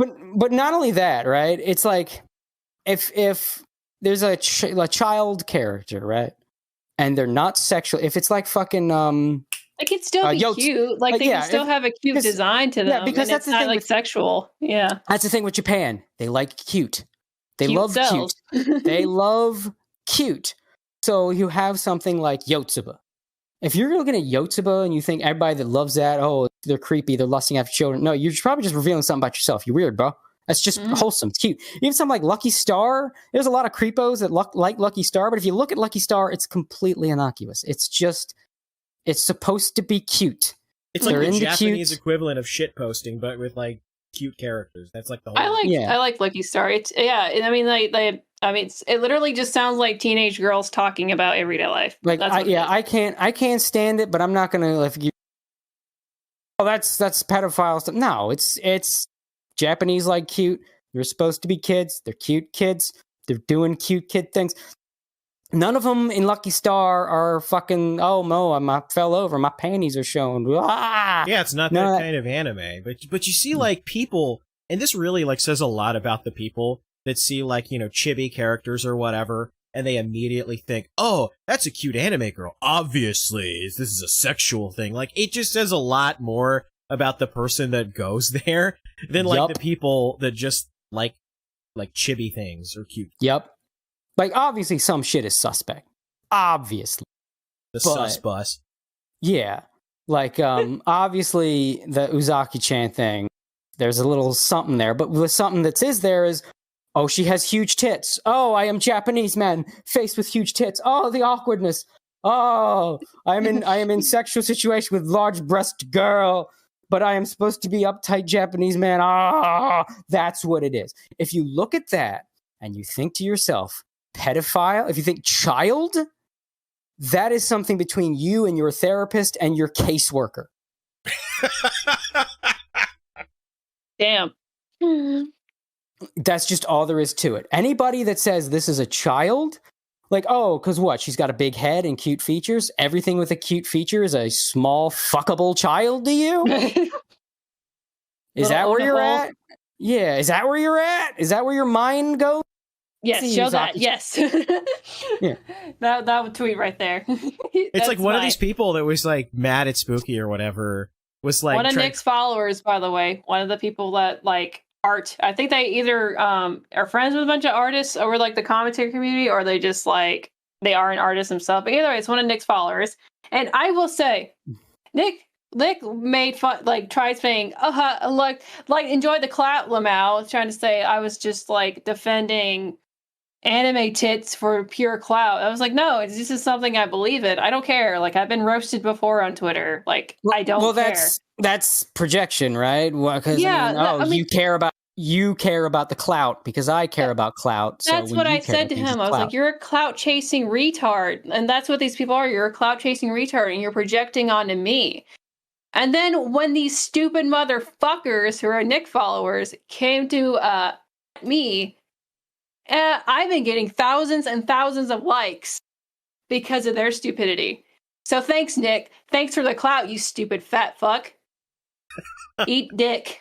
I mean, I see your stats there. It's quite a bit of likes, but yeah, and it's all just because I was pointing out their stupidity. So if you want to show this tweet, Gator. Yeah, so Spooky gets replied to by this person, and they say they're still minors. It's degenerate to sexualize any minors, and it's My Hero Academia and all the girls in like swimsuits or whatever. And then Spooky goes down this person's timeline and finds a picture that they liked, and it was of the pink Mina like acid. Mina. Yeah. It's on her tag for office work because her on her titty. You know, if you were looking at the right spot, it says Mina. It's really small, but you have to look at the titty just far enough to see it. But yeah, it's a sexualized version of Mina, who is in the photo. I used an example from the actual anime of them wearing bikinis, and they're like, "This is disgusting." She's in the right. Oh yeah, she likes the photo of her being sexualized. What the fuck? You're stupid. Oh my god. I think a lot of this, and kind of ties back with the knee-jerk reaction to the furries too. I think a lot of this are people trying to pay some kind of repentance in their head. Like I've said before, and I stand by this, like the furry thing, right? I think the majority of the people that take the gas the furry thing super serious and have a super serious reaction to them are one of two people. They are a teenager basically trying to impress their favorite content creator or streamer or whatever, or they are somebody that have jacked off to furry porn and now feels like they have to make up for it. They are the preacher that preaches anti-gay shit when he's trying to get blowjobs from dudes in the men's bathroom. It's so people like. But people like this guy, right? What's he doing? He's doing the same shit. Oh, the girl. Okay. Well, I mean, I can tell. Allegedly. Yeah. So this person, whoever they are, there's somebody that clearly enjoys this shit, but they hear people say, "Oh, these are minors," and technically in their head, I mean, it's true. That's under the age of consent in their state. So, oh no, I'm a bad person. I must go on this crusade to fight against my demons. And I project my demons onto you so that I can have something to slay my demons onto. So that's this kind of shit. Especially a lot of these My Hero Academia people. That's it's always My Hero Academia. It's always fucking MHA, like every fucking time without fail. Yeah, because it is. You see a lot of the same people that preach. There are a lot of the same people like, oh my god, Bakugo and Midoriya is together is gay. I'm so wet. Will then chastise a guy for liking the girl. It's basically just, I'm trying to use you as an avatar for my demons so I can slay my demons because I am ashamed of myself. That's what a lot of this is, because you see it. That she's right. It's every time. It keeps happening. They will decry sexualizing characters from My Hero Academia, and then run off to look at Bakugo Midoriya / fiction. Yes. And I think this show attracts a lot of these people, I think, because one, it's a high school thing. So it's like, it's a high school series with a social angle, because a lot of the anime take place in high school. The main character is still the focus, right? It's such a social thing. So it's like, you have a lot of people that are broken or have gone through a lot of shit. So this show, it's like they project into the show and they have a circle of friends in the show where everybody is a unique, special snowflake, because everybody has their own special power, the quirk. Sometimes the quirk makes them look different. Funky hairdo. They have their own special snowflake thing, but they're also this social circle. So that attracts a lot of these people because they project into that. And MHA kind of touches on the alphabet stuff, but not in the way they project onto it, because it touches on this stuff, but not in a way that promotes it. It's kind of like One Piece, right? One Piece has like the sex change shit and everything, but it ain't exactly portrayed. Yeah, it ain't exactly portrayed in the most progressive way, but the people that are fans of it keep trying to make it progressive. It's the same thing here. With like, they have the transgender villain, who is also the first named character that gets killed on screen, who is also a vicious psychopathic murderer, and who are the only defended Magna's pronouns? A pair of psychopathic killers. Yeah, well, it's like it's politicizing your fetish, and it's trying to make yourself not feel bad because you're making it. It's less of like it's like. I think me and Gator actually had the same discussion with Dimitri. It's like these fujoshis, like they want to politicize their fetish of seeing cute boys kiss. It's okay to admit that you like seeing cute boys kiss, whatever. It's just like when you try to virtue signal about it, of like you're being gay, or it's also like they attack these cute girls, these cute like bimbo looking girls, because they feel insecure with themselves too, and because they know this anime is a anime projected towards boys, probably around their own age, probably teenage girls. They feel insecure because they don't look like that. And so it's like, it's them being like fujoshis having a fetish and then also feeling insecure because like, obviously the girls are like, they're cute and they have big boobs. Well, that's what a lot of, that's the root of a lot of what we deal with culture war shit. It's mediocre people, damaged people, broken people that are trying to project their problems on the rest of us, because they either want one of two things. They want to defeat their insecurities, but the only way they know how to do it is to attack us, or they want to drag us down with them, so they are no longer mediocre, they are the norm. Because it is hard to raise yourself up. It is easy to bring people down. It's difficult to build something. It's very easy to destroy it.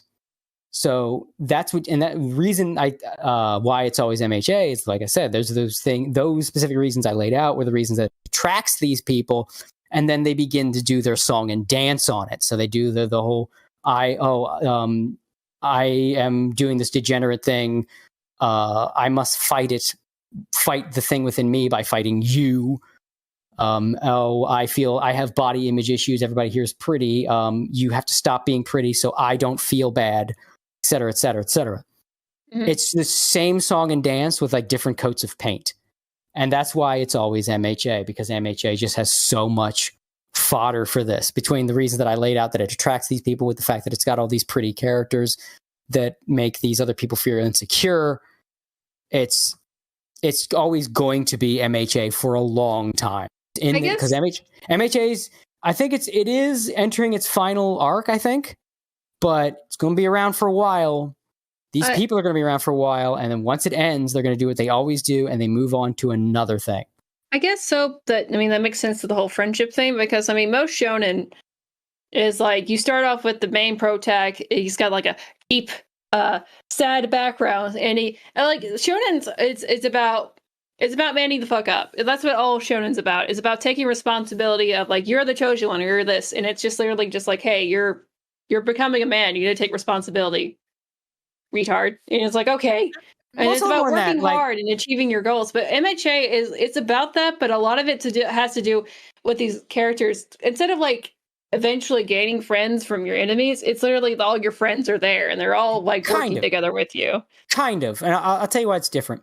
Because sometimes Shonen has different ways that it brings the main cast together. What makes MHA different is that the main cast is a whole classroom. Like, let's compare it to like Bleach, right?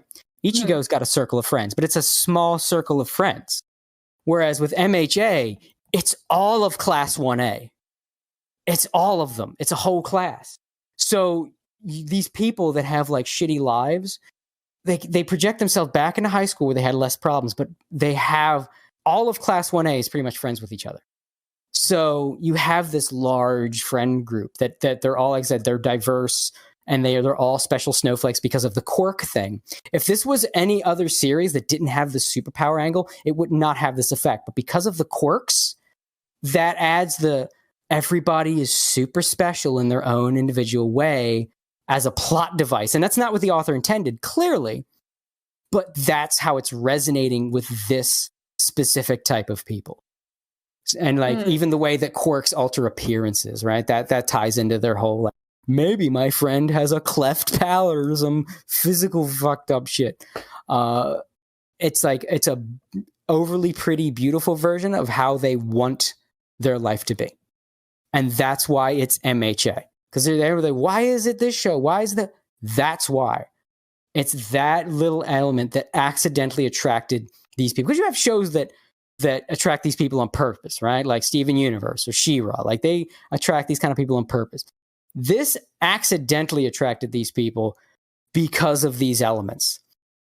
And that's the annoying part. Because MHA, it's not a bad series at all. It's got its flaws, but it's pretty good.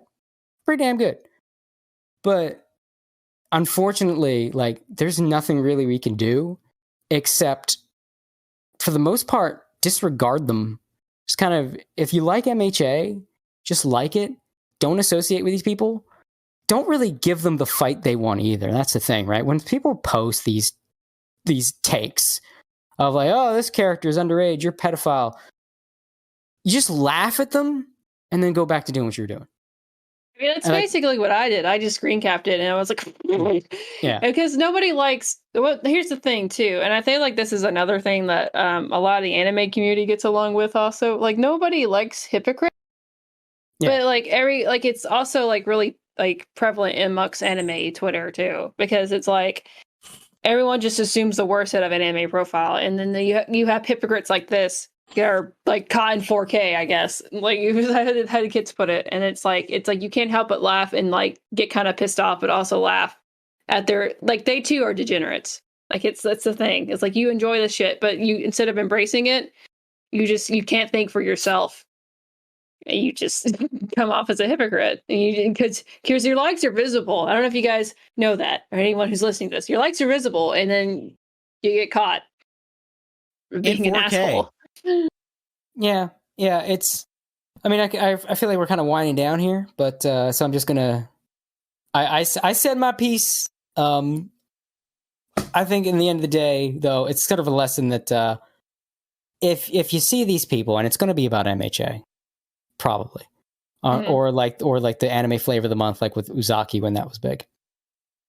I think the playbook needs to be laugh and move on. Hit them with a meme, because we all know they're wrong, right? We all know they're hypocrites.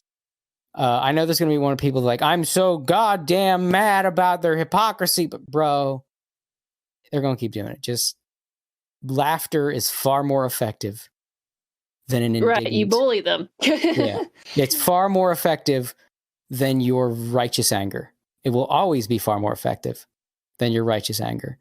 Laughter or dismissal, like, oh, look at this fucking guy, and like it just sort of came to me because this was kind of reminding me of that, and I keep seeing that on my timeline, so I just figured I'd bring that up. Just It's just a problem. It's going to be MHA. Go away. It's going to be MHA until MHA is over, and then it'll be whatever next thing replaces it.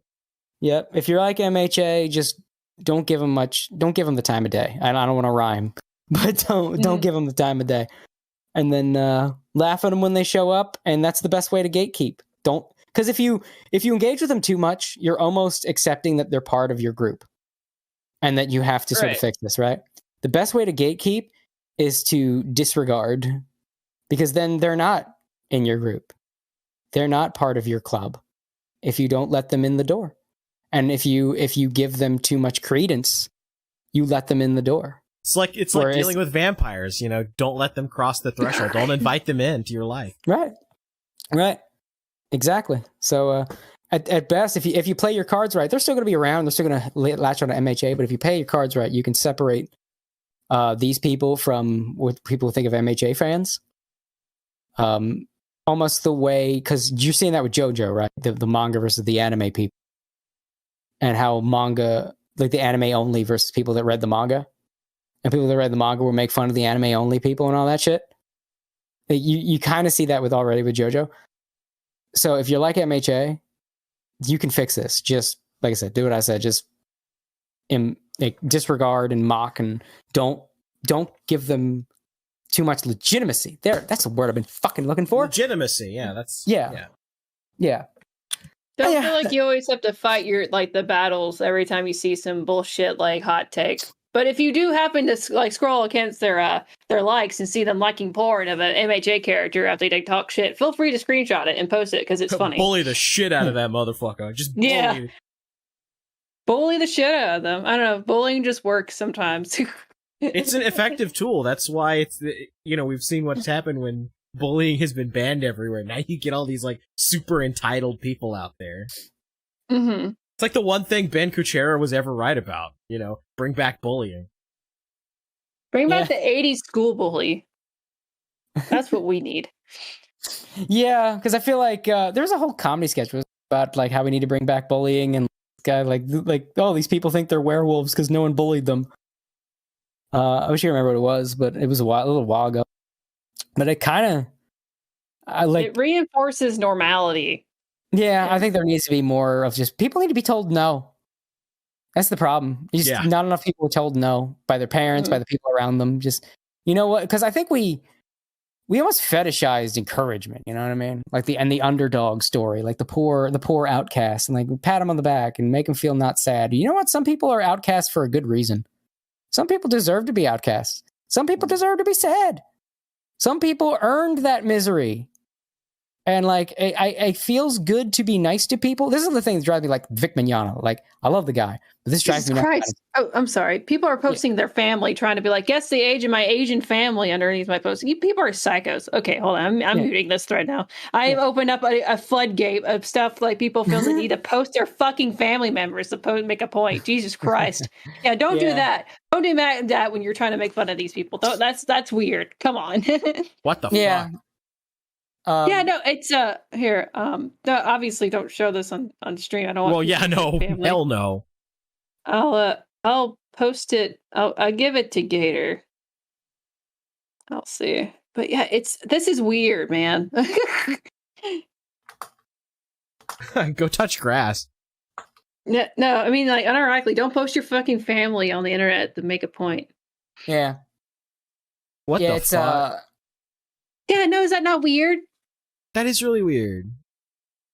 That it's I mean, I guess to describe it without showing it, it's somebody literally said, I took these 3 photos of my family members right now. If you could guess it from her age, you basically use body types as references. And it literally looks like his mom just walking around in the apartment complex or whatever they live at. And she's the most stereotypical looking Asian mom you could ever imagine. Big ass glasses. And I guess I'm assuming her son is just trying to make a point against other people on Twitter, just posting. That's weird. That's fucking weird. What the fuck? That is pretty creepy. Yeah.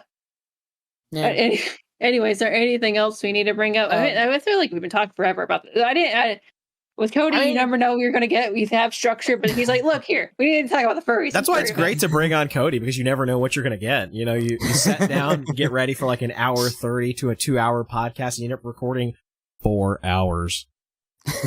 4 hours? Christ. Yeah, for real. And that's not even counting like the 30 minutes we talked like before the stream even started. So I didn't even get to the Quinton Flynn stuff.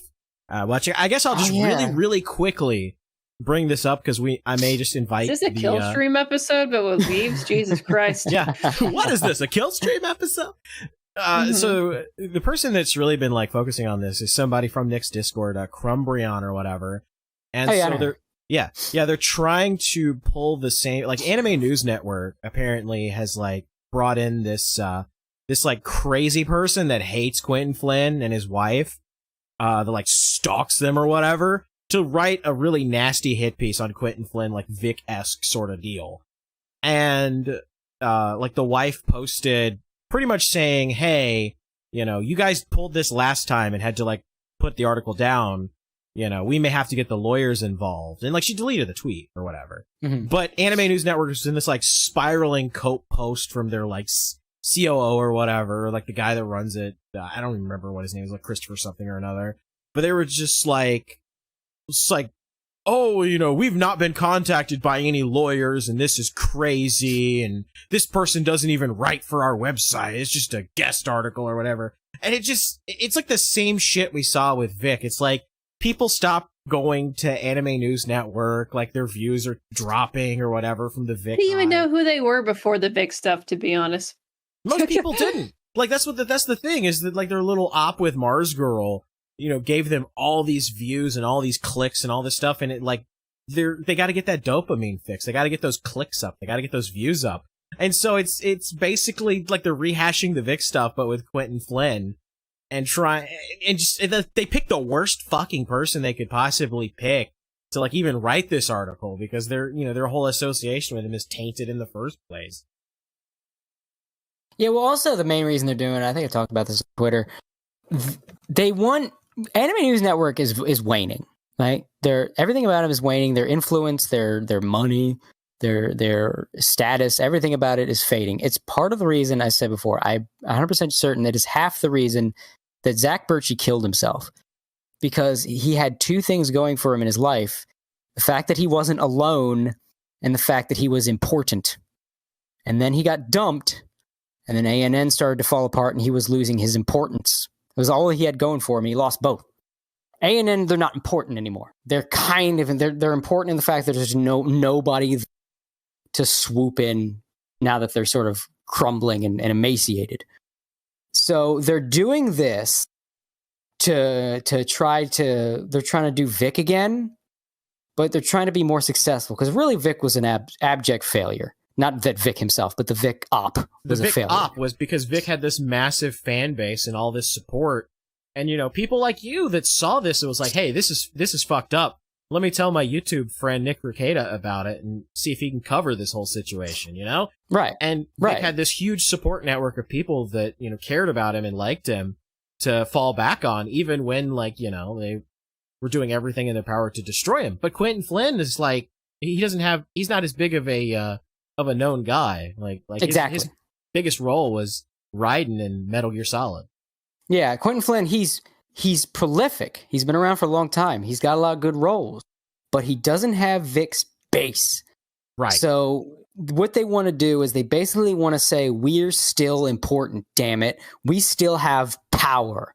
So we can use that power. Like, yeah, this chick has her own personal motivation, but the ANN as a whole, basically are like, we want to use that. We want to show that we still have power. They are basically attacking someone for the sole reason of showing that they have the power to attack people and that they can do something. And if they can ruin Quinton Flynn's career, that will show that they have power. They have influence. They're still relevant, damn it. And that's the whole reason they're going along with it, because Quinton Flynn, he's not so small that he's an easy target, but he's not Vic. So this is like, they want to try Vic again, but with someone that they feel is a more viable target. And this is going to blow up in their face because, I mean, obviously going to blow up in their face. I mean, it's a desperate act from a dying enterprise. Are these people so desperate to like want to become Hollywood actors that they just want to have their own Me Too movement? It's like they want to be purposely raped and molested just so they can get the clout of saying I was raped and molested. It's so fucking deranged, and I would never imply someone would want that to happen to them, because obviously people don't want that. I know we meme about, oh, she was literally asking for it, but no, it seems like these people desperately want something fucked up to happen to them so it can be successful for their careers. And that's not how normal people function. These people are sociopaths, and they don't actually care about the it's like they almost don't actually care if they got harmed, if it got them money. Like, and it's weird. I don't know. I don't know how to describe it. It's just they want to be special. Like a lot of being a victim makes people feel special. These kind of people feel special because everyone comes to you throwing you positivity and encouragement. If you come on and saying, I was wronged, I was hurt, you will get a wave of people that hug you through the internet. They send you love. And that's what generally what a lot of people want. It's why a lot of people do what they do. But these people they're addicted to it more so than you or me or anybody. They're addicted to it, and they're using what is essentially it's like a person who is like addicted to a rush of something else that starts on drugs, right? Like a thrill seeker who's stuck at home because of quarantine. They can't go cliff diving, they can't go skydiving, so they start turning to a drug to get a rush. They want that rush, and they found a way to get it easy peasy. So that's what a lot of the victim culture is. They want that love and positivity, especially if they're a very broken person and don't get much of it on a regular basis. And coming out and saying, I was hurt, I was wronged, I was done wrong, is like an easy shortcut to getting all of that. And that's what a lot of this is about. It's just about that rush of basic addictive hormones. And it gets to a point, it's like with any drug. I honestly, truly believe schools, homeschool, kids should be taught about dopamine the way Dare taught about, and not Dare, but the shit back in the day taught about drugs to kids, right? Because you had all this stuff to cringe. Yeah, obviously. Yeah. But can we also have an anthropomorphic lion talking about addiction? Yeah, that's, but for real, because you had all this time as kids spend how cocaine will ruin your life, how crack will ruin your life, and all this shit. And that was true. But no one ever talks about the fact that our bodies can produce an addictive chemical. Imagine if we found out that the human body could produce heroin every time you punched an old lady in the face. The elderly would be at risk in a way that has been unprecedented in human history if that happened. And there would be person upon person who would gladly cave in the skull of a vulnerable elderly person just for a hit. And that's essentially what's happening. They're just doing this shit for a hit. And I think there needs to be more fucking education that, your body can, from within it, just produce an addictive chemical. And just like with any addiction to an addictive chemical, you will start to destroy people around you for a hit. Just like the guy that robs his parents for money for heroin, you will destroy the lives of other people just for your hit. There is zero difference. These are drug addicts, flat out. And that was a good way to actually describe internet stuff too, because there's people that they take destroying people online as their dopamine fix, destroying communities, destroying YouTubers. That's what they like, and they'll do literally any amount of crazy, just insane bullshit just to get that dopamine fix. It's also attention whoring too. That's the thing. It's different levels of attention whoring, because I don't know, it's just it's almost like it's a mix between attention whoring, getting attention, narcissism, and playing a video game. Because it's you're getting the points. Because that's why video games are so addicting, is right? Because it's you're literally doing the bare minimum, but you're getting I see the number go up, make animal brain happy. Yeah. I mean, that's just how our brains work. So it's like you're getting the attention from like these like early profiles. Like you don't know. It's like you know that they're real people, but it's also kind of like your brain has this weird dissociative thing where it's like I don't actually view them as real people. They're just numbers to me. And so it's like you're getting the attention and also you're beating the game. You're beating the game of life, and then it just gives you like that dopamine rush. And that's what Anime News Network is lacking, without the Vic monster to drive engagement, to drive attention. They felt like listless, like they weren't doing anything. And so, well, also again, it's the fear of the fact that they were. You have to remember, they were the anime news source for a long time. They were the place. They had. You want to talk about clout? They had clout on a level that a lot of people can't even fathom. Like within anime, they had the power, and they were small too. So it was like they got to LARP as CNN. They weren't a real CNN, but within this small yet at the same time powerful clique of like anime in the anime business, they were it, and that is fading, and that is terrifying them because that's all they've had. Because these people don't have any other skill set. They don't have balanced lives, but it was okay because they were essentially the kings of the anime industry. That's fading. That's dying. And they're not taking it well. Zach Birchie didn't take it well. And these other people don't even have the guts to kill themselves. So now we're seeing everything that as they thrash and thrive and thrash and writhe and scream, all in an effort to fight the inevitable, to deny the inevitable, that they are done. And they don't want to be done. They refuse to believe they're done.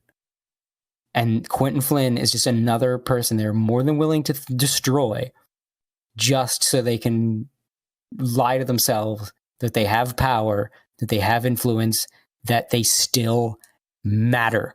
Because at the end of the day, that's what majority of people want. They just want to matter. Some of us are healthy about it. We either do something to matter, or if we just matter to a couple important people, that's all we need. But some people like this need to matter on a much higher level. They need to matter to everyone. They need to be loved, worshipped, and all that shit. And when they have it dangled in front of them and then taken away, will they go to some low depths to maintain it, even if they want to just maintain it in their own heads. And that's what we're seeing. And if the beauty in this would be if Quinton Flynn were to take this to court, because I think Vic set a precedent, even if he didn't win, because I mean technically it's still not over, but he did win in a big way. His career didn't die, and he proved that this monster bleeds.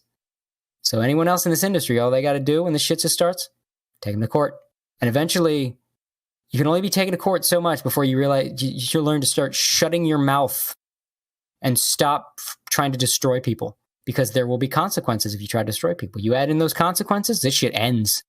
So I think Vic was a good first step. If Quinton Flynn keeps it, follows the example, if these fuckers try this and it actually costs Quinton Flynn work and he takes him to court, that's the way to go. And it may very well kill ANN. So my fingers are certainly crossed. So kudos if it happens. Yeah.